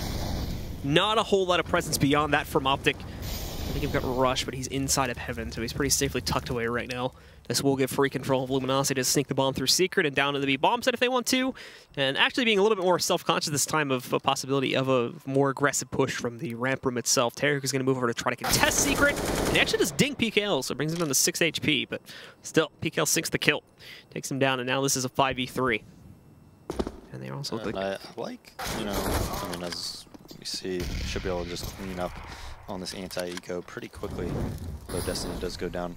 I like LG's chances here. You know, playing with the LG guys a lot, they're really sneaky at times, right? They can find openings in all these different areas, you know, like flanking people and then relaying that information to their teammates. They're really good in situations like that. You know, I play with them all the time in Rank S. And Nuke is one of the maps. I mean, what, if you make it 4v4 on Nuke, like there's going to be openings. There's going to be ways to kind of sneak around and get in a position where you could easily flank and whatnot. And then they have really good teamwork when somebody does get in a situation like that where they could relay that information to their teammates and kind of open up the round that way. Now we see OpTic with a full buy. No Molotovs on them, but they have 5 M4s. That's going to be Luminosity. Look at this very quickly. Destiny already swinging open the doorway, the main doorway into the A site here, too. Doesn't follow through with it, but he's going to pop the door open with that HG grenade and then smoke it back off to make it look like they're trying to go for like a fast vent drop, but that's not the case. In fact, they're sneaking pretty quickly over towards Secret. The problem is, though, is that Secret's mollied out, so they can't actually go through towards it just yet. This kind of leaves their molly, though. Yeah, that leaves PKL in the open for a few extra seconds, and he's going to go down. Rush catching that kill, and now going back over here finds 2 more. He played that so well. He's the ramp player. He saw the outside smokes. He goes to help outside, gets a kill through the smoke, then goes back ramp and kills 2 more. Unbelievable. Yell's going to be able to counter out Mixwell when he tries to sneak out from the box alley there, taking him out, but I mean, still a heavy cost to Yell. He's down at 4 HP now, so I think he's just going to hang out here, actually, and try to see if he can, at the very least, get a little bit more intel about what's happening on the upper site. But Showtime sneaking through Secret and is going to kind of shuffle his way over towards B to hopefully get a bit of a plant there. I think he is anyway. I'm not sure if he's with Showtime still. Yeah, he did go downstairs, so he's fully committed down here. And Yell just hoping that he can get lucky and catch a player looking down the ramp and not necessarily in the direction of Hell, which may be true. At the very least, he may find it open and have an easy path to go down those steps. But with 30 seconds remaining, these last 2 are going to have to make a move for the site pretty soon here, as otherwise they're not even going to have enough time to get themselves out and put the bomb down. But thankfully, their chosen paths have been pretty correct up to this point. And I think even moving into the B site, they're not going to be finding a whole lot. Obviously, NAF inside of the new Toxic room here with the double doors. But beyond that, there's actually not a whole lot of presence down here currently. That doesn't mean rotates aren't going to be coming in quickly at all, but still, Nap down here, they're going to have to go for the check, and it's Yell with 4 HP, but he still instantly finds the headshot against Nap, and now they've got mollies inside of the vents. They're going to re-molly it. Unfortunately, they weren't paying attention for a fast decon push, and Rush is actually ended up with an ace on the round as he finds those final 2 kills. I'm telling you, Blue, I think the best 3 players in North America right now, and probably have been for the last few months, is Stewie, Automatic, and Rush. I think they are the best 3 players in North America. And then 4th, I would actually say Nitro. And Elish. What's your thoughts on the whole like LAN versus online performance with those 2? Is that something that gets brought up a lot actually about how kind of both of them show up a little bit more on LAN than they do online? Yeah, no, I think they're better, definitely online. Nitro, I mean, as far as every player in North America is concerned, I don't think there's another. If you had to give me one player to just hold an angle, like Fence on Cash, if you're gonna pick any player to just hold an angle like that, I would pick Nitro. Out of any other North American player, I'd say Nitro, each and every time. Online, he dies a lot, to be honest, holding angles like that, but that's just because it's online Counter-Strike and everybody has 50 ping and the Peeker's advantage is too much to overcome. But on LAN, he's gonna get that kill like every single time. And then Elise is just like super insane and dynamic in all those chaotic environments and stuff. Well, Destiny's going to try to swing up the vents after he does get through Secret Free. Nobody's paying attention to the site, though, so Jason R only gets 1, but I think he assists on a lot more than that. And OpTic do indeed close that out. It's a bit messy, of course, and a bit chaotic within the site, but they do win it out with 3 players left alive. So they get their 2nd there, and that puts LG in a position where they really can't buy here, actually. They're at most probably going to be looking at a half investment unless they decide to full force. And indeed, they do decide to pretty much full eco this one. Just a couple upgraded pistols, and that's going to be it. Even a few of them working with Glocks still, as Destiny and PKL fully safe without any investment at all. So they're going to go pretty quickly towards outside here. At least Yell is hunting for deagle headshots primarily, but there won't be any contention on the actual outside area here where the T's are going to start pushing from. Mixwell goes inside of the warehouse, spots them on the left, but nice shot from Yell. Knocks out Mixwell early on here, and now Tarek as well spotting some more aggression by the T's inside of their own lobby.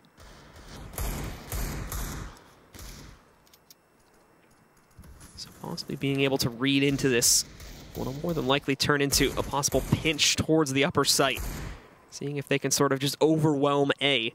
But Jason R is still up on Heaven. He's going to be able to actually be in a really good position to counter on a lot of pressure from the shed here. Oh, nicely done from Showtime. Just catches Tarek going out.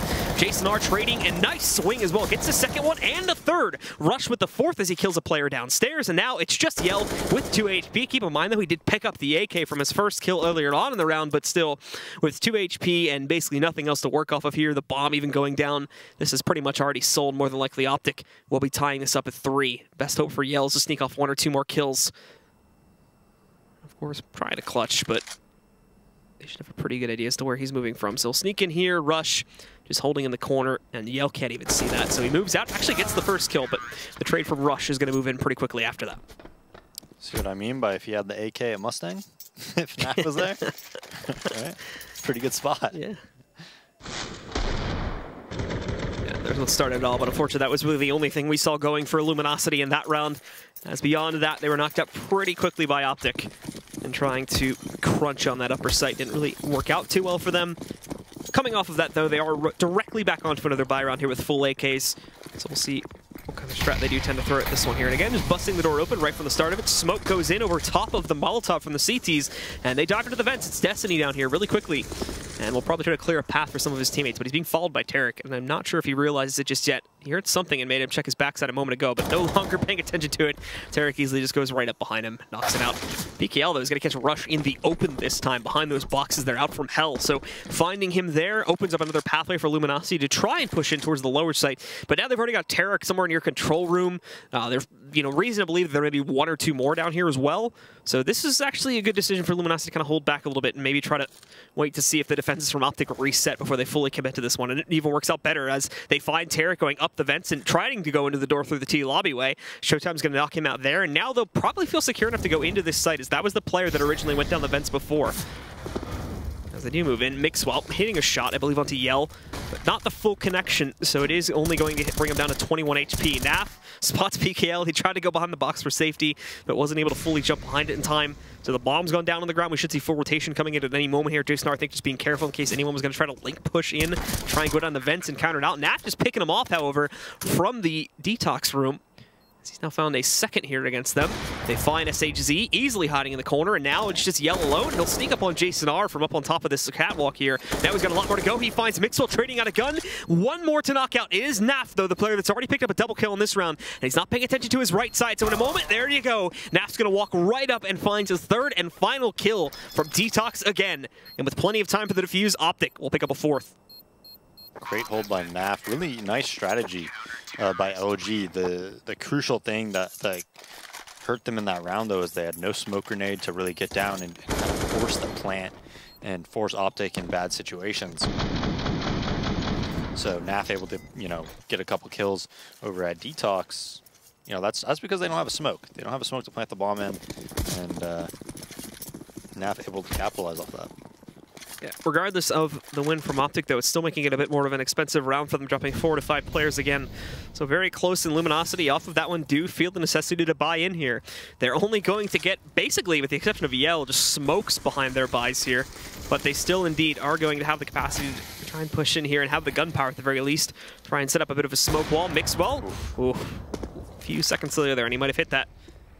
For right now, not going to be able to find the connection, and promptly, after missing that shot, falls back, and ooh, Ken has a lineup here. In fact, catches them moving out of the smoke this time, taking down PKL, relays the info, I imagine, on the second player there, and indeed, it'll work out great, because Mixwell just goes up towards Heaven, picks up one more kill, and it's down to Yell now alone in the 1v3 with no great positioning to work off of the bomb going down, and he's pretty much boxed out at every avenue here, so more than likely, this should be a quick shutdown from OpTic. There you'll have it. Jason R, a little bit aggressive there, but he does take the final kill. Yeah, LG trying their best to dwindle their economy down. They do have money bonus to work with now. Mixwell just seeing a little bit of a gap through that smoke, able to kill the players coming through mini. And LG, you know, they're strategy-wise, though, they're playing pretty well. They're throwing the smoke. Sometimes they're getting down lower through the vents, then going ramp. They're throwing outside smokes, trying to throw them off before they went down lower. This time they, you know, tried to wrap through mini. So they're mixing it up. But OpTic's just, you know, a little bit ahead of them, one step ahead, kind of just, you know, rush, leaving ramp, getting outside kills, going back to ramp. Mixwell watching mini, gets that kill. And as soon as Mixwell gets that kill, he relays that information that it's a mini split to upper. All of a sudden, all his teammates are all on top of it. They know exactly what's going down, and it's a pretty easy hold for OpTic. So it has been a 5-round streak now for the OpTic roster. Luminosity only having 3 rounds off of the virtue of winning out the pistol and the following 2 anti-ecos. So they are not looking too good right now, and because of that, they've chosen to go for the tactical pause here. Already expired, though, so we're right back into the action, and we will see what OpTic has to offer. As Naf is going to be taking a bit of lessons from the Shroud camp, possibly, as he's now also going to go for the AUG buy here in the 9th round on the half. While the rest of his teammates still sticking with the normal pickups here. Luminosity do kind of force into this one a little bit here. Tech 9s and armor buys. I think it's just half buy, actually. So they should still have enough money for the next round afterwards. Destiny going to be working with an ump. And we will see as they smoke it off pretty quickly past the red box here. Just going to be going for really quick secret control downstairs into the B-bomb site. Not really wasting any time either, transitioning this to the site. They try to go for it, but Nav now having the AUG to play with. Tarek also picked up 2 kills. He's got to kind of run away, though, as he's out of ammo. Just tossing in the nade to hold off any extra players that would have followed him through. It's down to PKL alone after Mixwell picks up the 4th kill against SHZ. The AUG meta. It's in full swing now. It's I feel spreading. like the AUG shoots faster than that before. Well, that actually be... I think the fire rate's faster. It might be, actually. You know, I don't think you could judge any of the weapons by, like, the graph, though. The CSGO. Like, no, you know when you buy the guns? I'm Yeah. pretty sure they're all from, like, a beta. And the guns have changed, like, 10 different times since then. Well, it's like... There was the nerf to the firing rate of this gun, this version of the M4. That was like a year ago, I think. Oh, it used to be a laser beam. Everybody used it near the end. It was insane. And it was 2,900, right? For a long time. No? Yep. It was the same price, was it? I think it was 200 cheaper, right? Yeah, no, that's right. Then they made it the same. They made it the same with that patch. That's right. Well, this time it's a huge stack of OpTic players challenging that door play. Showtime is going to be outside here, trying to re-challenge against Mixwell here, but he doesn't get the kill. He only brings him down to 7 HP, so he's going to be able to fall away from this one. And the rest of LG kind of remains spread out, but most of their players centered around like lobby and the push over there towards ramp, just kind of taking their time with it and having Showtime control outside. Whereas everybody else on OpTic, after a few adventures here at the beginning of the round, also set up in a pretty standard pattern here. Yell trying to check out, make sure there was nobody holding close vents. PKL did find Tarek outside here, so this will give Yell the ability to kind of push back out. But the molly in his way is going to force him out further. Nobody's paying attention to that, at least until Jason R checks for it. He'll be able to take down Yell. And now again, advantage to OpTic as they hold 4v3. And Luminosity is also not even really getting any control. They keep trying to seemingly force the issue out into this upper site. But every time they do it, they just lose all the players. I think PKL will feel safe to move out, though, now after hearing what he probably interpreted as Jason R falling back, and that was indeed what it was. You can hear the footsteps just a moment ago there. So now Jason R actually going to be holding into a pretty close corner here behind the nukes themselves. Mixwell picking up a kill. Showtime trying to move up to punish that without going into hell, as I think he's still cautious of Rush being in that hallway and being able to counter out. Backing up further and further, but he can't spot Mixwell just yet. He's looking for him. I think he sees what might be him, but he wants to fully confirm it, and indeed he shall. Takes down Mixwell with a cheeky headshot there, eliminating him. Rush does trade on the Showtime, though, and now it's SHZ alone in a 1v3, where Jason R, back on the site, is going to finish off the round. Yeah, and Luminosity's getting in positions where, you know, they have opportunities to win the round. I mean, even that round, you know, I mean, it was a 4v3, but if they're able to kill Jason R, maybe it's Silo or something like that. But positionally, OpTic is rotating really well. They're generally in position to trade the kills, even though LG might have a chance at winning the round. OpTic always has that extra guy there that really turns the round to their favor. Well, we do have, again, pretty similar positions being taken up by OpTic this time. Mixwell just trying to be careful of like Twinkie action over top of it. Not going to be spotting it just yet, but Luminosity are indeed going for outside control. Once again, it's been their go-to. Sent it, however, in varying degrees of players. And Mixwell, I think, is going to tag Showtime through the box a little bit. Oh, lining up 2 in a row, though. He eliminates Yell and goes right back in for Showtime. Remains peeked out. Misses that third one, though, and that's where PKL is finally going to get the trade. Still the damage being done. Brings us into a 4v3 with no real control to show for it. Out there, smokes and whatnot are gone. They're 2 beyond. PKL outside are trying to move in towards the ramp and looking to get control here as they will line up to potentially swing down the steps, where defenses from OpTic are actually quite light. They should be able to, at the very least, get a plant down there, since most everybody on OpTic is still focused upstairs. But I think one player may have swung down in the meantime and potentially is watching out from the vents. Not peeking out just yet. Tarek up on top. Down below, they do have Naf waiting inside of those vents, but not in the direction you'd expect. He's actually watching out for secret pressure. And while moving in, apparently nobody's paying attention to those vents, as Naf is just going to walk right up. Find Destiny looking in the complete wrong direction. PKL tries to sneak inside of the mini garage. Tarek's going to find him there. SHZ up close. Naf wins it out again with the AUG. Even at close range, doing massive damage, taking out SHZ. Yeah, and I'm pretty sure the AUG one-shot's close range. Not 100% sure, like, I think it's like kind of like a 250 one-shot them if they're that close, but then from farther away it'll do like 90 or whatever. So that's another reason why the AUG's pretty nuts. I gotta start using it a bit more. I just suck with the scope. Whenever I scope in with it, my aim is wild. Okay, I have no control. So I don't know, maybe hold the angle with the scope, but then everything else down. I mean, all the PUBG has got to be helpful with that, you think? True, the red dot sight is just getting used to scopes now. Oh, absolutely.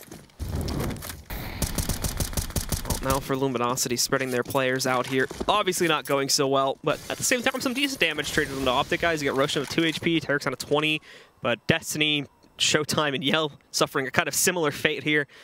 And all of them stacked outside once again. Very similar problem to what we've seen before, just really failing to get that good control outside to safely push towards Secret and then transition it downstairs. Destiny going to try to sneak out through the ramp here now. I believe he went in through the vents, but working his way up. He's got Tarek. Unfortunately, he doesn't check from behind those boxes, and that's where Naf is going to be able to trade that out pretty quickly afterwards. So down to 2 now on LG. Both players split up here. SHZ, or excuse me, Yell outside of just the mini garage there. Mixwell's going to have an easy kill when he wraps out into the open, and for SHZ, he's got the bomb, of course, so maybe he can sneak into plant, but there's, I think, 1 or 2 players here defending on the site. Just can't hit a shot. So Jason R is going to take him down. Yeah, and after giving up the pistol, OpTic winning 9 in a row. LG's had a couple opportunities, especially that lower site one.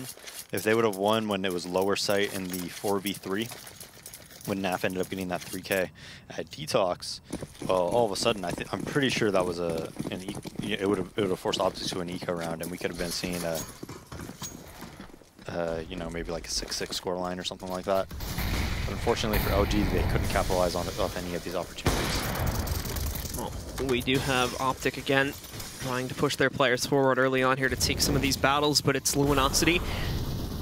And ultimately, again, will have to take the engagements themselves and try to knock out OpTic's players early on in the round. And we can see Mixwell taking that duel. Once more, just waiting it out, and so far been almost flawless on outside here. He takes another kill down right at the beginning of the round. It's SHZ getting eliminated. The others trying to lurk their way in, but now Mixwell's inside of the warehouse here, and he's up to 3. A fourth awaits him if he goes for the re-peek. Finally missing on that one, but re-peeking again. Finally goes down to PKL.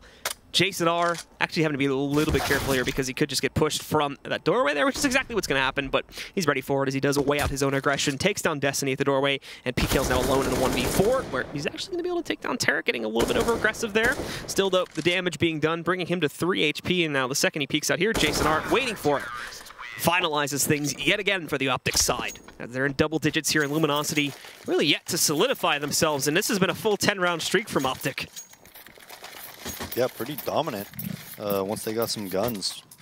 Just rolling over LG. I mean, LG's had a half buy every other round as well, but Mixwell just kind of dominating them outside too. Every time they go outside, Mixwell seems to be getting kills. LG just not really on point teamwork-wise, you know, not throwing the flashbangs when they try to go through mini to kind of blind Mixwell. And OpTic just making great reads. The nade a little bit too deep. If it had been thrown a second earlier, we could have had massive impact. And actually the problem is now it's going to kind of overwhelm them. Rush tries to spray in past the smoke, but doesn't mean anything there. This is finally room for LG to sneak back in. They not only got that kill, but they knocked off half the HP on Rush, and they're going to get probably pretty free control downstairs overall. So that's the plant going back in. It's going to take OpTic quite a bit of time to line up in positions for this retake. And LG still have all 5 players up and rolling at this point. So this is a great start for them. They're just trying to kind of investigate in the vents there before swinging around over here to the toxic doorway, checking it out. Oh, good initiation, though. SHZ was not ready for that at all. So immediately knocking him out, looking for the angle to try and contest towards control, and he does succeed in it, but still not going to be able to get the kill in time. Destiny gets the better of him. Same with Showtime gets the better of him, and then PKL and Destiny pick up an assortment of kills across the board beyond that. And OpTic finally losing out a gun round here, as Luminosity are going to pick up a 4th. Yeah, and I actually thought Rush was playing ramp, but I think this is how what OpTic is doing. When outside smokes happen, immediately NAF goes to lower from ramp, and then Rush is actually the rotator. So he's fighting outside, and then he goes back and spots ramp for NAF if they're going to come down ramp. So I think that's how OpTic setup is working. The one round we really saw them challenge Secret. Tarek and NAF were both there. They kind of read that they were going to go down Secret. And then another time, if you remember when they went down lower, which kind of furthers that theory, is that Yell opened the door, if you remember, and he killed NAF while he was in the new room or whatever. What do you call it? Decon? No, the other one, the double door inside lower. Oh, it's just Toxic. It's new Toxic. New Toxic, okay. Yeah. Because the old Toxic is now just Decon. Yeah. It's not even technically the same position, but close to it. Anyway, Yell finding Tarek early on here, and Mixwell actually getting surprised a little bit by that late peek. So this is great on the opener from Luminosity. Great trade from NAF, though, up on top of the ladder, and immediately trading that back out. So it does bring it into a 2v3. Problem is, there's Luminosity again, full control of the site, just really fast-paced play as soon as they start their actual hit. And it works out great for them, as now OpTic completely boxed out of the site. Both, I believe, are going to try to move in through the mini garage, depending on what NAF wants to do here. Rush does pick up a kill on Yell, so re-evens it, but he took a lot of damage. He's also got a lot of utility, though, so definitely, in my opinion, going to want to try and use some of this before he has to push back in and possibly lose his life. Molotov could very easily burn a player back out. 1-for-1 trade as they do move back in. NAF not checking his corners, though, and that's going to lead to Showtime, closing out on NAF and giving Luminosity a 5th, as they do finally get 2 rounds together at the end of the half, but a full 10-round streak from OpTic Gaming. And with that, they'll hold a hefty advantage coming off of the first half. Stick with us, guys, to see if they'll be able to continue that domination to close out this first map, or if LG will round the comeback.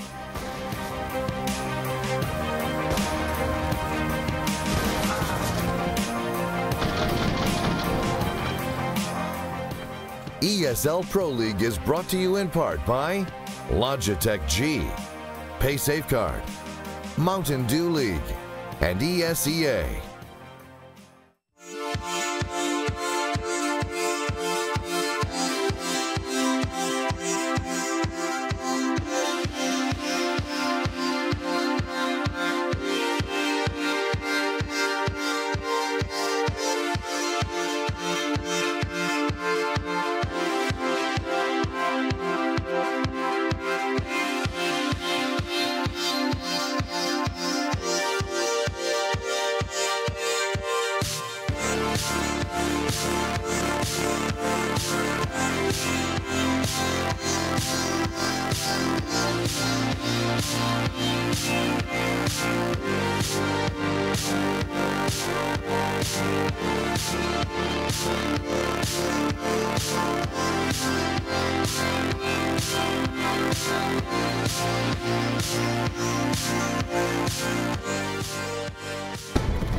Well, we are back now, folks, and it's time to get into the second half here between OpTic and Luminosity. OpTic with a huge streak in the middle of the half there, and Luminosity, although they won the pistol in the following 2 rounds, were very silent until the last 2, where they did manage to scrub a few gun rounds together and make it 5-10, which is, you know, they can definitely recover from definitely respectable half. I mean, yeah. If they could win pistol and not get eco'd, I would actually favor them to win based off what we usually see on Nuke.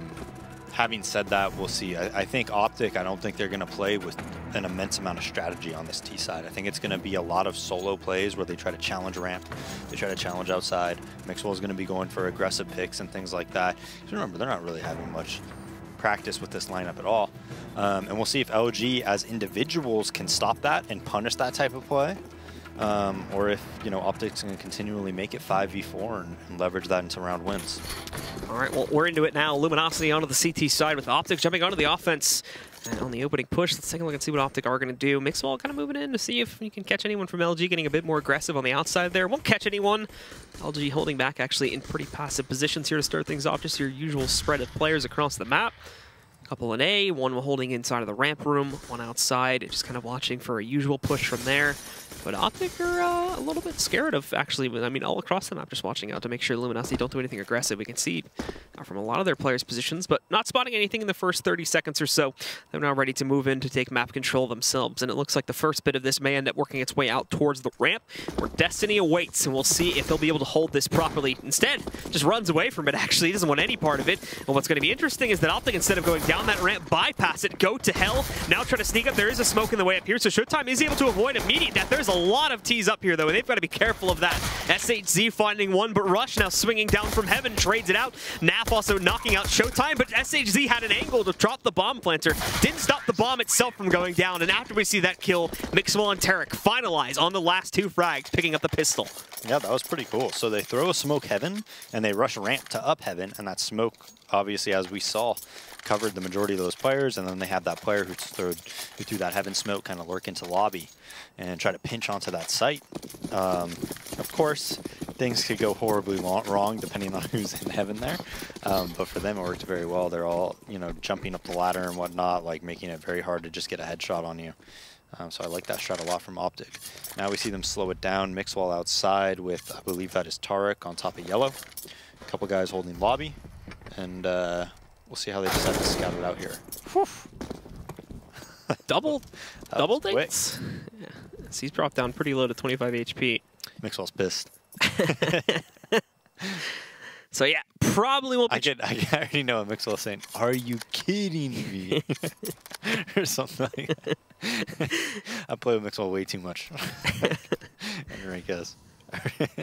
So he'll have to try and go a little bit more sneakily forward at that. You're having a good time with that, aren't you? But now we do have the rest of OpTic again moving in to take control. Back to what I imagine the original plan was here. The smoke's in, but actually they're going on the left side of that one to wrap back around inside of the mini garage. Well, the timing on that one could not have worked out better. Jason Artis catches Yell leaping down from on top of the shed. Tarek finds PKL in heaven. Finally a trade from Showtime here, but ultimately Tarek's just going to hold inside of the mini garage and take out the last few players there to give OpTic their 12th round. Yeah, 12-5. Should be 13-5 here. after this round. So after Mixwell gets dinked, they throw those outside smokes and they actually wrap towards the mini. So it's a little bit of a fake, like they're going to go secret, wrapping towards mini, splitting on that upper site.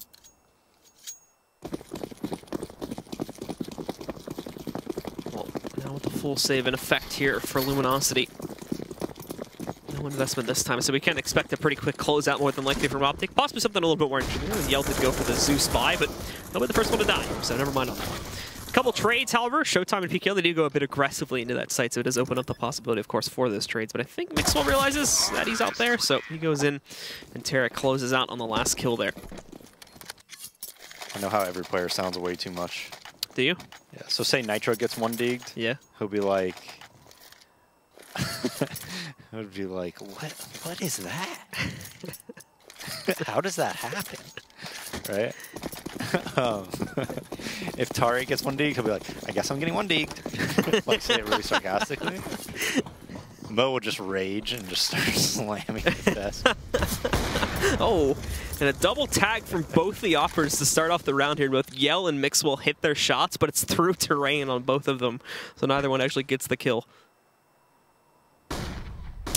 Miss the days where you had those like alternate channels streaming the tournaments that had like the comms and stuff like that too. I know. As a player, I'm so incredibly against that, but like obviously I'm not a player anymore. So as a fan, it's the best thing ever. It is the best. Nades again early on here against Yell, bringing him down to 16 HP. There were some good videos like Katowice 2015 and whatnot from that. I think it was 2014.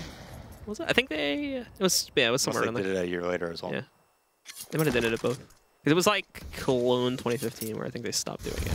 But anyway, Yell moving back in here, finding Mixwell. Tarek with the trade up from up on top, but there's still the problem in hell. And oh my god!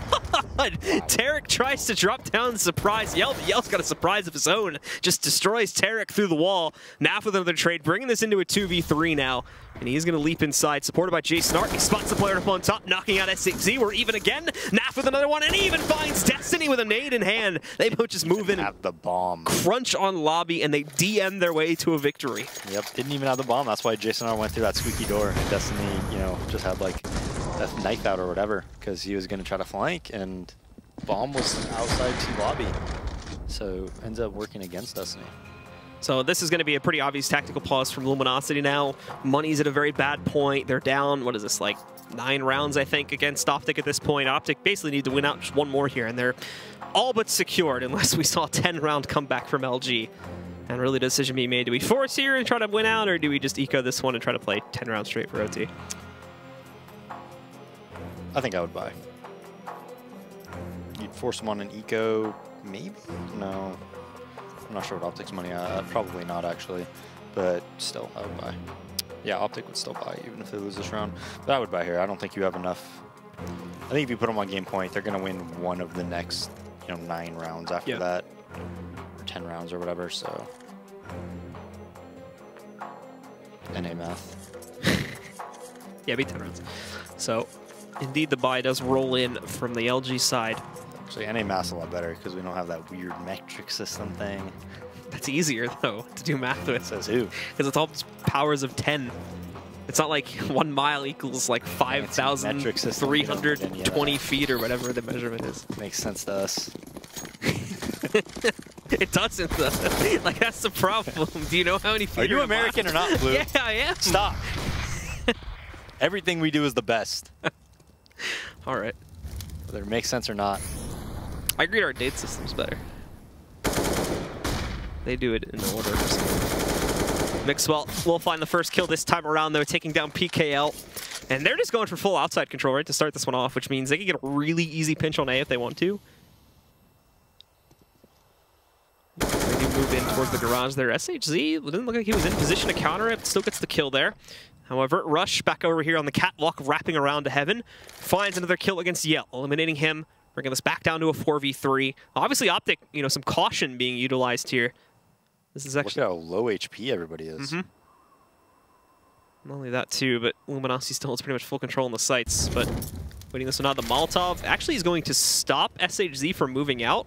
originally looked like he was going to peek outside. Rush is just looking at his teammate like, are you trying to kill me, bro? So he moves in, and actually it's Naf that gets that kill there. Tarek finalizes another one, and it's just down to Destiny here at a 1v4. So despite the low HPs, this is probably not possible at this point. And considering the buy they would have going into the next round, they wouldn't be completely out of character to just fall back at this point. Yeah, I mean, definitely not going to win this round, but a nice just tactical,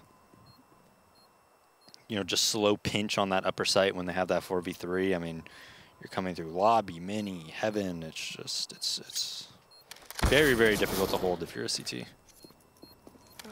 And now him going over here towards the roof to look for that save.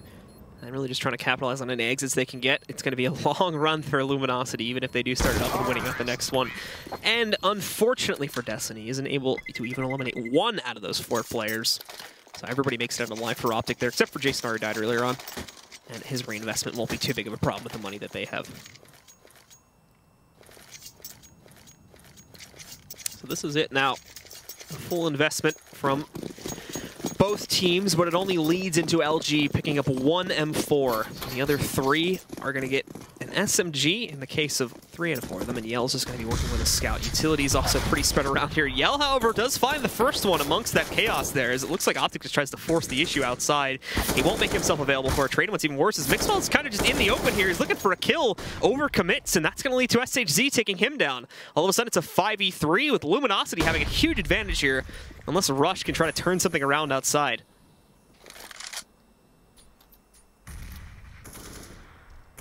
Tense here for him now. He's hoping he can catch the peek from Yell. Yell just reconfirming the position of Rush from up on top of the mini shed, though, and now he's kind of going to fall away so he doesn't get overwhelmed here. The rest of his teammates working their way through the lobby, over here through the trophy room as well to try to go down the ramp and try to make this a B execute. They missed the chance to eliminate Destiny here. He gets safely over towards control. Rush is still hunting for kills outside. This is a lost cause, and it's what lost them so many players at the beginning of the map too, or the round, I should say. As he does tag onto a little bit of damage, but nothing too serious. And now even going down Secret, he's going to have to fight for control to get inside of the site. His teammate's still looking for a way down there as well. There's really just nothing working out for them at this point. Finally, we do see Jason R getting a first kill against Showtime. And Rush, this has been like the battlefield for him and the rest of his teammates, but he gets too distracted by it, and Destiny's able to push back up. Jason R with the second one right now, but very low on HP. 21 to work with, and the timing on this peak from Yell could work out. Good decision to use the Molotov here, but I think Yell's just going to push against it anyway. Nap picking up one more, but Yell finalizes it with the scout. It ends up with a nice 3K on the round. Yeah, Yell just making a play running through the molly. Killed Jason R, who's just an animal this match. I mean, they almost won that round 5. Nasty. And that was from Furad's back, actually, but still a nice shot from Yell. I just want to showcase there one more time for you as he hits that one. Luminosity on the comeback path, but 9 more rounds to go. Still a very long way to cross it, and the first parts of it are going to be actually breaking the OpTic economy, which is very, very strong. In fact, they've got enough probably to buy for another 1 or 2 rounds after this one as well. So they're still looking pretty strong. Smoke though by Yell, I like it. Just kind of mask any type of movement you have. The T's don't know if you're CT or T red. They don't know if you're left side big. They don't know if you went to secret quick or anything like that, or if you go close right underneath yellow. Just taking away that vision. Although after a little bit of delay, it does look like OpTic's getting ready to deploy smokes and Molotovs into the site. So OpTic probably going to try to go for this pinch on the A site again. Problem is there's not really anybody watching out for the mini shed. So Yell is going to have to rotate in quickly, but he finds some great impact. Triple kill and the quad as well for Yell, as he does from that side on the mini shed there. Just close out on pretty much everyone from OpTic and kills that pinch single-handedly. Yeah, and I believe that Mixwell and Tarek went through mini on that, and Yell just read it to perfection. He sees the shadows and just runs in. Gets how many? 3 kills. 4 as well. Yeah, I'm surprised that OpTic is this well drilled though. That was a nice little strat that they had. Obviously they get flanked, but I mean, like, the nades were all there, the mollies were there, it was pretty well timed and whatnot.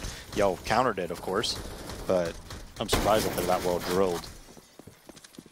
Especially for, you know, even if this is like something from Hayes now coming in, this is like really short since they just announced him going on. Do they now have the most talented coach? I don't know. Possibly. Because even in the game, I think he is. It's like, it's hard to tell. It's the Observer. I think the Observer takes up the second slot. Yeah, they can see LG's coach, but I think the other one isn't shown for some reason, so we won't know for sure. I'm going to assume yes, though. But anyway, Rush moving in, picks up that first kill on Destiny, and Tarek just, okay, hopping around. Somehow got all the way there without being noticed, but he does pick up an additional kill before being traded out by Yell. And now we are going to see SHZ taking down Jason R, leaving this into a 3v3 here now with Luminosity rotating down quickly, the plant coming in, and Naf choosing to take that duel there, does lose his own life. Mixwell with a scout in hand, tagging one more. It's been set up for Rush. 2 players tagged down extremely low. That door swing open, but they're both lined up. Rush is going to kill both of them, and now Yell trying to clutch with 9 HP behind the nuke. I don't think Rush realized that initially. Now just sticking the plant, but it doesn't work out. So Rush with another massive round of 4K to close out the map. And we do indeed see OpTic taking nuke, going 1-0 to start off tonight. Telling you, man, Rush, top 3 NA player. Getting it done. Rush with some good... G2, Vendetta told me. Yeah, Smith is the best. When I say most talented, I mean like as a player. He's the most talented player that is also a coach. But Hayes might be number 2. All right, so after that one, of course, we're going to bring the analysts into the conversation to close out the discussion on map number 1 here, guys. Let's get your opinion on the way that map number 1 broke down and how OpTic pretty much just crushed it here.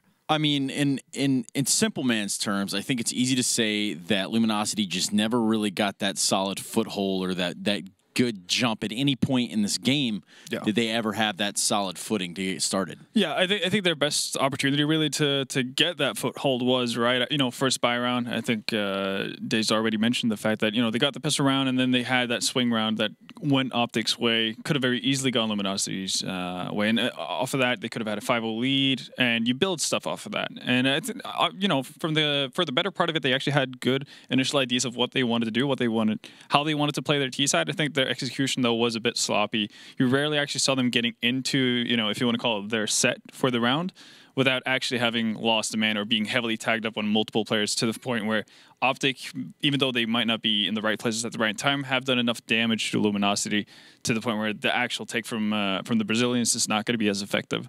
Well, OpTic doing a lot of damage. Rush in particular in this demo we're going to load up right here for you. Rush really snagging in 5 kills here. Yeah, and you're seeing why Dace constantly labels him as the best CT-sided player in NA, pretty much, together with Tim on C9, and ramp push, and from that rotator position, just constantly being active, being able to find 2 players initially there, all by his lonesome. And after a bit of wandering around the world with Yell and Showtime, they're going to get found out by Rush as well to end it out and close out the round with an ace.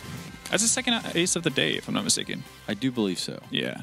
Don't hold me to it, though. No, I'm confident that it's the second ace. I'm just completely lapsing on who the first player was to get an ace, but I know we had one. Well, you know where you could go to find out who it was, right? I think it's a place called youtube.com/ESLCS. This guy's good. And you can also find all the matches, all the games from both EU and NA for the entire season.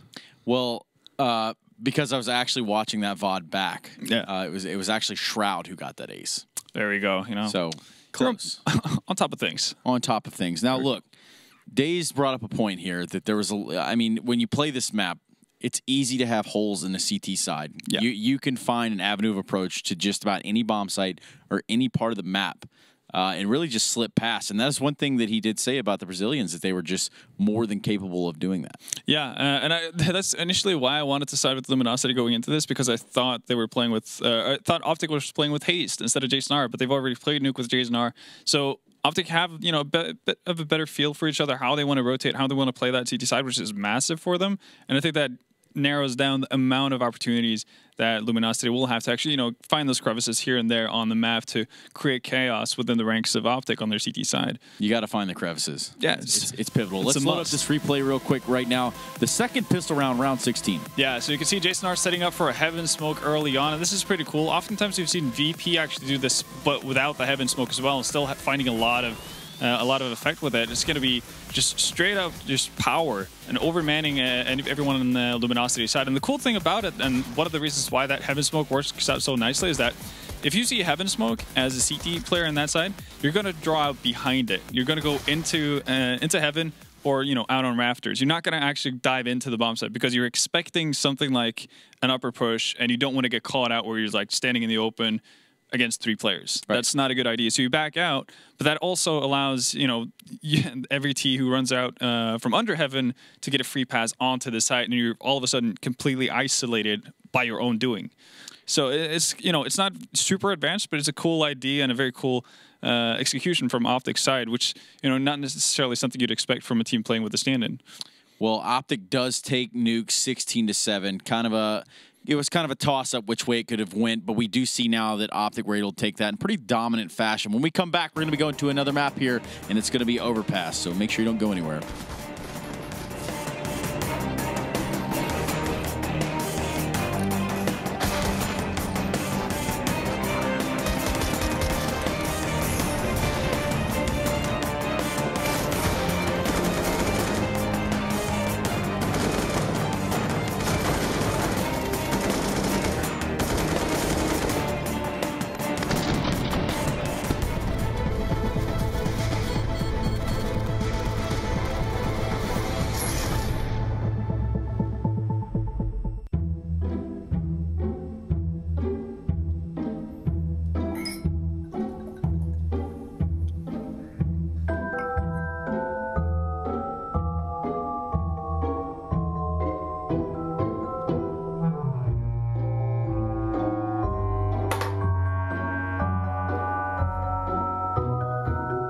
Start your esports career now at play.eslgaming.com.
Get your team apparel now at shop.eslgaming.com.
All right, we're back here for the last matchup of the night. It's going to be, wow. There you go, It's yeah. Luminosity and OpTic playing on DCPL Fire. I'm kidding. They're not doing that. They're actually going to play Overpass instead. But I'm sitting here with Vendetta, and he actually put that one in my head going into the segment. I'm surprised he didn't say X3. No. But next, what do we know about this Overpass matchup? I mean, honestly, it's been one of the go-to maps for Luminosity. Actually, for quite some time while they've been in the NA, it's been their comfort pick more or less. Even so, OpTic not really, you know, even though they don't necessarily play it a lot, when they do play it, they, you know, they're competent in that sense. The one time we've seen them struggle a bit was, you know, the infamous game where Mixwell kind of gets a bit overeager and decides to push every single round. Didn't quite pan out. I mean, they end up with a W, but still, you know, that definitely could have been a lot easier than what it ended up being. Outside of that, again, yeah, not on the map they play a whole lot. So you'd look at Luminosity as being favored, you know, initially, but OpTic are playing better CSs right now. I mean, we did just see a 16-7 from OpTic over Luminosity on Nuke on the previous map. We're actually going to be heading into Overpass now. And in order to do that, I don't think we can actually go to a map unless the Bears runs us through it. Check it out. This is the Bears. Welcome back, guys, to another version and strategy of Eric Stromberg's strategies. I'm stuck at ESL Studios, but you know what? That's cool. We're here. We're going to talk about Luminosity. I really like their information play. You can see Fallen. He has a lot of influence on these Brazilian teams is the way they play. Pretty similar to SK, not on their level yet. But as you can see right here, Luminosity is going to find information. SHC and Yell are going to be in the connector. They're going to be like, hey, guys, how's it going? We're going to stack right here. SHC, he jumps. He spots 2 to 3 people. So this kind of prompts Luminosity to kind of change it up a little. Here he is. He's pushing Fountain. Spots no information. Look at this. Okay, so Luminosity, they had an A-stack hold on pistol. You see Pickle right here at long. As soon as Destiny peeks, sees nothing, Pickle's going to run all the way back to B.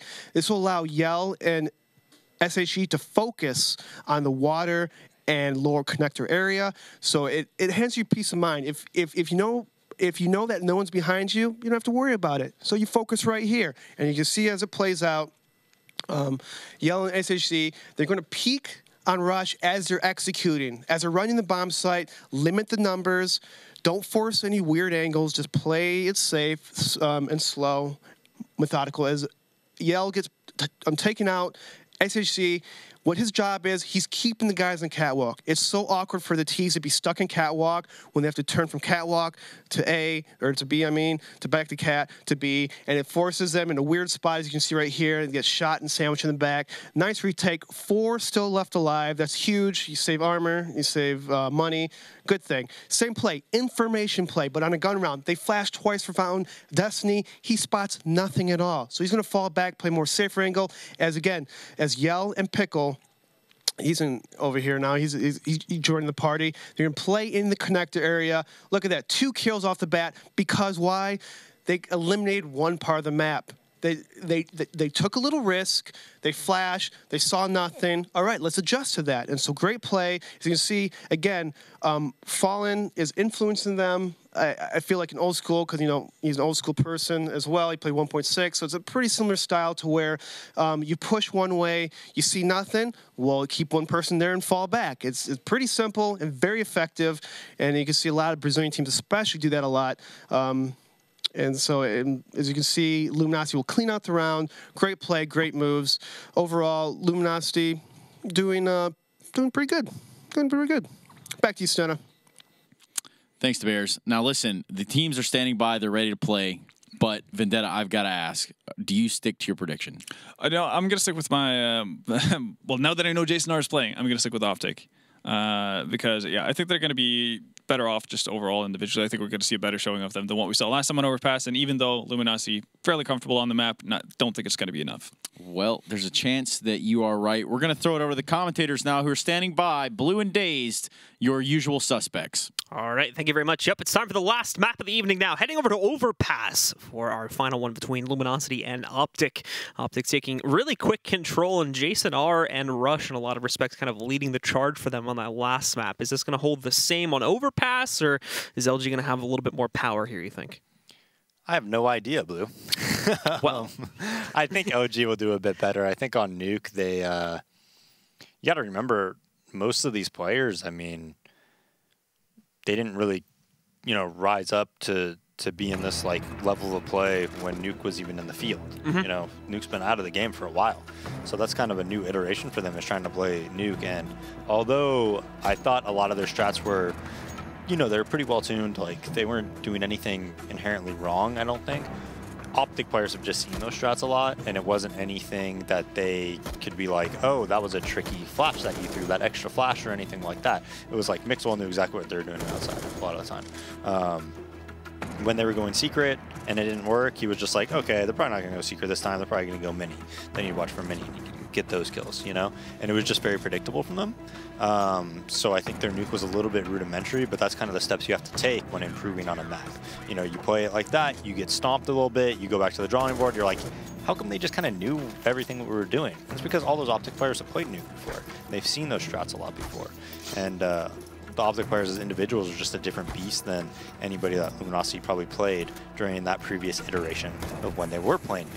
Now on Overpass, they've been playing this map for a long time, so I think they're going to be a lot more, they're just a lot more experienced on it against better teams and better players as individuals, so I do think they'll do better. But then again, I mean, how are you going to do worse than that, right? You lost, what was it, 16-6?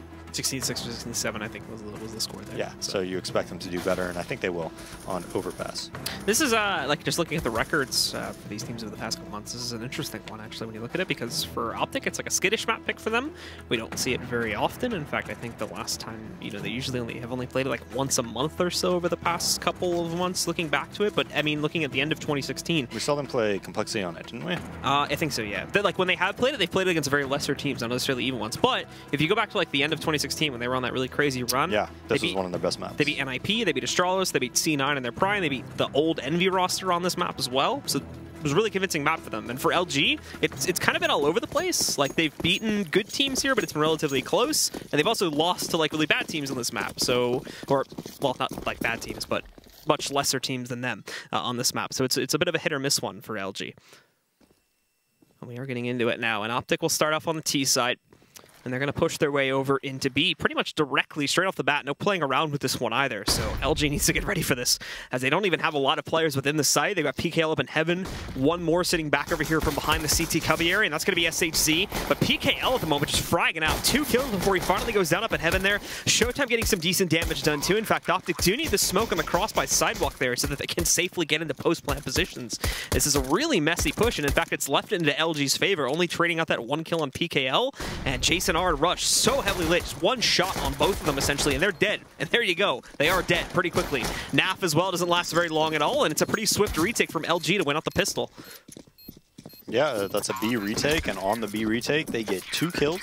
They bring 2 players down to red HP, so it just makes the retake that much easier when you don't even have to worry about headshotting any of the Ts. I mean, they just take out Rush and Jason R with a couple body shots. OpTic does get the bomb down though, so small victory for them. They're going to be able to buy up in this upcoming round. And LG just gets 3 M4s, 2 umps, who also have utility. What I like here is I am a huge fan of Yell not buying like an ump or anything, or if he buys, just buying an MP9 and armor and that's it. Just making sure he has enough money to op next round, since you're pretty much almost certain that they're going to save here. And even if they don't, right, if they drop like AKs, you're still going to be fine with like an MP9 and armor. And then that way, they're not going to have an op on that 3rd round. You're able to bust that out, play super aggro with it, hold down positions like by yourself a lot of the time, since they're not going to have much utility either. But we don't see LG do that. Hold back, and for the most part, a lot of their players pushing their way up now. Yell will challenge some of this further down towards short A. You can see his position right here. Tarek on the bathroom side of this one. Really trying to kind of lurk his way out here. But as we do see it, Destiny, Yell picking up those first couple kills there. That's Jason R and Tarek both gone down. And pretty quickly dispatching of most of the OpTic offense here. It's just down to Rush at this point. He's hoping for a lucky headshot, but won't get it. And it's a nearly flawless round from Luminosity on the second there. Yell getting a nice triple kill too. Have you been reading about this CSGO in China stuff? Yeah. So are we going to, like, are we playing like the same game? I mean, somewhat. Like the balance. So it's like a little bit different? The balance is the same, I think. The what? The balance is the same. like the gun balance and all that. Oh, but it's not like the same thing. Like I know there was Counter-Strike Online, I think. Yeah, no, it's the same client. It's just I think the server, I think the Chinese or like MM is gonna be like 128 tick. Wow. So they get a bit of a premium Trump service. wasn't lying. China's beating us everywhere. That's what he was talking about. I mean, technically correct. And so Mixwell's going to take down PKL here, leaves us down to a 3v2. Luminosity trying to rotate back in. OpTic trying to force the issue on B. Somewhat works out here, but Molotovs from the CTs are still very much a thing, and this is actually going to push them back into water, where I think they're going to try to swing this up through connector and try to push it over towards A. As they do work their way over there, again, they will have a player from LG waiting for them. It's going to be Yell. And he actually pushes up pretty aggressively. He spotted Mixwell. I don't know if the reverse is true, though. So he's going to be able to pick him up. That was the easy kill. He was very low there. Unfortunately, it doesn't account for multiple players to be working their way out from the lower portion there on short A. Naf is going to catch the quick trade. Destiny's still very far away from this. He decides to, instead of going directly back up through the CT tunnels there, just works his way in on the flank instead through connector. And we'll hope to try and surprise here. Quick takedown on the Tarek. It's at a heavy cost, though. He's at 22 HP after finding that frag. The good news is Naf is also taking some damage. He's sitting at 40. But a lot of time being wasted and him trying to check these corners and whatnot, and Naf is nowhere near it. He's working on a counter flank himself as he wraps back around through the bathroom connector. And Destiny, he'll get himself up behind the dice box, trying to wrap in the direction. He does have a kit, so a little bit more time to play with here. And they just spotted Naf on that peak. But the same is true on the reverse side of that one. With Naf spotting him, he does take a bit of a risk in going out to take that duel, but it pays off as he eliminates Destiny. And OpTic do get their first round on the board in the third round. Yeah, nice little pre-fire here by Naf to kill Destiny in that 1v1. Smart move to counterflank as well. LG's going to buy up. They have 4 umps and an op. I love this buy right here. Give LG some time with your utility to make it 4v5 and then lock it down with the umps later on. And now for LG. Putting a lot of their players in the position towards B, but up on A is where they got aggressive. And Yell, much as we've seen with many teams in the past, just grabs the kill, safely falls back to the site. Showtime challenging up close, but it works to a certain degree.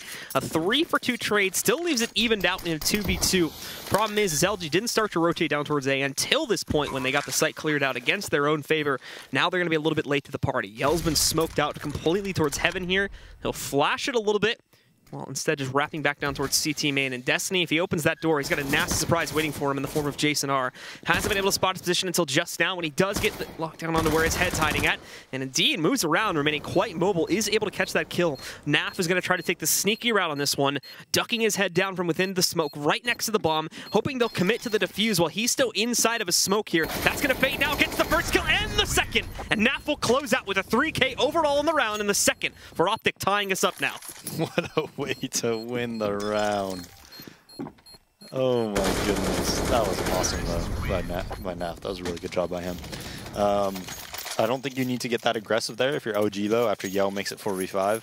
I think you should, rely on him to kind of hold that A, get those early spots, keep 3 towards B, and just trust in you guys trade killing when they actually try to take the site. Instead they're trying to take short control after it's already been taken control by OpTic, and OpTic gets the better of those trades. Tarek's going to make quick work of eliminating Showtime. They wanted to try to go for a boost up there, caught them in the midst of it. That's 3 kills back to back to back with no trades at all from the LG side of things. Yell and Destiny also just on basically PG-50s and a Deagle, so yeah, not the greatest of hopes here to actually make any impact. They bring one more player down low, but Destiny on the repeat to try and finish it off. Does not work out. OpTic do get the third pretty quickly, and they lose no players along the way either. So just a full save, and now Luminosity going back into a gun run pretty quickly after that one. So LG getting another buy-in, 1 up, 4 M4s. Decent utility, not the best though. But OpTic, they're fully bought up. Jason R is going to keep that ump for economical reasons. So what is it, 3 in a row now for OpTic, right? Mm-hmm. Same as the last fight, actually. Luminosity won the pistol and the one after that one, but as soon as OpTic got guns in their hands, they were running up on the point forward. Tarek getting a first kill here, taking out Destiny as well. The 2-stack in the connector fails utterly. Showtime tries to get aggressive out through Monster here, but it's traded up by Naf. Now he's got the op in hand, and it's a 4v2 where I think OpTic are going to kind of take a chill pill for a moment and regroup before they can recommit themselves into either one of the sites.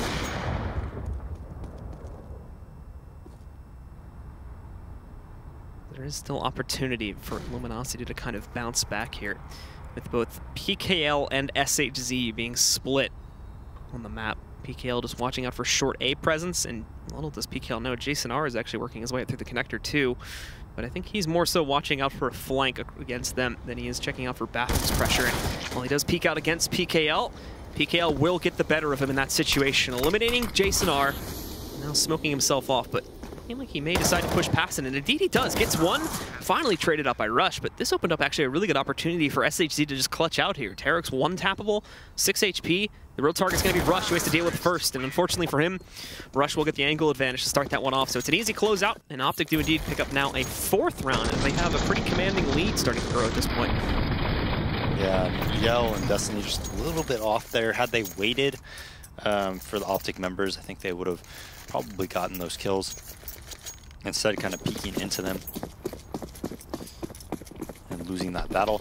So LG, that's going to put them on an eco. Destiny opting for, a lot of the time, he gets this half armor instead of like any type of Deeg or Deeg armor or anything like that. Yell takes a big nade for about 56.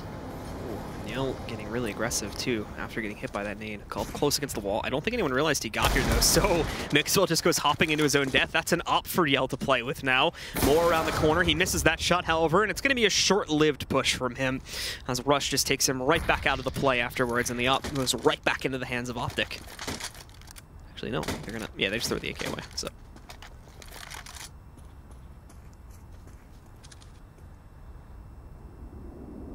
Slow play afterwards here. Luminosity, keep in mind, this is an eco round for them. So OpTic is taking it slow, I imagine, to weigh out the possible aggression from Luminosity's own players here. We do have them starting to push their way forward inside of the bathrooms here, but not actually able to meet up against any of the OpTic players just yet. It's PKL swinging up. That the timing on that one works out perfectly. Takes down Rush. The smoke even gets wasted too. Just falls onto the ground. Destiny now has a flank working against the guys from OpTic. Still over here in the upper tunnels. So he's going to take another one out right there. They're down to 2 now, and these two are split. SHZ just deletes Tarek, trying to work his way in from Monster. And for Jason R, there's not a whole lot left he can do. So he's probably going to have to camp out either an A long or the playground and try to save. Yeah, and no map control from OpTic, but it was kind of odd because Tarek was in, connector. He goes back out to B, and then I think Destiny pushed connector when he went towards B and went up the ladder. So it was like just very odd timings there. They spam the smoke. After they're done spamming the smoke, Pickle comes through the smoke, kills Rush while he's setting up a smoke. Just a very odd sequence of events that round. And LG just on point with their timings, able to get a lot of kills. Just, I mean, how many kills did they get where OpTic didn't even have a chance to fire their weapon? So that'd be 3 or 4 of them. Yeah, Destiny, Tarek got one deked. Mixwell had his knife out when he went. Destiny, Destiny got that kill. I mean, almost every single kill was just uncontested. So, well, for that one, Luminosity to escape with a free round, essentially. Now almost retying this game immediately. And Tarek not helping his own team's case here by taking that much damage early on in the round through the Molotov and an HE grenade down at 2 HP right from the start of it. And just having to camp in this corner to make sure the CTs don't get aggressive in that connector. There's going to be no presence this time. Luminosity went back to a more passive play style now. So they've just got 3 stacked on B with 2 up towards A. This is interesting. Only now are we going to see Destiny looking out towards long with smoke from up on top. And, oh, right. I think he wanted to bounce a little bit further to block off short A, but didn't have the arc. So now after that one, the rest of OpTic obviously not going to have too much of a reaction to that, but everybody else just decides to work their way down through that connector, and I imagine this is just going to turn itself into a pretty straightforward B execute. So good thing, of course, that Luminosity do have the 3rd player here, and then having that player, they have plenty of utility to try and lock this off. You can still see the monster smoke back off. Destiny has a Molotov, and I don't believe he's one of the players that are down here currently, but we'll see in a moment if that comes into use. In fact, yeah, Molotovs do start to roll their way out, but this is from the T side primarily as they move in. SHC goes down, but Showtime re-peeks for the double, and now Destiny wraps in from the backside just in time. And Showtime on the site will close out into the final kill. Easy and perfect hold by LG. It's going to force OpTic onto what I believe will be an eco. We'll see. Showtime getting a nice 3K and an assist on Tarek as well. Yeah, so off of that, we go into a pause, similarly from the OpTic side of things. Money's at a bit of a contention point here where, okay, Naf, Tarek, They could possibly force into this one and have some pretty good buys, but Rush, Jason R, and Mixwell are at the breaking point. There's really not a situation where they can go for this one right now. So if they want to try to be aggressive and play this out for the lead, they can, but may not even be worth it, as LG may just be able to rebuy afterwards too, since most of their players stayed alive on that last round. Quick pause though, and in fact it's already ended, so we do immediately go back into the match now, and we'll see OpTic's decision. Jason R, the mastermind. That's Hayes now. Well, Hayes is the coach. He's not the in-game leader. That's true. Not often you have a ringer that's an in-game leader, but I guess nobody on OpTic wants to just step up and an in-game lead. Yeah, so they just upgraded their pistols for this round, so nothing huge being invested in. Oh, Yell had a chance at a free kill there, but just a little off the mark, so he misses the opportunity. And now Jason R just swings past a Molotov. Now Yell is going to be able to pick up some kills. There's a second. Dinked on that one, though, so down to 20 HP, but PKL is just going to take his place. Yell's still on the run as he's trying to escape this one, and PKL is trying to eliminate everybody there, but Tarek's actually going to take down Yell, and apparently Destiny did a lot of team damage there, but still, PKL eliminating Mixwell, now leaves it on to Tarek alone in the 1v3. Sneaking his way up, of course, maybe able to surprise on someone out through like A-Long, as he still have PKL here at 2 HP. So maybe he can get that going for himself and then retrieve the bomb, but ultimately a quick shutdown from LG has left them in good standings, and Tarek even just tosses the Oppo away too, didn't want to give them the free gun. Smart.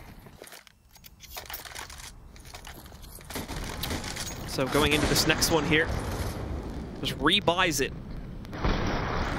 Still looking to save since he was right in the heat of the moment there. LG was stacked all around him, so the odds of him actually escaping with that up and being able to save it were pretty low. Just rebuys it now. It goes over towards Mixwell this time.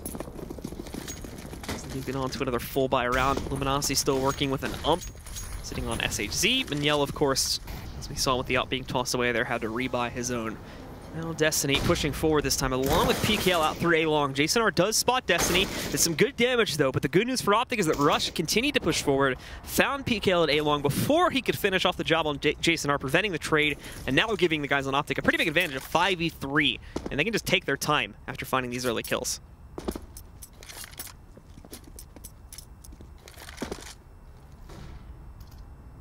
Beyond the eliminations of PKL and Destiny, though, it has left a pretty hollow hold on the A site, with it basically just being on the upper Yell to defend against any A pushes. And for both, well, the last two, besides that on the A site from LG, they try to get aggressive and push their way forward against water.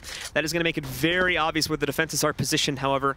And they do decide to push in against SHZ, as assumably Tarek is going to call out that SHZ's been lit and will be potentially an easy target, but at the moment, SHZ holding quite well. He gets 2 more kills downstairs there, eliminating both Rush and Jason R. Now, all of a sudden, this is even back out into a 2 versus 2, and there is the possibility that LG may just outright win this round and get to solidify their lead even more so.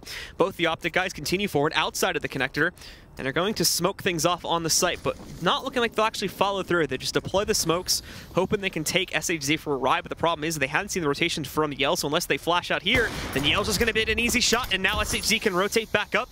Mixwell trying to play it slowly, but the smoke on the right side there is not actually covering off towards Semi, and there's only 10 seconds left here. Mixwell's just got to go for this and hope he can get the plant, which he'll attempt to do now, but knifed out by Yell. He just rolls up and has a bit of fun with the end of that one, and Luminosity went out what was started off as a 3v5. Yeah, that was pretty cool by Yell, but I mean, this is just very poor decision-making by OpTic. Very, very poor.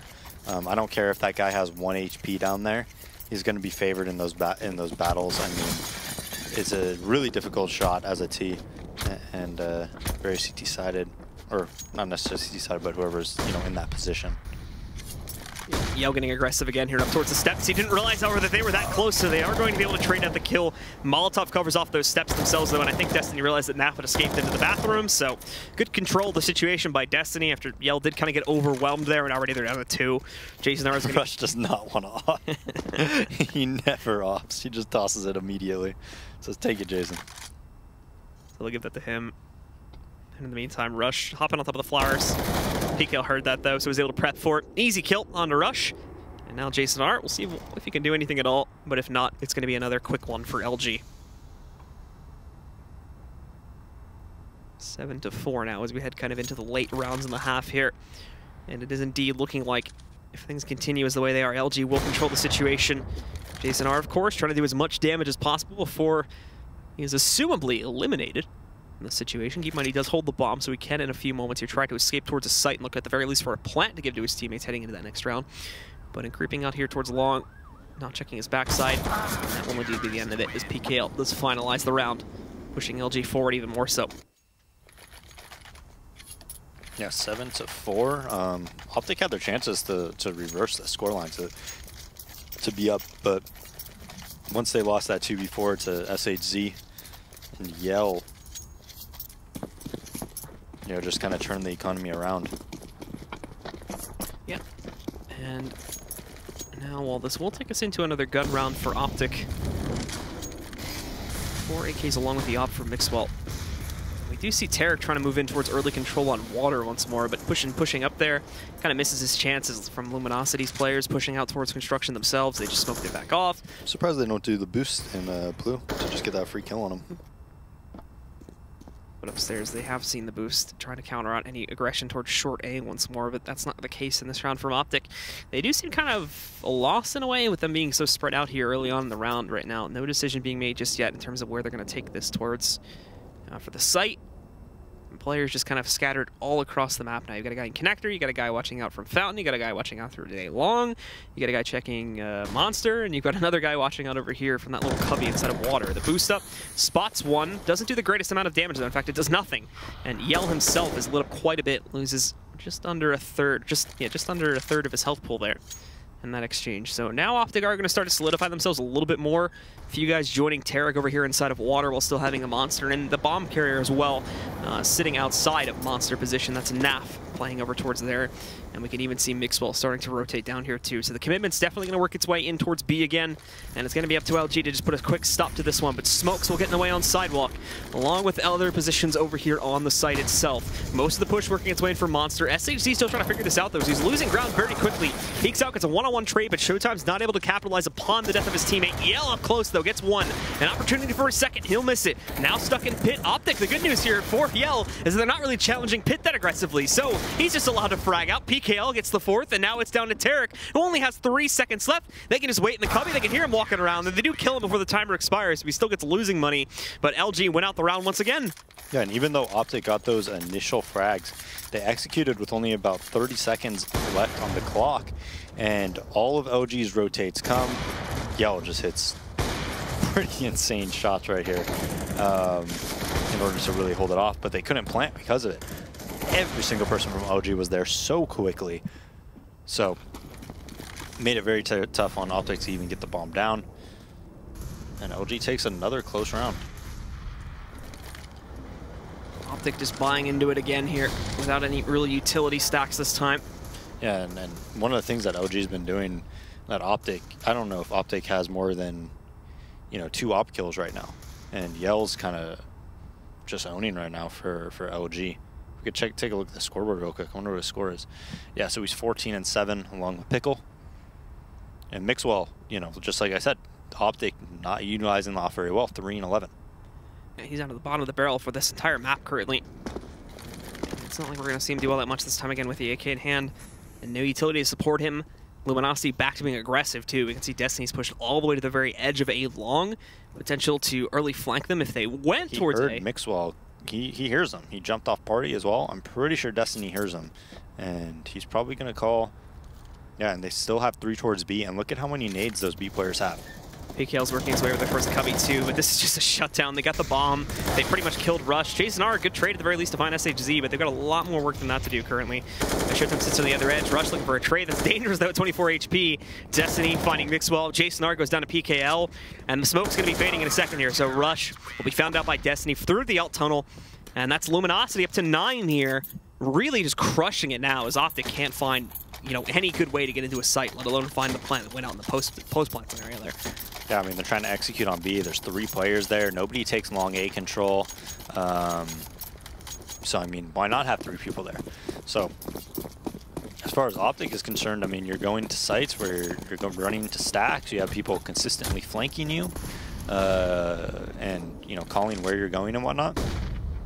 And OG just kind of, you know, like I said before Nuke started, like, sometimes they just have guys who could just kind of sneak around the map and overpass on one of those maps too. Whereas a CT, you could just make some really sneaky, tricky plays. Yep. Now Tarek trying to kind of lurk around here and seeing if they can sneak up. Now Yell's seeing the shadow, and oh, Destiny actually bailing out Yell for a moment there.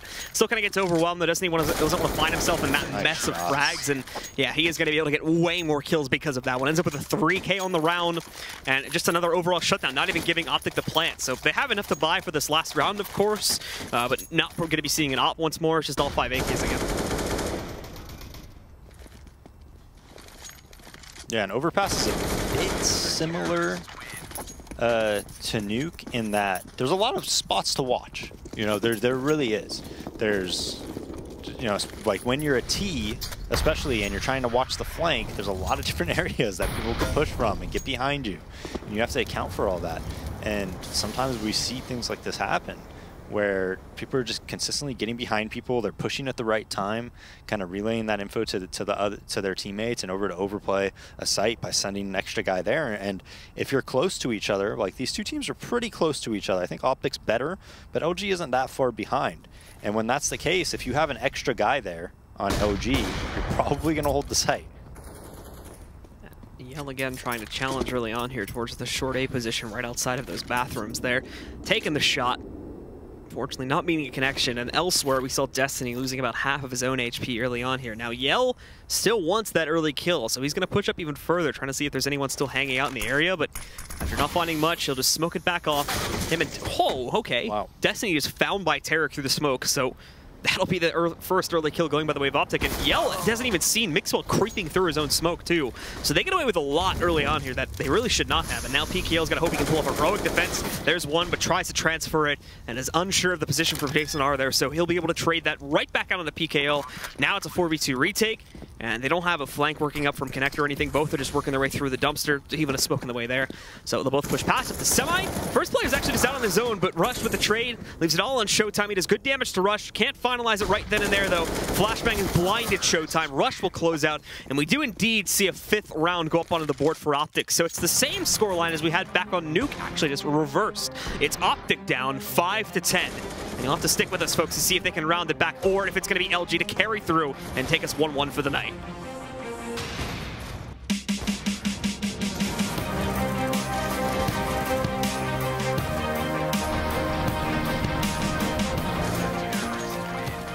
ESL Pro League is brought to you in part by Logitech G, Pay Safeguard, Mountain Dew League, and ESEA.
All right, well, it's time for our final half of the evening now. It's on Overpass for those that weren't with us earlier, and it's OpTic taking on Luminosity. Earlier, it was OpTic dominating things on Nuke, but at the moment, it's gone in the reverse direction. Currently, LG hold most of the cards as we trade halves, and they'll be jumping onto their T side in just a few moments here. Yeah, and LG, I mean, most of what they were doing aggressive-wise wasn't too much at the start of the round. It was a lot of mid-round aggression. It was when OpTic decided, hey, let's group up towards B. Then all of a sudden there'd be a guy that pushes towards bathrooms or towards A or towards whatever, and he's like, hey, they're going B. You, rotator, lean over there. Yeah. All of a sudden you have 3 people there, Yell on a quick rotate as well, and you're going to win the round in that case, right? It was a lot of mid-round aggression that gained info, usually not even resulting in kills for that player that gets aggro, but results in information which he's relaying to his team, and his team using that information to get an extra player on the site and locking it down, generally at the B site. Well, we are back into it now as Luminosity does indeed jump onto the T side. And right from the start, Tarek doing some good damage to Yell and not a whole lot being traded back onto him. He knocks off half the HP from him before promptly falling back, or at least attempting to. Bit of a long-range duel there, but he does get himself back before he's picked off by Luminosity, who went in to take that A-Long control. And for the time being, Tarek's just actually going to wait out and make sure that no one else follows him past the flower pot and onto the site. Very odd B setup here. I think it's one graffiti, one kind of pushed up monster. This could definitely be something that could be abused by LG if they end up smoking in front of Rush, flashing over, killing Mixwell. But they're not going to go towards B. They are going to go towards A, where there's 3 people waiting on OpTic. Yeah, and everybody just grouped up inside of the bathrooms right now, waiting to kind of explode out, and Yell working his way in from long. They are trying to overwhelm this site. SAT with the first, Nap trading out, and he gets a second before going down, but it's Nap and Tarek, as you can see, back-to-back headshots against both of them. Quick rotates, at least from Rush. Mixwell trying to come in on a flank, but they found that one, and SHZ just clotheslines Mixwell, takes him down to the ground. It's on Rush, but he too will suffer the same fate. Destiny knocking him out, and it's Luminosity with a pistol round victory here to start up the second half. Yeah, great trade kills over at that A site. Tarek kind of tucked in the corner. I believe the flash got him, which was like a bit of a saving grace for them because he wasn't even able to get one frag. Nobody knew he was there. You expect him to multi-frag in that situation, but for whatever reason isn't able to capitalize on it. OpTic having to go onto the full save now after that one. And they do kind of spread their players out across the map here, not trying to do any sort of stack or anything on a gamble. But they do have 2 guys pushed out aggressively from A to try and get the earlier intel here. This may prove to be bad for them, as it could very well just open up the gate into that site. You can already see 3 players trying to push their way out from long. Mixwell in a moment will certainly hear this, as he's already heard the Molotov. Yeah, pretty much the most common anti-eco we see from T's. You take that long A control, you smoke, you molly the site. In their case, they don't have any mollies, but still, you're taking a lot of long-range battles. You can take a lot of ground here. Yeah, and for the time being, OpTic really not doing a whole lot to actually challenge that ground to be taken. Well, it should be an easy round for them. I mean, OpTic didn't buy a scout. They don't have any deagles, just 157, 3 P250s, and a USP. Completely giving up A, so they should be able to take the site just for free. And shouldn't lose many guns here. Yeah, and in fact, OpTic added Mixwell to the, well, no pun intended, the mix downstairs at B as well, so they decided to 4-stack down there, and this is unfortunately going to end up biting them back pretty badly, since they will not be able to stop the hit on the site at all or even resist it. Tarek swinging out, takes Duel versus Showtime, and he actually does win it, so at the very least getting that going for him here, but there's a lot more that still needs to be done. And as we do see the remaining 4 on OpTic besides Tarek do shuffle away from that one pretty quickly to try and line up through the connector. But LG should already be set up for this, especially Yell, since him being so close. You can probably hear these guys moving up. There's one on the Nap, falls through the second on the Jason R, and the last 2 try to push the normal route through the CT tunnels, but probably not going to be seeing much from them. It should be, as you mentioned, the easy 12th for Luminosity here. Yeah, I wonder if OpTic might buy in this upcoming round, or if they just want to get a, you know, fully bought round on their 4th, or sorry, fourth, sorry. Bit of a there. We'll see. Mixwell just having a rough game though, man. We almost never see him. 4 and 16. Yeah, just no impact at all. I mean, you mentioned the op was basically like a non-factor for OpTic's T side.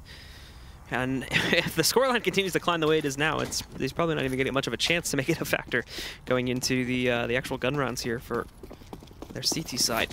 But they are full saving again, which means that, as you mentioned, they're probably looking for like the full buy going into the first gun round there, with the op included and everything like that. So we have to hope it really shows up with big effectiveness. Otherwise, Luminosity's going to have a very easy path to claim these first few rounds. They'll build up a little bit of money, I imagine, too, because based on what happened in the last round, of course, we're seeing a similar core path happen here.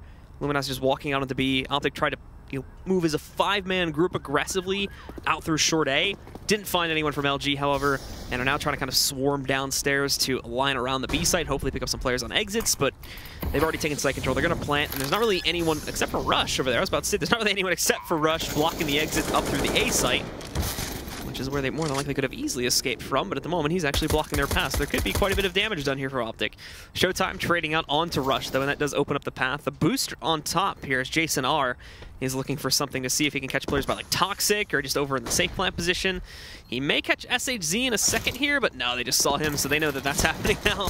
Showtime just gets a little bit of a cheeky jump spray against him to knock off about a third of his own health pool, and we will indeed see everybody else just successfully retreating out through those CT tunnels to try and save in that route. And right now with only Yell going down, it's still a huge build-up for them. We'll try to change that, but just immediately knocked out by Showtime.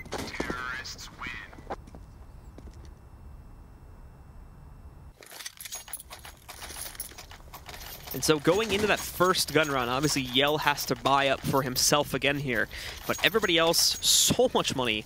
5,800, 55, like 55, 5,800 for almost everybody. In Destiny a little bit lower at 43, but that's still a huge stack of cash for the first gun round. And OpTic, they do indeed get that full buy that they wanted to go for here. Mixwell has the op along with Fleet Utility, and everybody else having M4s, of course. Still only one kit, however, and that's sitting on a rush, so just keep that in mind later should this come down to a post-plant scenario. But Luminosity not slowing down in any way, shape, or form here.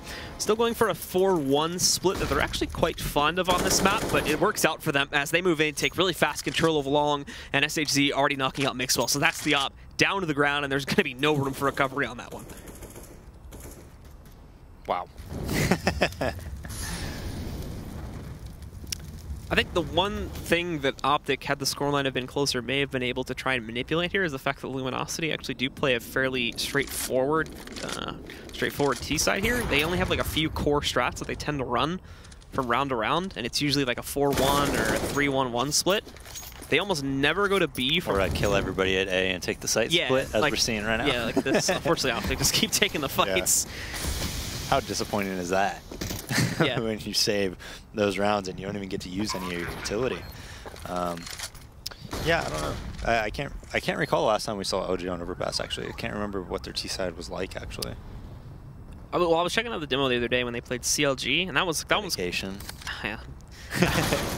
Oh wait, was that the CLG game where they were just making so many dumb mistakes? CLG was. Yeah, or was that was the one where CLG kept messing up. Where we were casting it, right? Yeah, I think so. Okay. That was like 3 weeks ago, I think, somewhere around there. But I mean, overall, like I said, for the most part, LG had like in gun rounds anyway, they only had like 1 or 2 usual strats that they tended to run towards, and it was either like a 4-1 split or a 3-1-1 split, but it was almost always towards A. It's very different than what OpTic did that last time. They went B generally. Yeah. So rounds, right? Whenever it was like 5v5, they wanted to group up B. LG for the most part would only really go B if it was like an anti-eco or like or they were on like a forced round, or if they were on like an eco themselves or something like that. They would save it for situations where they could go really fast into the site, and that was about it. So into this next one here, and OpTic do decide to force into it once more, but actually LG diverting themselves a bit away from this, and we are going to see here in what they may believe is an anti-eco. They're going to try to rush in towards B. It's working out great for them so far, though. 1-to-1 trade, and Nap actually sneaks in a second one with the nade here. Now it's SHZ nearly alone, running out of ammo as well, so he's got to duck back down and hope that Yell can support him a little bit, but it's left down to a 3v3. Nap inside of the pit, but he's burning out now. He's got to be very careful. 48 HP, but he holds his position. LG themselves, we can see, are kind of frozen. Stuck behind the tracks and the pole itself, not wanting to move out from their half of the site, nor are they wanting to actually retreat back through Monster. So it's given Nap the confidence to take a duel, but PKL still gets the better of him. And now, looking for one more. I'm not sure if they noticed Tarek going into the pit or not yet. I think the corpse might have actually covered him crossing when it was Yell that was looking towards him a moment ago. He's holding the left side, very slowly just pushing his way back up. The smoke works its way over there towards construction, but again, as they get aggressive, they lose yet another player, and Yell moves in to finalize it as he takes down Mixwell, and Luminosity push up towards 15. They just get 2 trade kills, make it to 3v3, and then just wait and wait and wait. And the reason OpTic had to take fights there is because they don't know if the bomb's going back. They don't know if the bomb's going back A. So they're like, oh, do you have a flash? Okay, let me try to clear it to see if they're still there. Oh, now it's 2v3. Well, maybe I can get a pick and then run back. And they didn't, even when it was 2v3 and Naf died, they still didn't know if bomb was going A. So without that information, you don't see the bomb. All of a sudden, they're not really making any noise. You kind of have to take that action. So that was actually really smart by LG. Having said that, would that have worked if somebody from OpTic flanked? Probably not. But, you know, luckily for them, that didn't happen, right? Yep. So now that LG know OpTic are going to be forcing here, they go back to the 3-1-1 split. And OpTic, well, pretty much just everybody holding back. I can see Mixwell's pushing up the bathrooms a little bit right now. They have cleared out water, so they know that there's no presence early on right there.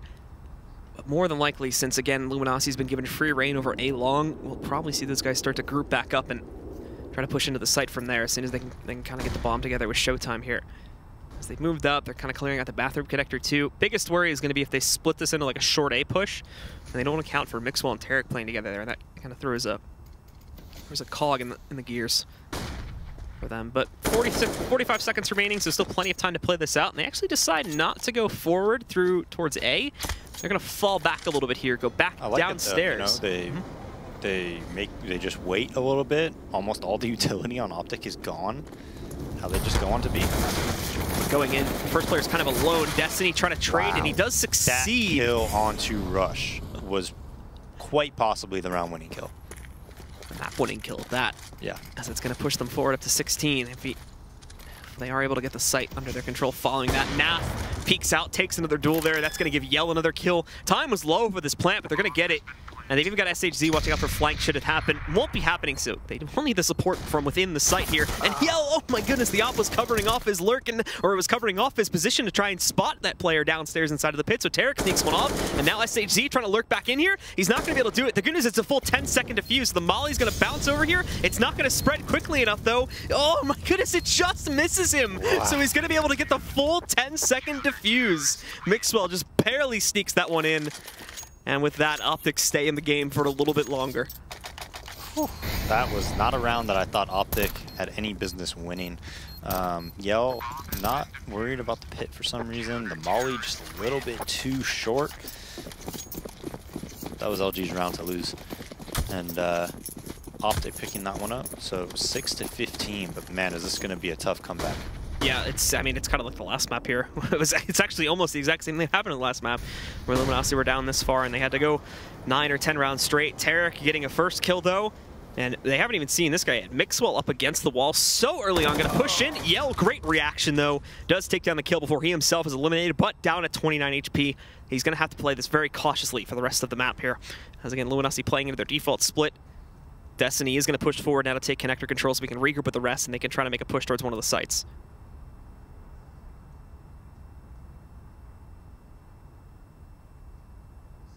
LG very spread out, and that's so that they could watch, you know, every avenue of aggression from OpTic. So you have to really be able to trust your players as individuals in these scenarios, so that, you know, OpTic can't flank and basically do what they did to them, you know, the other half. So short B control comes out. They have 3 towards B, 1 towards A right now. They're going to run right into LG. As they do move out, look at this Showtime with the double kill right off the bat and watching the alt tunnel. Nath, oh, nice swing around actually. Does catch PKL before he's eliminated, but 19 HP, not the greatest situations. And what's worse is Tarek. 19 HP, Destiny flanking. Bomb's going to go down.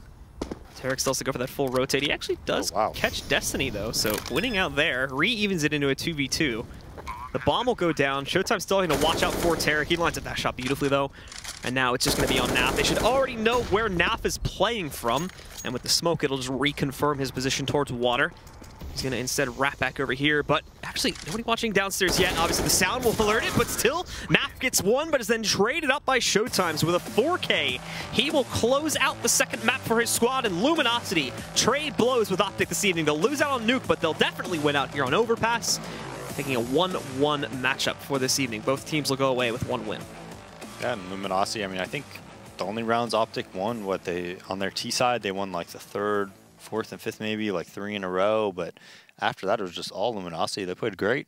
CT side, a lot of mid-round aggression, got that info for their team, and T side, you know, trusting their players as individuals to push back map control and whatnot, and they were always successful. Going back to that first gun round, you know, 4th round gun round, they just get 3 initial entries at long A, winning those duels.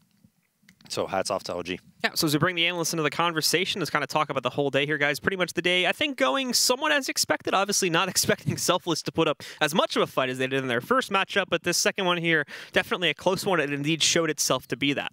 Yeah, I mean, Selfless coming out and putting double digits up on there was the actual question before the show. Yeah. But then as it progressed, it obviously became just a little bit more than that. I mean, Vendetta, for you, what were your takeaways from today? Obviously, impressive showing from Selfless in that sense. Much better than what we expected. That's, a bit of a shining light for them going into the last couple of weeks of Pro League. Maybe they can get out of that relegation spot, at least auto-relegation for the time being. So, promise is shown there. It's going to be fun to see how that pans out. And, going into this one, I guess as, even as we would have expected between these two teams. We said that with 2 Ws, Luminosity jumps up on the same record as OpTic, so they're pretty evenly contested, especially with the issues that OpTic are going through. And that, showed to be the case as well. Split 1 map each. What is there to say about Naf? I mean, him as a player. Nav is kind of the guy who's he's your glue guy in the sense that he's reliable, right? And you can see the 1v2 situation here. That was one of the few positives really about OpTic's T side here, being a bit of a ninja on the bomb side, and plays that perfectly. Really, just super patient, doesn't freak out in a situation where it's very easy to kind of feel like you have to make a move when you're stuck inside that smoke. Just overall very solid, but he's reliable. Like he does what he's supposed to do, and he rarely messes up in that sense. Well, even that play right there, quite risky. Oh yeah, especially in terms of the score line, in terms of where the match is at that point. Quite a risky ballsy play to make, and it pays off. I mean, yeah, it sets them off on I think it was a 3-round streak in that sense, and that was pretty much their entire T half in terms of what they actually got from it, right? So, really was. So that was a massive thing for them, and honestly, if it hadn't been for that 4v2 round where they kind of end up running into Shaz, sitting in water, it could have been a very different game. Well, it wasn't. No, it wasn't. But let's take a look at the matchups from today as we do kind of give a quick recap here. As you do see the score lines, that is correct. That is not a typo. 16-14, Cloud9 over Selfless. Could have been another story right there. But as we do see that kind of sort of progress how we, I guess, envisioned it. I could have seen these two teams splitting maps here in the latter doubleheader of the night. So all in all, this is kind of how we've seen it going. Yeah, I mean, in the end, at the end of the day, it's still a 2-0 for Cloud9 and still a 1-1 for OpTic and Luminosity. So in that sense, to be expected.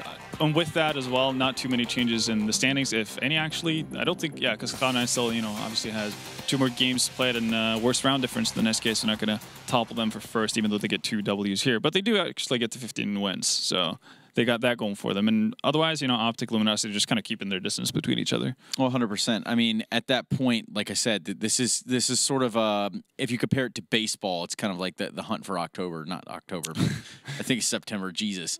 Anyway, the point is, it's all about the playoff race right now and closing the gap between the certain packs of teams and sort of like distancing yourself from where you want to be. And we can't stress it enough that right now is crunch time for the majority of these top-tier teams up there at that higher level. Oh, no, it definitely is. I mean, it's now or never, especially with a lot of them facing each other towards the last 4 weeks here of Pro League, right? Like, that's going to mean so much more than, your otherwise matchup where it's top versus bottom in that sense. So, losing to Selfless, obviously, like, that wouldn't be like a happy look back, on your season that far, but losing, for instance, to someone who's right next to you on the table is obviously going to mean a lot more in the grand scheme of things. In the grand scheme of things, it does come down to that top 6 placing and those top 6 finishers from each EU and North American regions that advance to that LAN finals there in Dallas.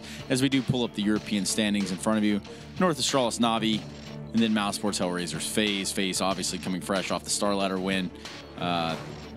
What is there to say about EU standings as they are right now? Well, first, right off the bat, you can notice that there's not that many double-digit wins or win teams in EU as of right now. A lot of, I guess, more evenly spread out. You can see the lower end isn't that far off. G2 sitting at 6 to 8 at 13th. So they're not really necessarily out of playoff contention at this point either, which is pretty cool. So very much anybody's game over in Europe there as of right now. But that's obviously going to be really interesting to see how it pans out for the next couple of weeks. Indeed. Well, top 6 from each region, like I said, make it to these LAN finals in Dallas. For some, this could be the first time for some of them. Yeah, and definitely as turbulent of a season as North American Counter-Strike has been all across the board.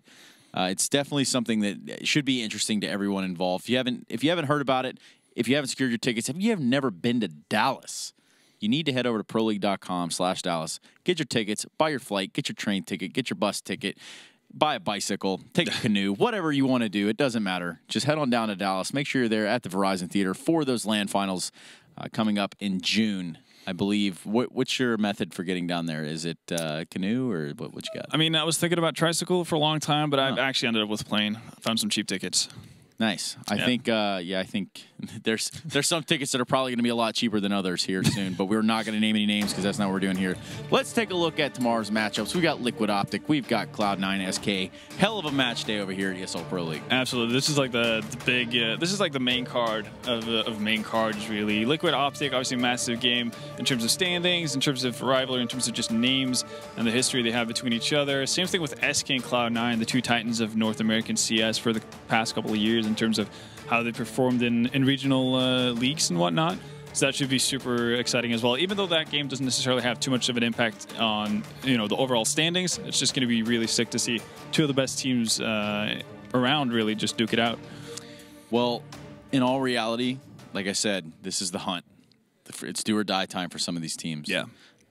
And actually, if you just tonight watch for the first time and you're like, man, those OpTic guys have a really cool logo. I really wonder what it's looked like throughout every one of their matches this season.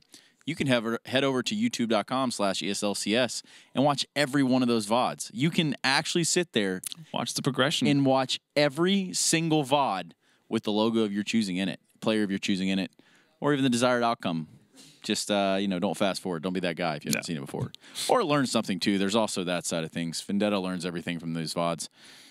It's pretty much where I pick up everything I know. VODs? Yeah. Or tips and trick videos on, like, YouTube? That, too, yeah. Nice. That's how I get around, really, just in everyday life. I think I saw Blue trying to learn how to skateboard one time from one of those things. But anyway, that's a totally different one of those topic. prank videos. Yeah. It's a totally different topic for a different time. But that wraps it up for us here today. We've got some excellent matchups for you guys tomorrow. So make sure you're there with us at the ESL Pro League.